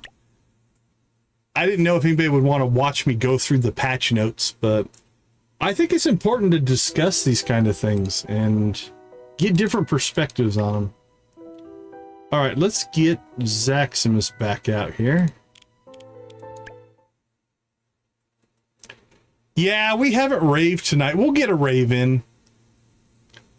We'll just do one mega rave for all of the things.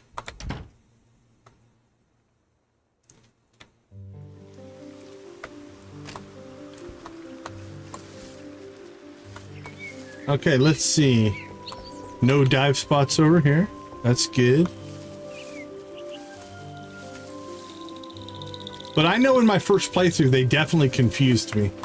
Because we just got our fishing pole, and now all of a sudden these circles are showing up in the water. Your brain is going to say, well, these must be related to each other, right? Why would these circles now be showing up when I got my fishing pole if I wasn't supposed to do something with it? I think somebody in the chat, they didn't tell me what they were, but they kind of did the like, oh, that's something for later or something like that. Yeah, Zaximus is definitely, I have two SWTOR Zaximuses. The original Zaximus with 1X, it was my trooper, my Vanguard trooper, and that was my very first character that I made on the server. The second Zaximus with 2 X's is my commando trooper. That was my main. 2X Zaximus was probably the character I played the most. That was my range DPS trooper. I'm sure we did, yeah. Yeah, if I was running events, it would have been on that character. That's the one I used the most. Oh, nope, it's still there. Okay, so now, one of a couple things could be happening here. This might be one of those things, but because this save existed before the patch, this is not actually fixed. Sorry, I had to change my seating position there.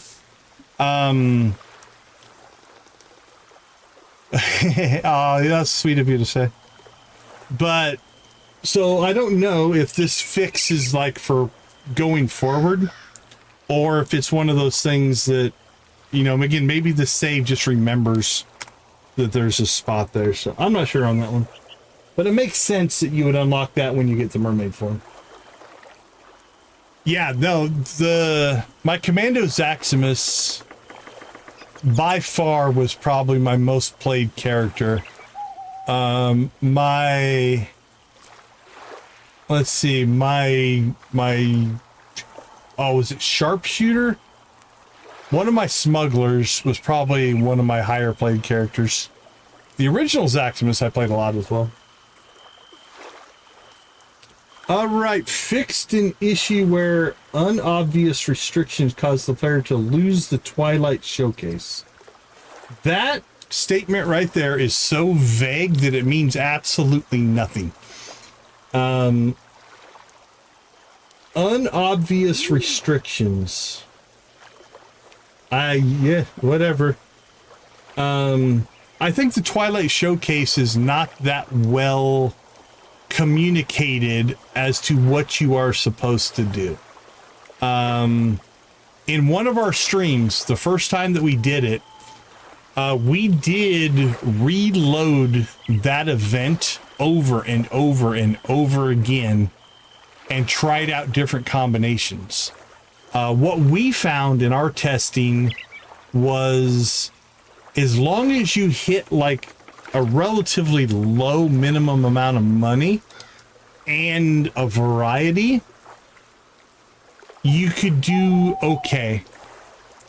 So for instance, you know, if we hit about 550 coins worth of total, we could put like one high-end item and like 6 flowers for 6 gold or 5 flowers, and we were winning it. So I don't know on this one.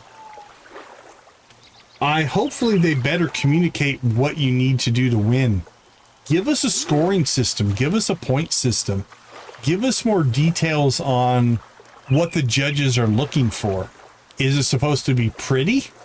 Which means it would be all flowers. Is it supposed to be valuable?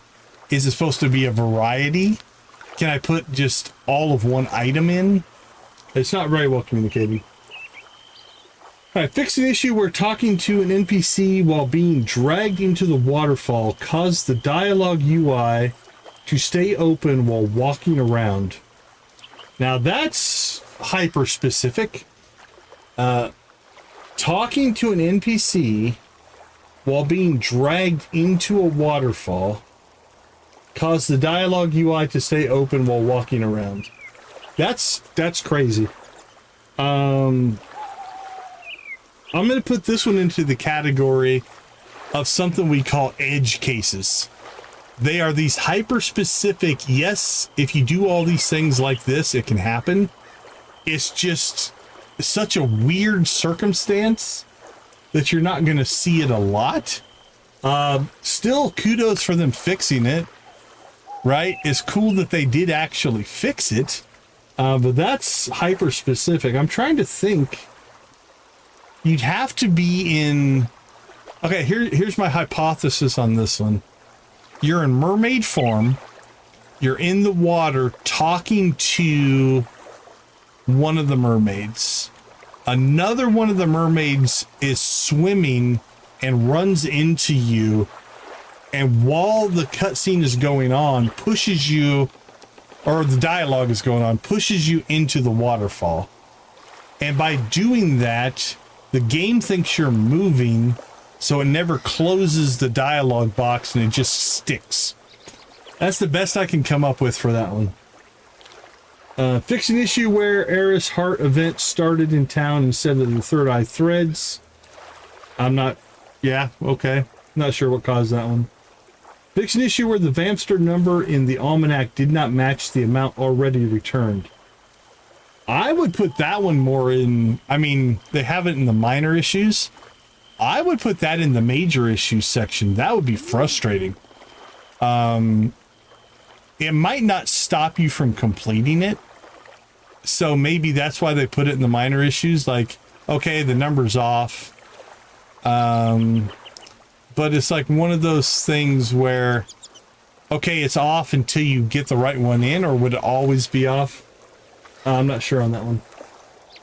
Fix an issue where the Firefly Sanctuary counted surrounding crops multiple times.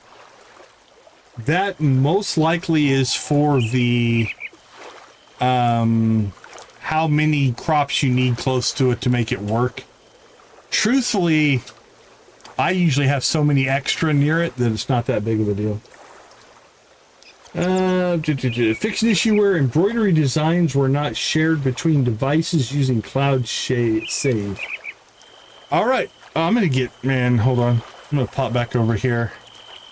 The water sounds getting a little intense. There we go. A nice gentle rain doesn't sound bad. So I only play on the PC. So the way I read this one is if you're playing on the PC and you're playing on the Switch, and you go in and you make an embroidery design, and then you save your game and from the PC, and then you go grab the other device, Switch, it can't find that embroidery object, which means it's probably stored somewhere not in the save file, if I had to guess. Not sure. Haven't experienced that one. Fix an issue where usages of ethereal spells rendered on top of the inventory UI. Ethereal spells. Yeah, so what I'm thinking is if you make an object like the embroidery or the flower arrangement or the pottery, when you build that custom asset, right, you're building a thing that's not built into the game. It's your version. Wherever that data is stored was not getting translated to the other device is the way I'm reading that one. And so they probably just had to either change the save file so it's in there or do something. I mean, they say they fixed it, so that's good. Usage of ethereal spells rendered on top of the inventory UI. So that probably means when you cast the spell and the little pickaxes are working around you, and then you open up your inventory, that they would be on top. That's the only thing I can think of there. Fix an issue where the B fence would not face the camera. I guess that's on the asset. Fix inconsistencies between gift responses by NPCs. The impact on the NPC's relationships and the NPC gift logs. Inconsistencies. Now, we did notice, because we had a mod on, we did notice that different NPCs in a liked gift would be like a 2x or a 3x or something like that. I wonder if that's what they're talking about. Not sure. That could be something like that, because that seemed a little bit weird. You have all these varying degrees within a category. Fix an issue where the mana extractor UI did not update the owned magical crops when they are inputted from house storage. Okay. The only thing I've noticed on the extractor was when we would put something in, it wouldn't update that we had used it up, and it might be related to that. Fix an issue where the player was unable to buy wedding clothes if they planned the wedding on a Monday. I read about this one before we got married. Basically, so many days before your wedding, when you put your wedding on the calendar, so many days before that, you get contacted by Eris, and they say, "Hey, we've got special clothing for your wedding." The problem being that shop is closed on Saturday and Sunday. So if you were on, let's say you're on Friday or Saturday, let's say you're on Friday and you propose, you set your wedding for Monday, the shop is never open before your wedding. So maybe they have a special thing where if you do that now, the shop opens special just for the wedding attire. Interesting. Fix an issue where custom vases were not placed on tables. Fix an issue where Alina talked about the player dating other NPCs while only dating Alina. So this is another one. We've seen this. This is an asset issue here. This is one where some piece of data on the back end was just misconfigured, right? So, when the dialogue is going to get loaded up, what will happen is be like, okay, here's 3 different options of dialogue based off of, are they dating other people or whatever. The wrong checkbox was essentially checked. Fix an issue where the Kako tree started showing Kako bean visuals before it was fully grown. Again, that's an asset issue. Fix an issue where crops did not require water to regrow their produce. I never experienced that one. I'm not sure what that one would be. Fixed an issue where cooked items spawned on top of the cooking station and could not be picked up. We had this one happen quite often. What we had to do to fix it was just leave the building and come back in, and then we could pick the stuff up. But yeah, we often had our food floating above the cooking station. So we actually did experience that one. Fix an issue where crafting and cooking would consume higher quality ingredients while lower quality is available in house storage.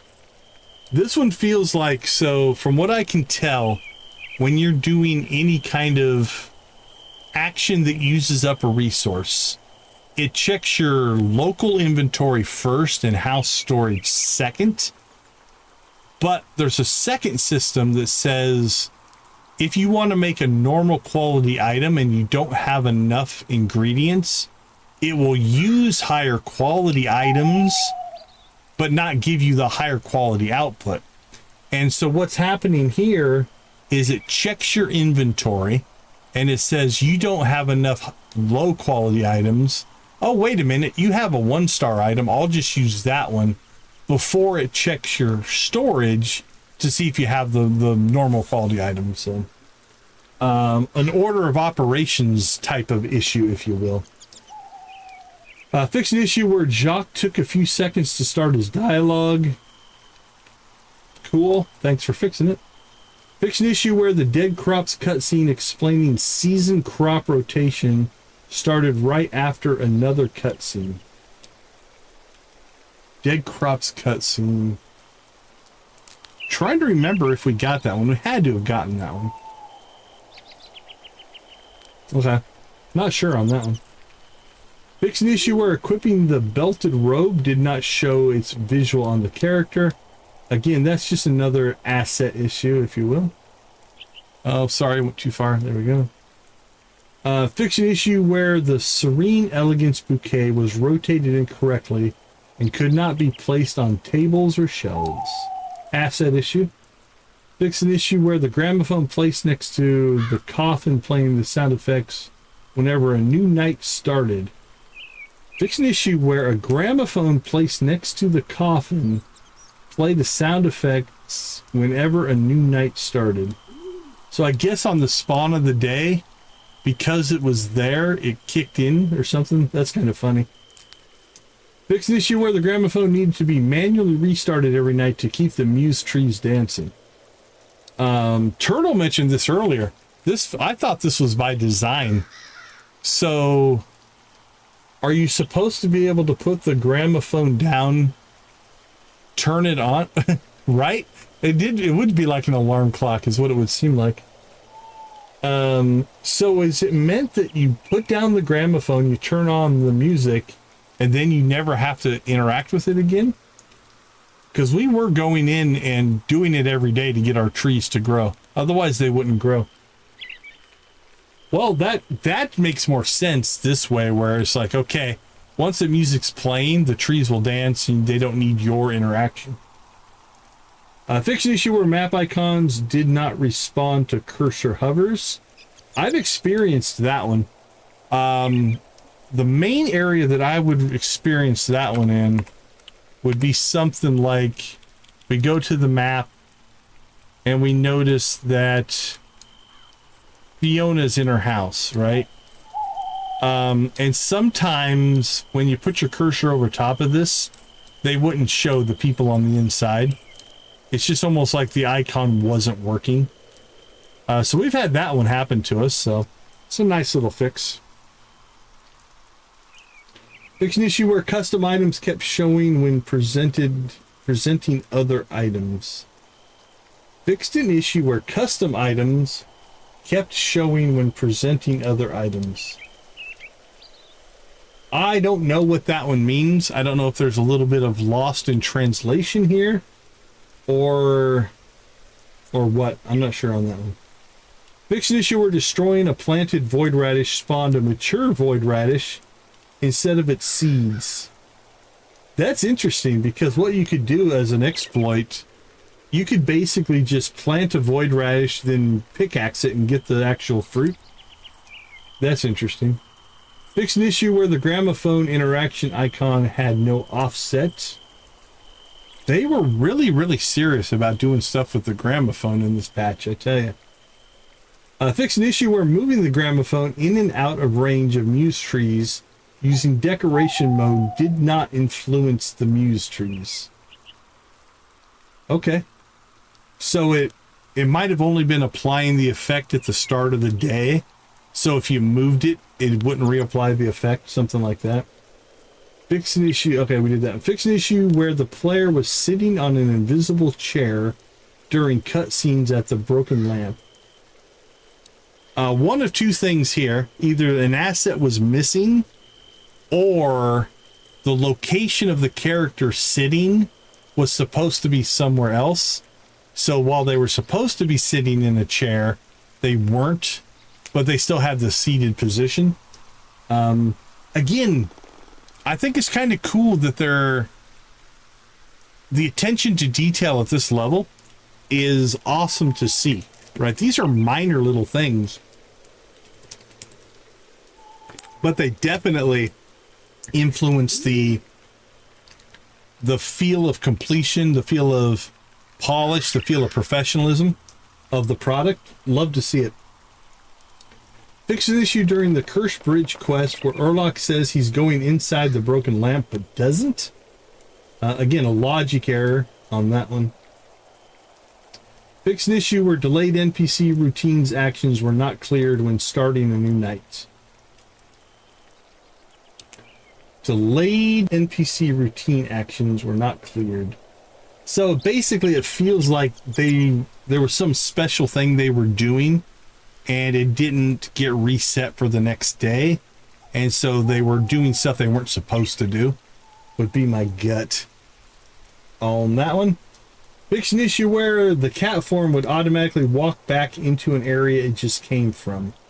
That's similar to some ones we saw earlier where they were talking about walking into the crypt and stuff like that. Fix an issue where custom item names did not show in the Chester UI. I'm going to assume custom item names are things like the bouquets that you can make, the pottery, the embroidery, and stuff that you basically spawn into the game. Fix an issue where the light chain decoration wasn't lit.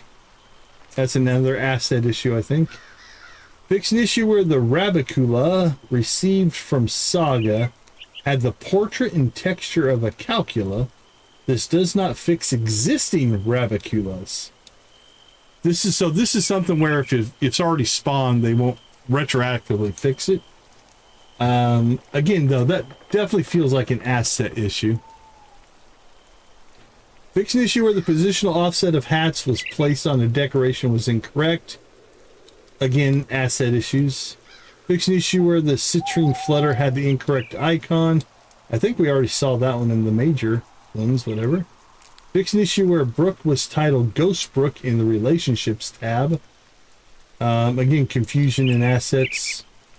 Fix an issue where the light chain decorations bought at the Lovage Festival were not lit. Okay, that's a duplication. Fix an issue where the light chain decoration wasn't lit from up there. Oh, let me slide that back down. There we go. So I think that's the same fix. Fix an issue where the first Moonlight Ball after the recover the Moon Quest was always canceled. I think, yeah, Turtle, I think that's probably in the realm of how things are happening, right? Layering in all these different things because that would explain the items that we were having break. It also would explain, like earlier on in the patch notes, they were talking about flowers that couldn't spawn because a weed was there, right? So, you know, having the priority of layers or something, I can buy that. Let's see. Fix an issue where the first Moonlight Ball. So this one was a weird one because we did have this happen to us and the Moonlight Ball got canceled. I thought it was linked to Brooke being sucked into the portal and Saga being sad. Recovered the moon quest, maybe. It felt to me like that was a purposeful decision, but what was weird about it is while the ball got canceled, the dialogue of all the NPCs after the event still played out as if it didn't get canceled. So there's some logic errors there that it looks like they're cleaning up. Fixed an issue where Winston was missing for a few days after the Henderson housewarming. Okay, I don't remember that one, but fixed an issue where the wrong spouse shows up at the dinner with the parents. Oh, how embarrassing. It's not good if you bring your wrong spouse. Fix an issue where the player was able to sit on a chair that NPC is already sitting in during Winter Wake. I think we've seen that one before as well. It could be a different chair or a different event. But again, it's one of those that the game doesn't know that somebody's sitting there unless the developers say, you know, there's somebody sitting here.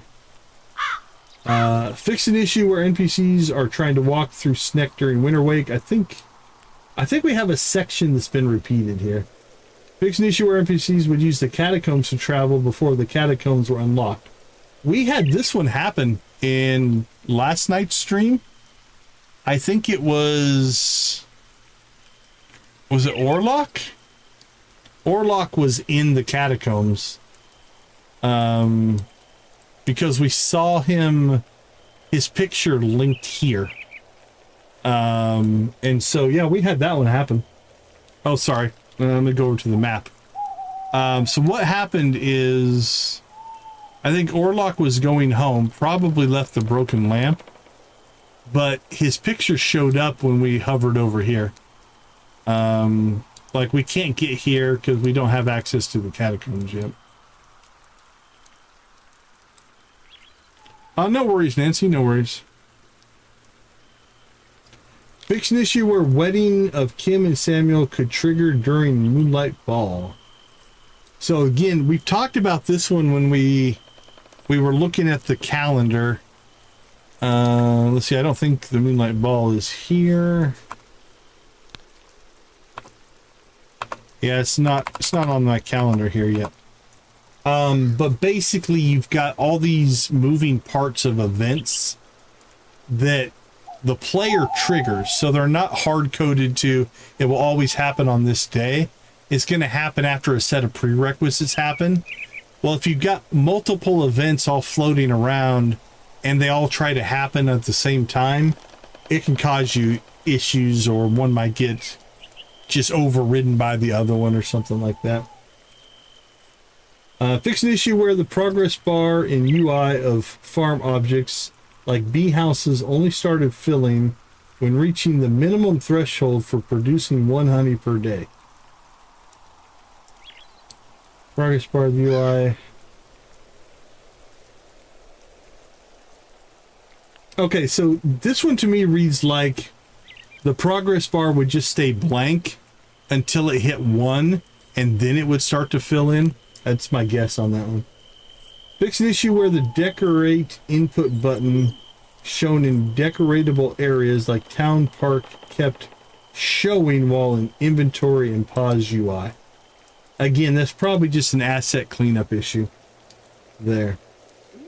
And that is it. That is the major update. Now, what's interesting here, will this give me, I don't know if this link will do it.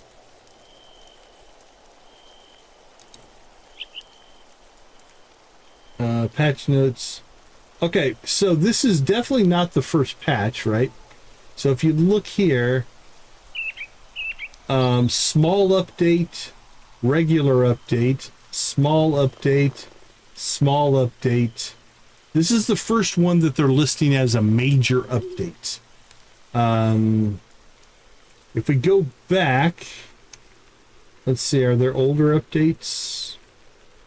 This is all pre-launch stuff back here.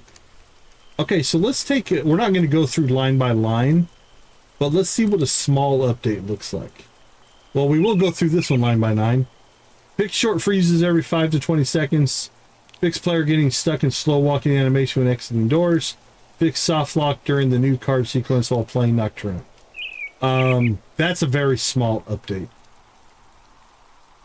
Let's see. What's the other small update? Embroider table not visible. Not be loaded. A game could not be loaded after upgrading the player's house.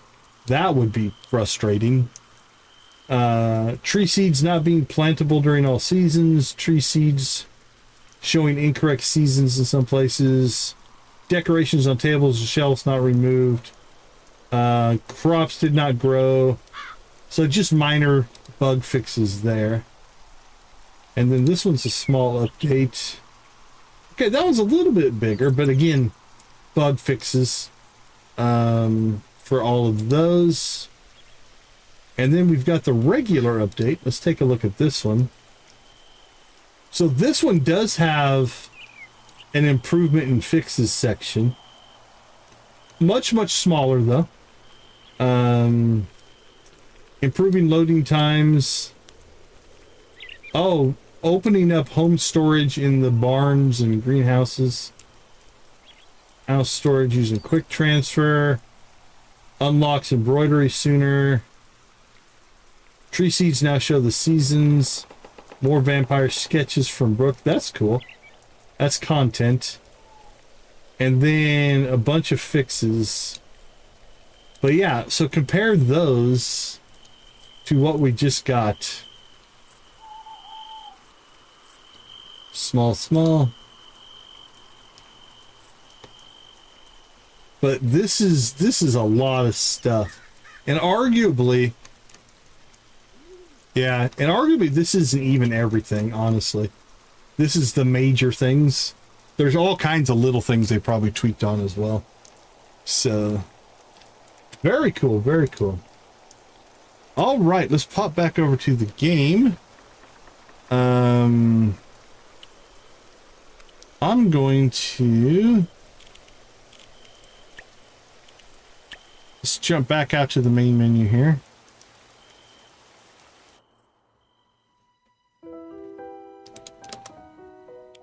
I'm curious. I didn't see anything that would impact this.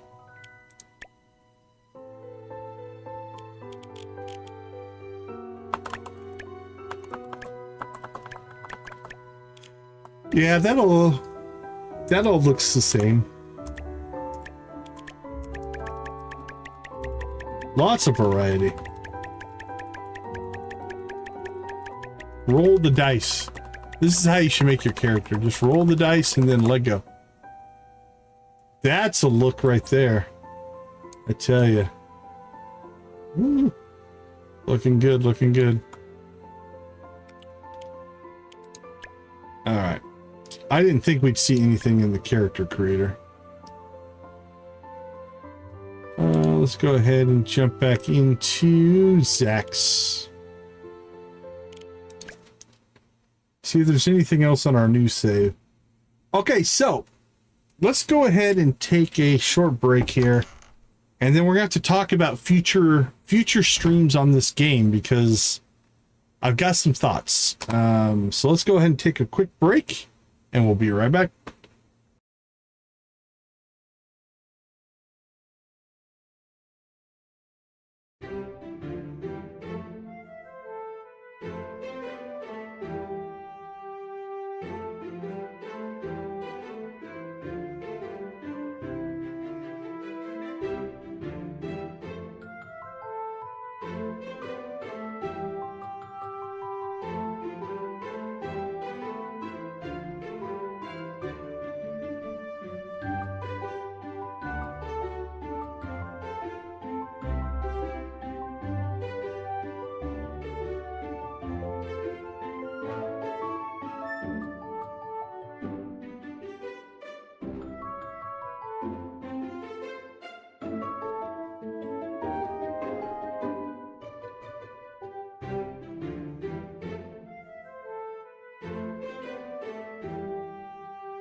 Only 80? That's insane.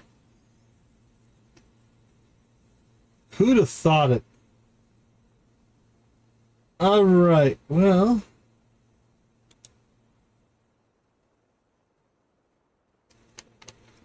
I was looking at some raid targets. Okay.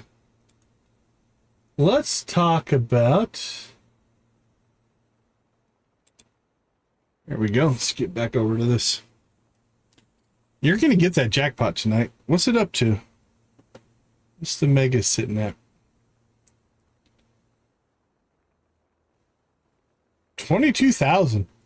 How much did you put in there? 18 or 19, you said? That's probably almost all you.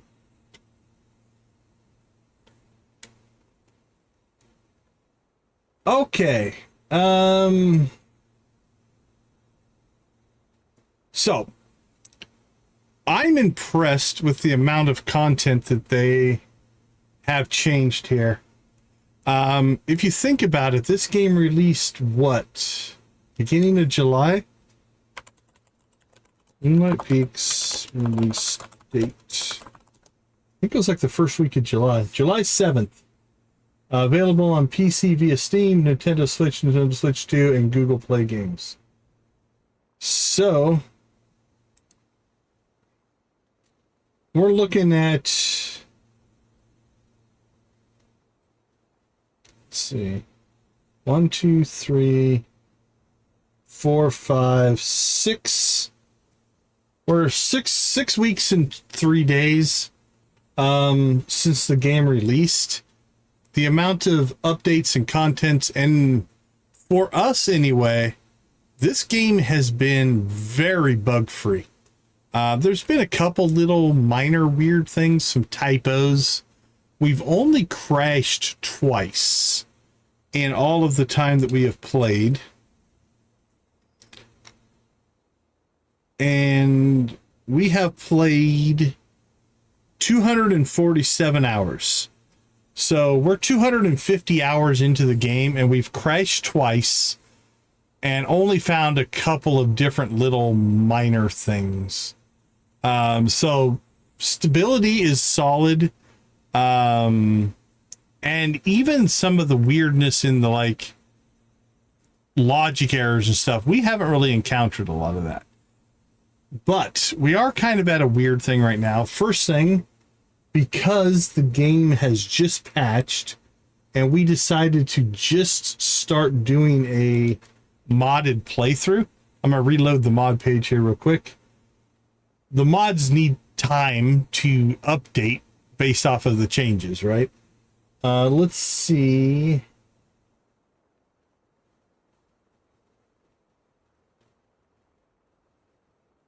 Four, 5. Okay. So that one, I'll pop back over here.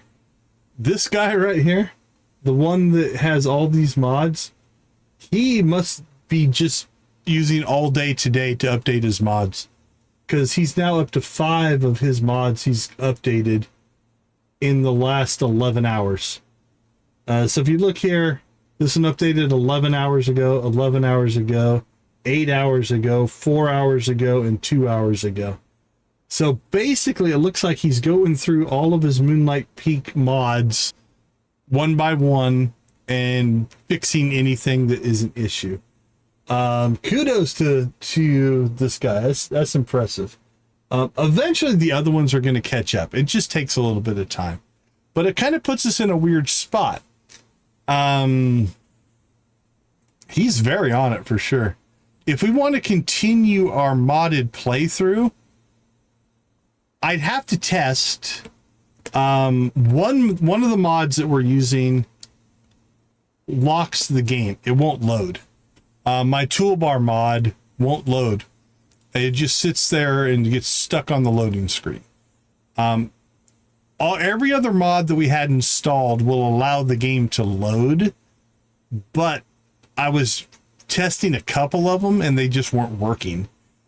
So I'd have to go through every single mod, see what's working, what's not working. I think it kind of kills our modded playthrough for right now. I think a week from now, they'll probably all be fixed and it'll be fine. So we're going to have to decide what we do. Honestly, turning the mods off, I don't think is a bad thing. And going to a vanilla playthrough with these changes, this is a pretty major update. With these changes and our experience, I wonder, could we get through the game technically faster, even though they've kind of made it a little bit harder with the money and stuff like that? Between the knowledge that we've gained in the game, and one of the patch notes was they're going to speed up the sequence of events to make that happen faster. And the spawn rates on things, flowers, trees, the extra seeds that you're getting, I think we could probably get through the game faster and finish it instead of, where did we end up? We ended up in winter of year 2 by the time we got done. That is something. Now, my worry on that one is there are those decoration movement bugs are something I'm a little bit concerned with, because that could get frustrating. And or with this many big changes, are there any other little lingering bugs and stuff that are still existent? So I'm going to have to do some figuring over the next 24 hours and figure out what we're going to do.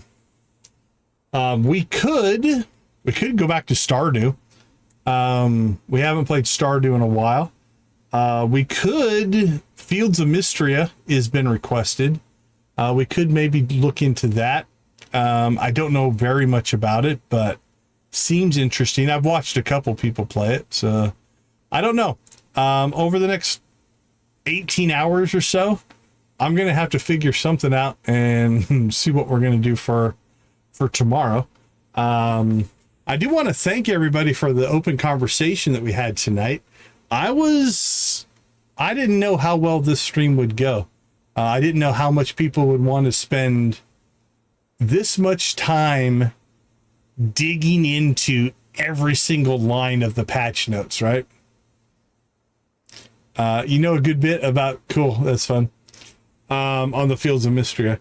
So yeah, I really enjoy dissecting the inner workings of these games, dissecting the intention of the developers. I think at this point, the too long didn't read version of this update is for the most part, they streamlined, cleaned up, and made improvements. They are listening to the player base. While they did implement a bulk cooking mechanism, I don't think they took it far enough.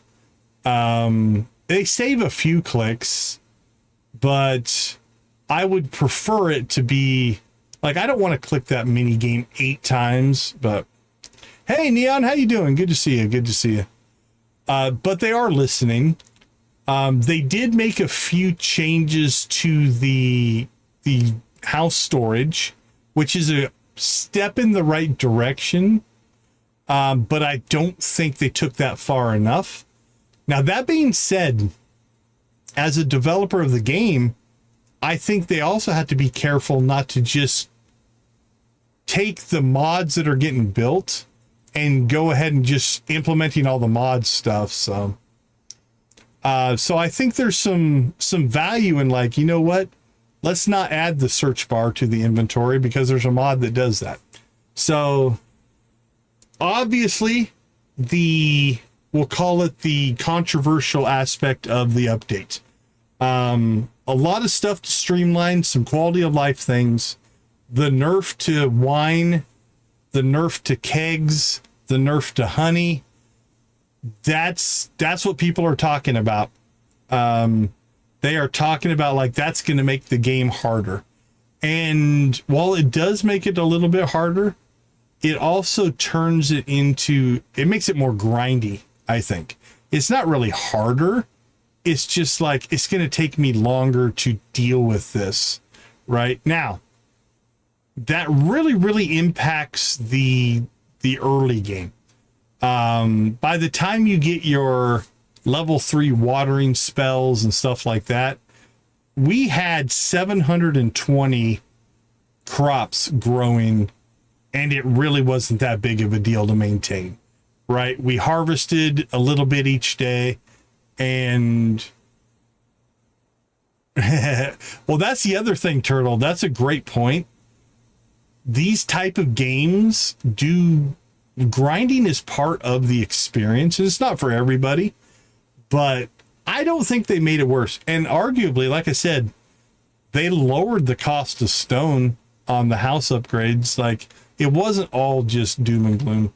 So again, I think what's going to get the big press is the nerf of wine, the nerf of kegs, and stuff like that.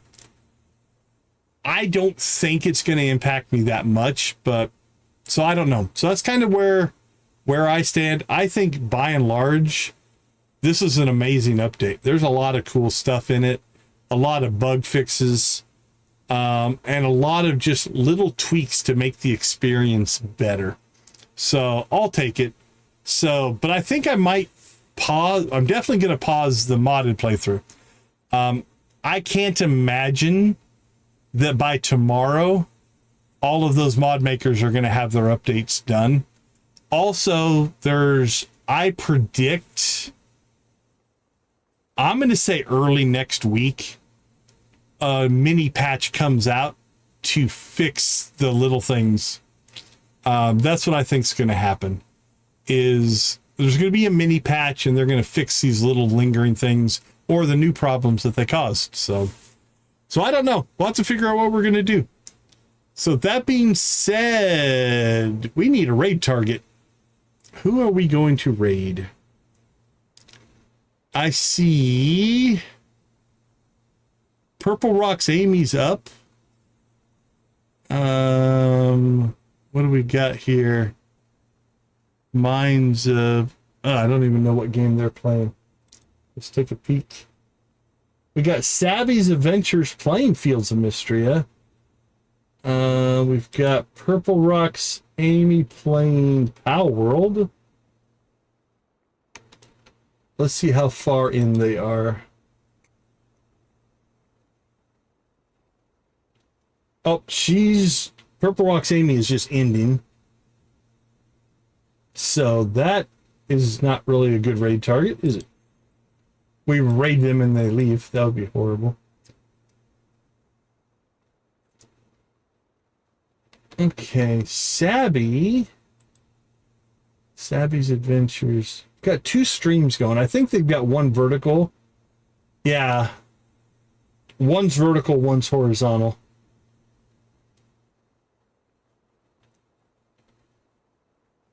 But it comes across as 2 streams. Are the chats combined? You're going to get there. You're going to get there. Let's see. Are they both... No, they don't share a chat. They're 2 completely separate streams, which is a little crazy. Is anybody playing Moonlight Peaks tonight? What do we have? Who are you? We could... Oh, they're 5 hours. Oh, nope. They're done as well. Everybody's ending right now. All right, well, that's not an option.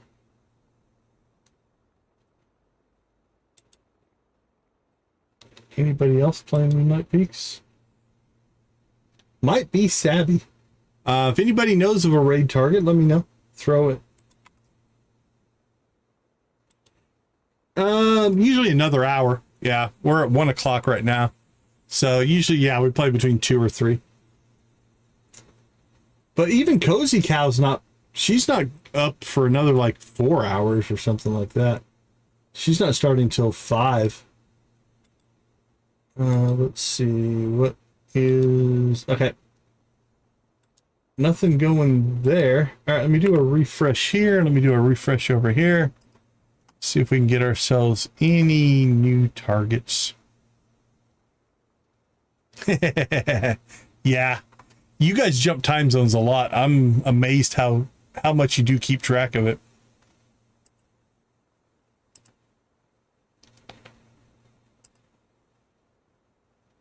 I never change my clocks.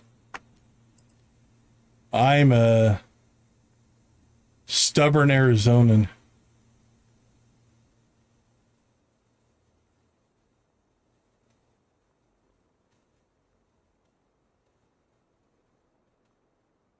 I can see it can get annoying. I mean, at least you're only going back and forth between 2 time zones, I guess.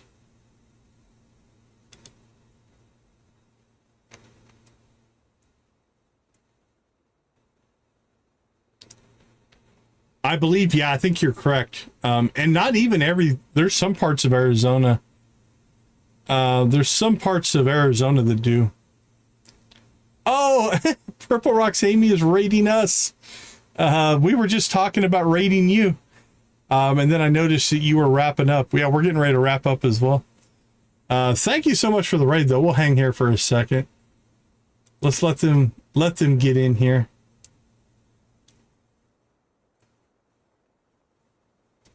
Hey, Alan. How you doing? Good to see you. Good to see you.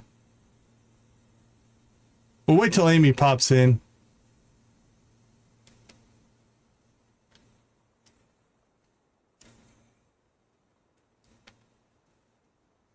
There you are. Hey, thank you so much for the raid. We were literally just talking about raiding you, which was hilarious. And I popped over and noticed you were wrapping up.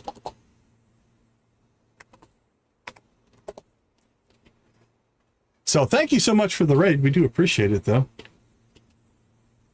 Yeah, I was scrolling through. We were scrolling through looking for raid targets. That's all right. It's all good. How was your stream? You were playing Pal World, right? Dizzy DTX, welcome, welcome, welcome. Thanks for popping in. We appreciate it.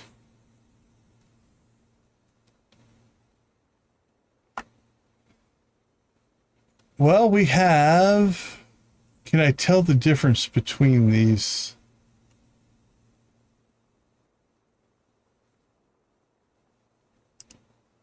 Very cool. The people I've seen play it really do seem to enjoy it. Okay, how do I tell the difference?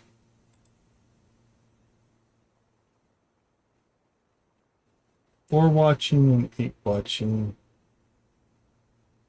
I don't see a difference in the titles. All right, maybe I should just copy and paste the link instead of trying to click on it. Let's do this one. How long have they been going? Only a couple hours. All right. That'll work. We can make that work. We spent all night looking at patch notes.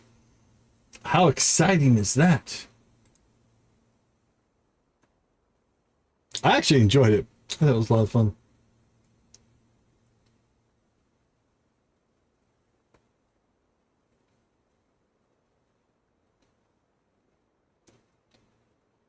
Okay, I'm going to do this slightly different way, just to make sure we raid the right thing.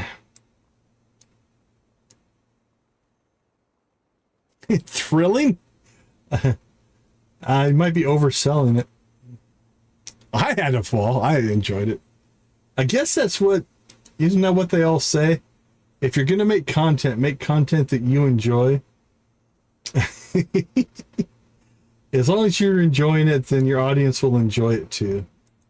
That seems fair, right? All right, sorry, I'm digging through all of the YouTube redirect stuff here. I wish they would streamline this process.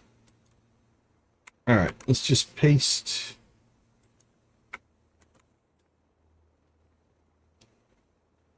It can definitely get into a little bit of professor mode in moments like this, that's for sure. Okay. I think that will get us there. So we were talking about Fields of Mystria, so we'll raid somebody playing Fields of Mystria. That sounds like a good idea, if I ever came up with one.